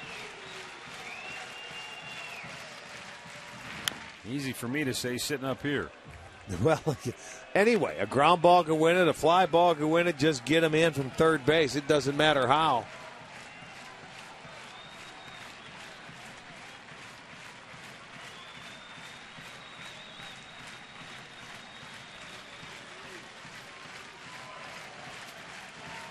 Here's the set by Outman in the 0-1. Fouled right back, nothing into the count.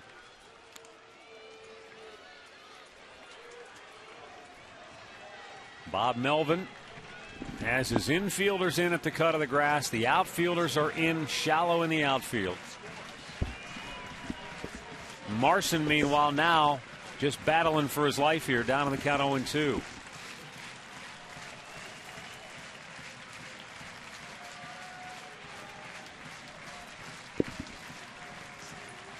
And the two-strike pitch, fouled right back. This kid's got a good arm, too, 95 miles an hour. How many guys do you see number 88? Rene Gonzalez? Yeah, with Baltimore. I can't think of anybody That's else. Right. You are right. Now the 0-2.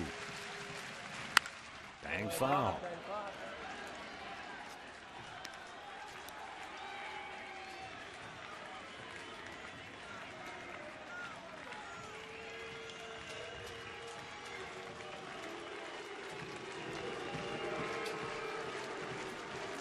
Well, pretty good battle here right now.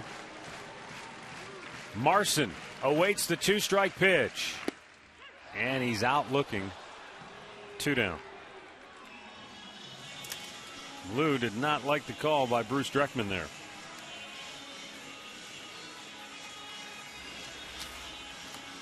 Well, you take a look at it. It looked like it might have been a little cutter or breaking ball. I can see why he's beefing, yeah. He's saying that ball caught plate before he ended up catching it. Well, the infield now goes back with 2 outs. And Ezekiel Carrera steps in. Looks at ball 1. He tripled to start the game and scored back in the first. Since then, 0 for 4 with a sacrifice bunt.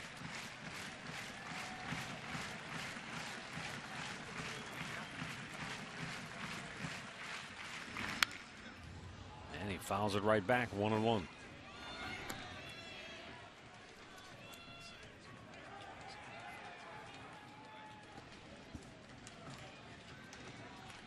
Outman has thrown 11 pitches, 10 strikes.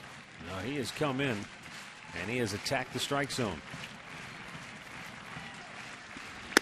Up high with it, 2-1.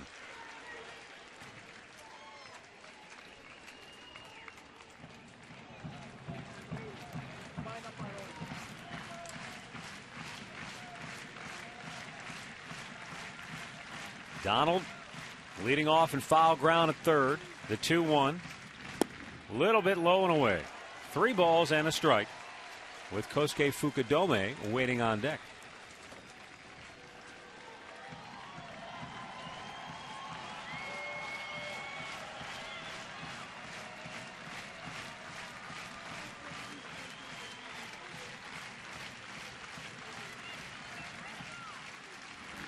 Ball 4.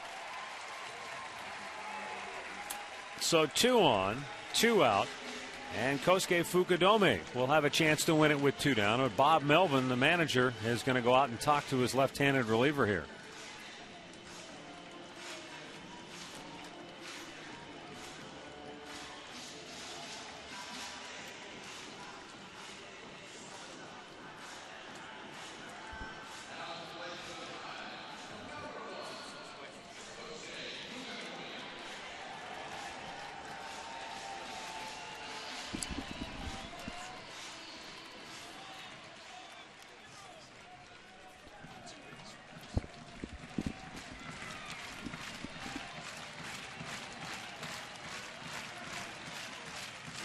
Carrera takes off and goes to second, but they weren't holding him, so no steal there. That run means nothing. That runner means nothing. The only thing that matters right now is Jason Donald at third base. The 0-1. Fukudome slices it out of play. And now he's down on the count, 0-2.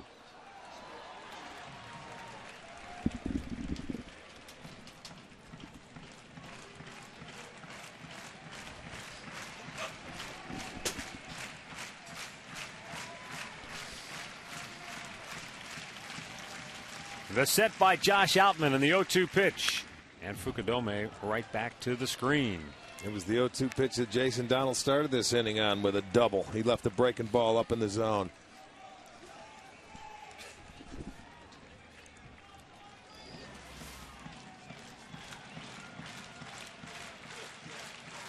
Just got a piece to stay alive.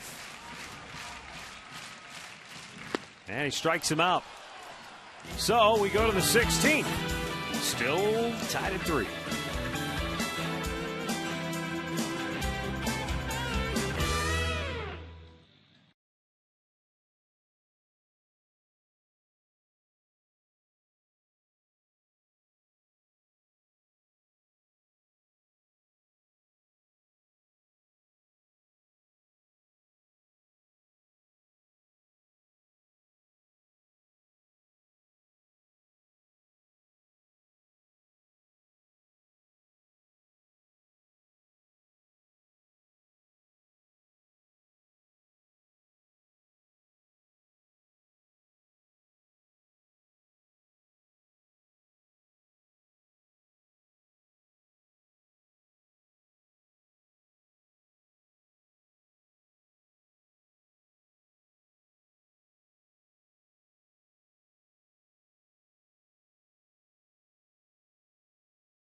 The 16th inning. Can't believe I'm saying that. We're going to the 16th inning.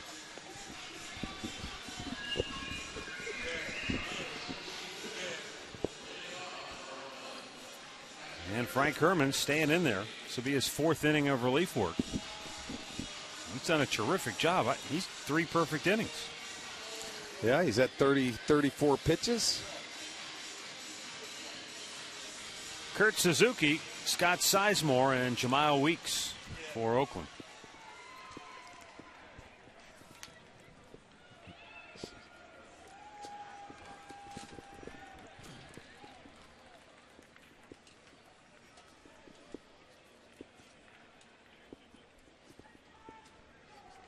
Herman fires, and Suzuki pops it back out of play.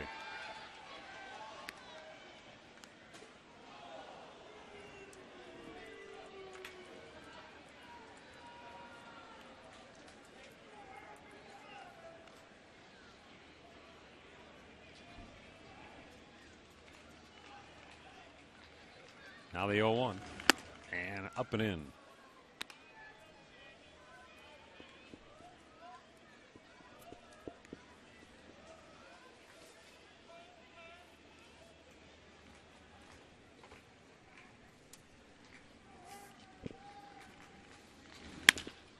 Fly ball to center field. Carrera broke back, now races in to make the catch. 1 down.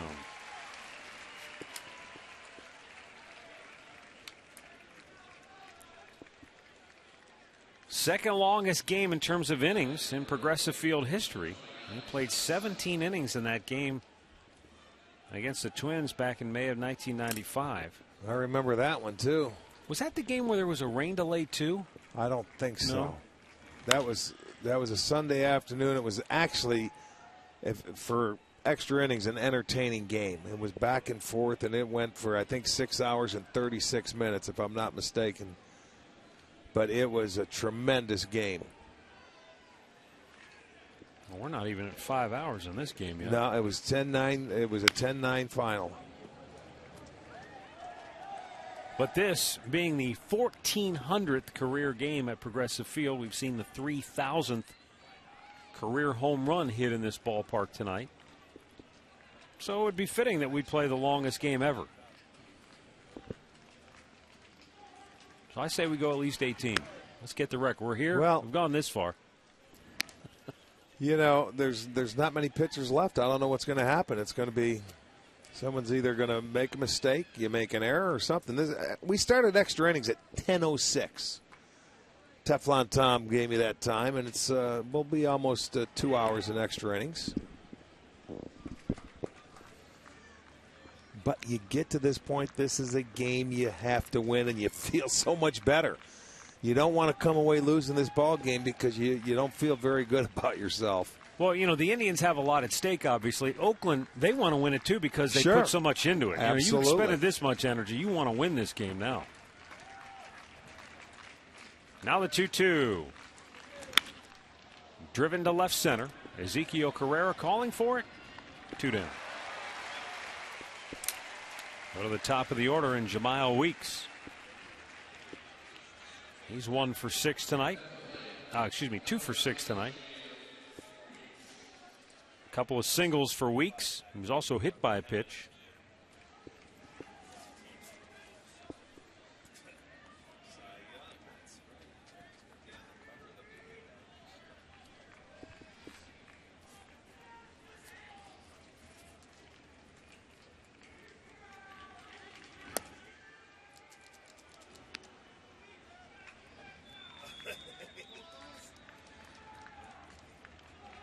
Manny Acta has used 6 pitchers tonight. I'm guessing, Rick, that he wanted to stay away from both Rafael Perez and Vinny Pastano tonight because we haven't seen either one of those guys. And I mean, they haven't even warmed up. Well, Perez went, 2 innings last night. You need him tomorrow because Sip's probably gone. Yeah. So, like we said, we talked about this maybe 5 or 6 innings ago. And you won't see those guys.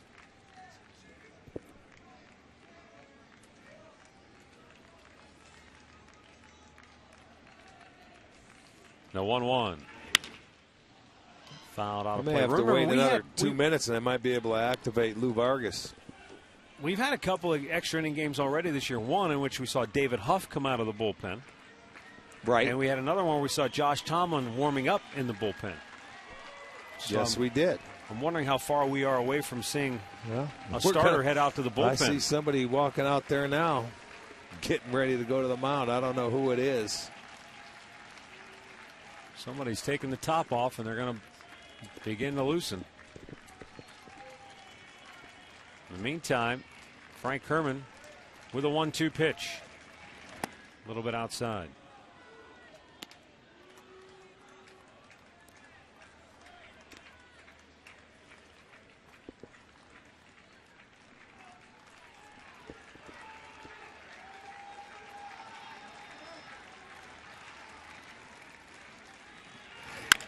Little chopper towards second. Donald fields and fires, and the A's go 1-2-3.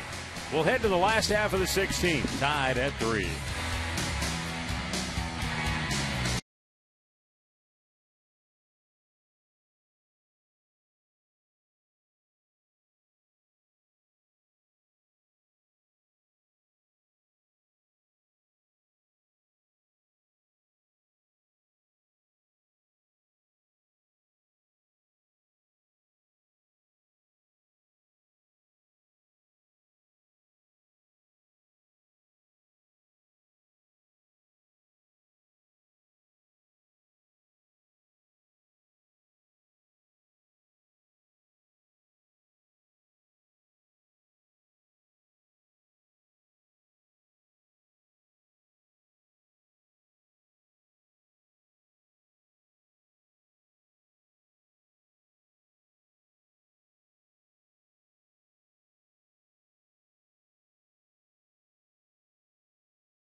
Bottom of the 16th inning. We will see as Drupal Cabrera, Jim Thome, and Carlos Santana for the Tribe.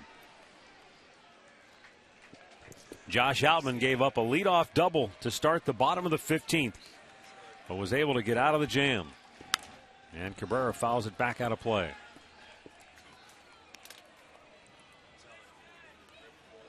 As Drupal 1 for 11 in the series. Tonight, a couple of strikeouts, couple of walks. He's flied to center and fouled out to left.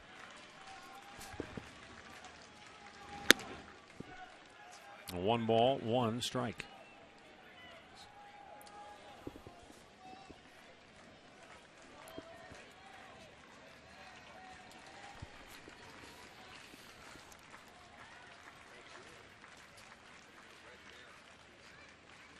The 1-1. Called a strike. Cabrera doesn't like it.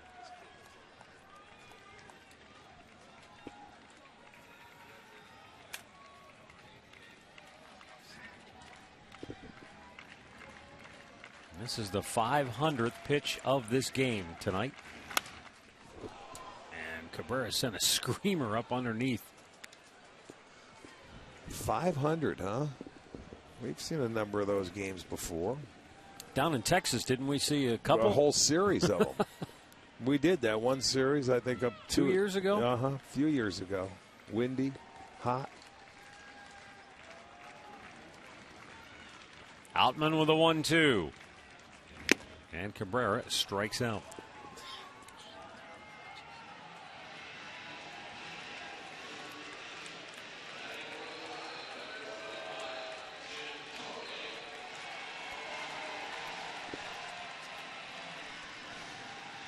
$18 strikeouts for Oakland pitchers tonight.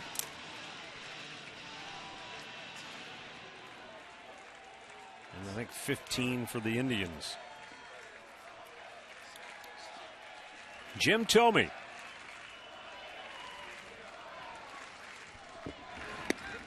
Looks at a ball outside. Jim doubled in the first inning. Since then, 0 for his last 5. 3 times he has struck out tonight.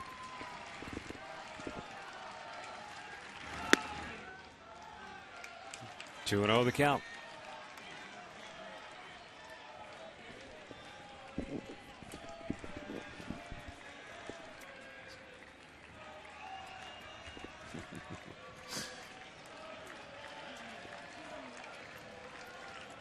Outman with the 2-0. And Jimmy rips it to deep left field. That's going to one-hop the fence. Big turn, but the big guy can't get down there. He'll hold with a long one-out single. Well, you're going to have to pinch run for him now. And it will be Cord Phelps who will come on to pinch run for Thome. So Jim with his second hit of the night.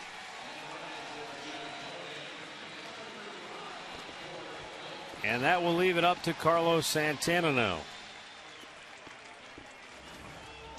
1 on, 1 out. And Santana 0 for 6 in the ballgame.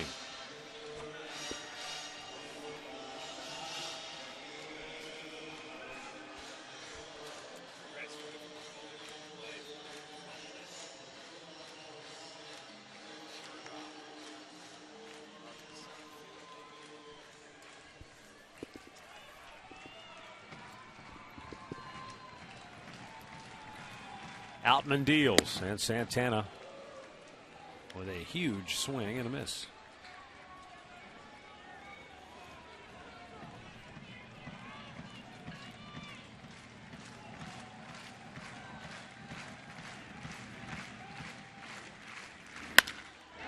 Solid line drive to center field. Phelps stops at second. Back-to-back hits here in the 16th for the Tribe. And now an opportunity for Jack Hanahan to finish what has been a big night for him already. There you go. Shorten that swing up a little bit. Right back up the middle. A nice line drive for his first hit of the night. They are now in double digits.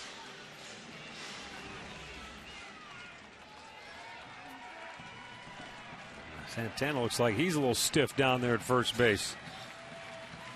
And here's Jack Hanahan, 2 solo homers on the night.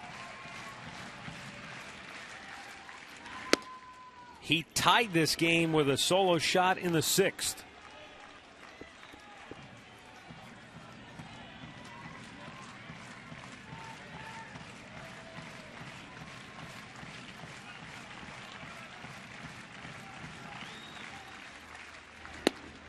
Down low.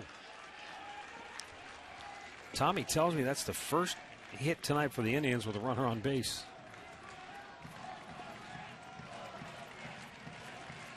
Yeah. He's still on top of his game, isn't he, after midnight? Yeah. He started this game in August, and he's going to end it in September. Hanahan with a base hit into right field. Court Phelps coming around third, going to be waved home. To Jesus, throw to the plate. The slide. Safe! Safe, and the Indians win it. Jack Hanahan with a game-winning base hit into right field. His 3rd RBI of the night. And the Indians win it by a final score of 4-3 in 16 innings. A gutsy decision by Steve Smith to wave him home. It was a close play at the plate. Suzuki did a great job to make the catch and the tag attempt. But Court Phelps able to slide in just ahead of the tag to make the Indians a winner for the 3rd game in a row against Oakland. The Tribe goes to 68-65 on the year with a win. Oakland drops to 60-76. The winner for the Indians is Frank Herman, and what a great job he did out of the bullpen. He's now 4-0. The loser is Josh Outman for Oakland. He's now 3-4 on the season. Well, time now for our play of the game, brought to you by KeyBank. Thanks for making KeyBank the #1 bank in Northeast Ohio. Well, we're just going to get another replay of what just happened. This guy had a terrific night. Jack Hanahan gets the base hit. In comes Court Phelps, who's pinch running. Did he get his, the tag was there? Did he get his hand on the plate? He say, yes, he did. That is the winning run right there in the longest game of the year that the Indians are able to come back and win this ball game 4-3. That's going to be our key bank and key play of the game. So a great win for the Indians. You play this long, as you said, you got to win this game. The Indians do. We're back to celebrate it on the Conrad's postgame show next.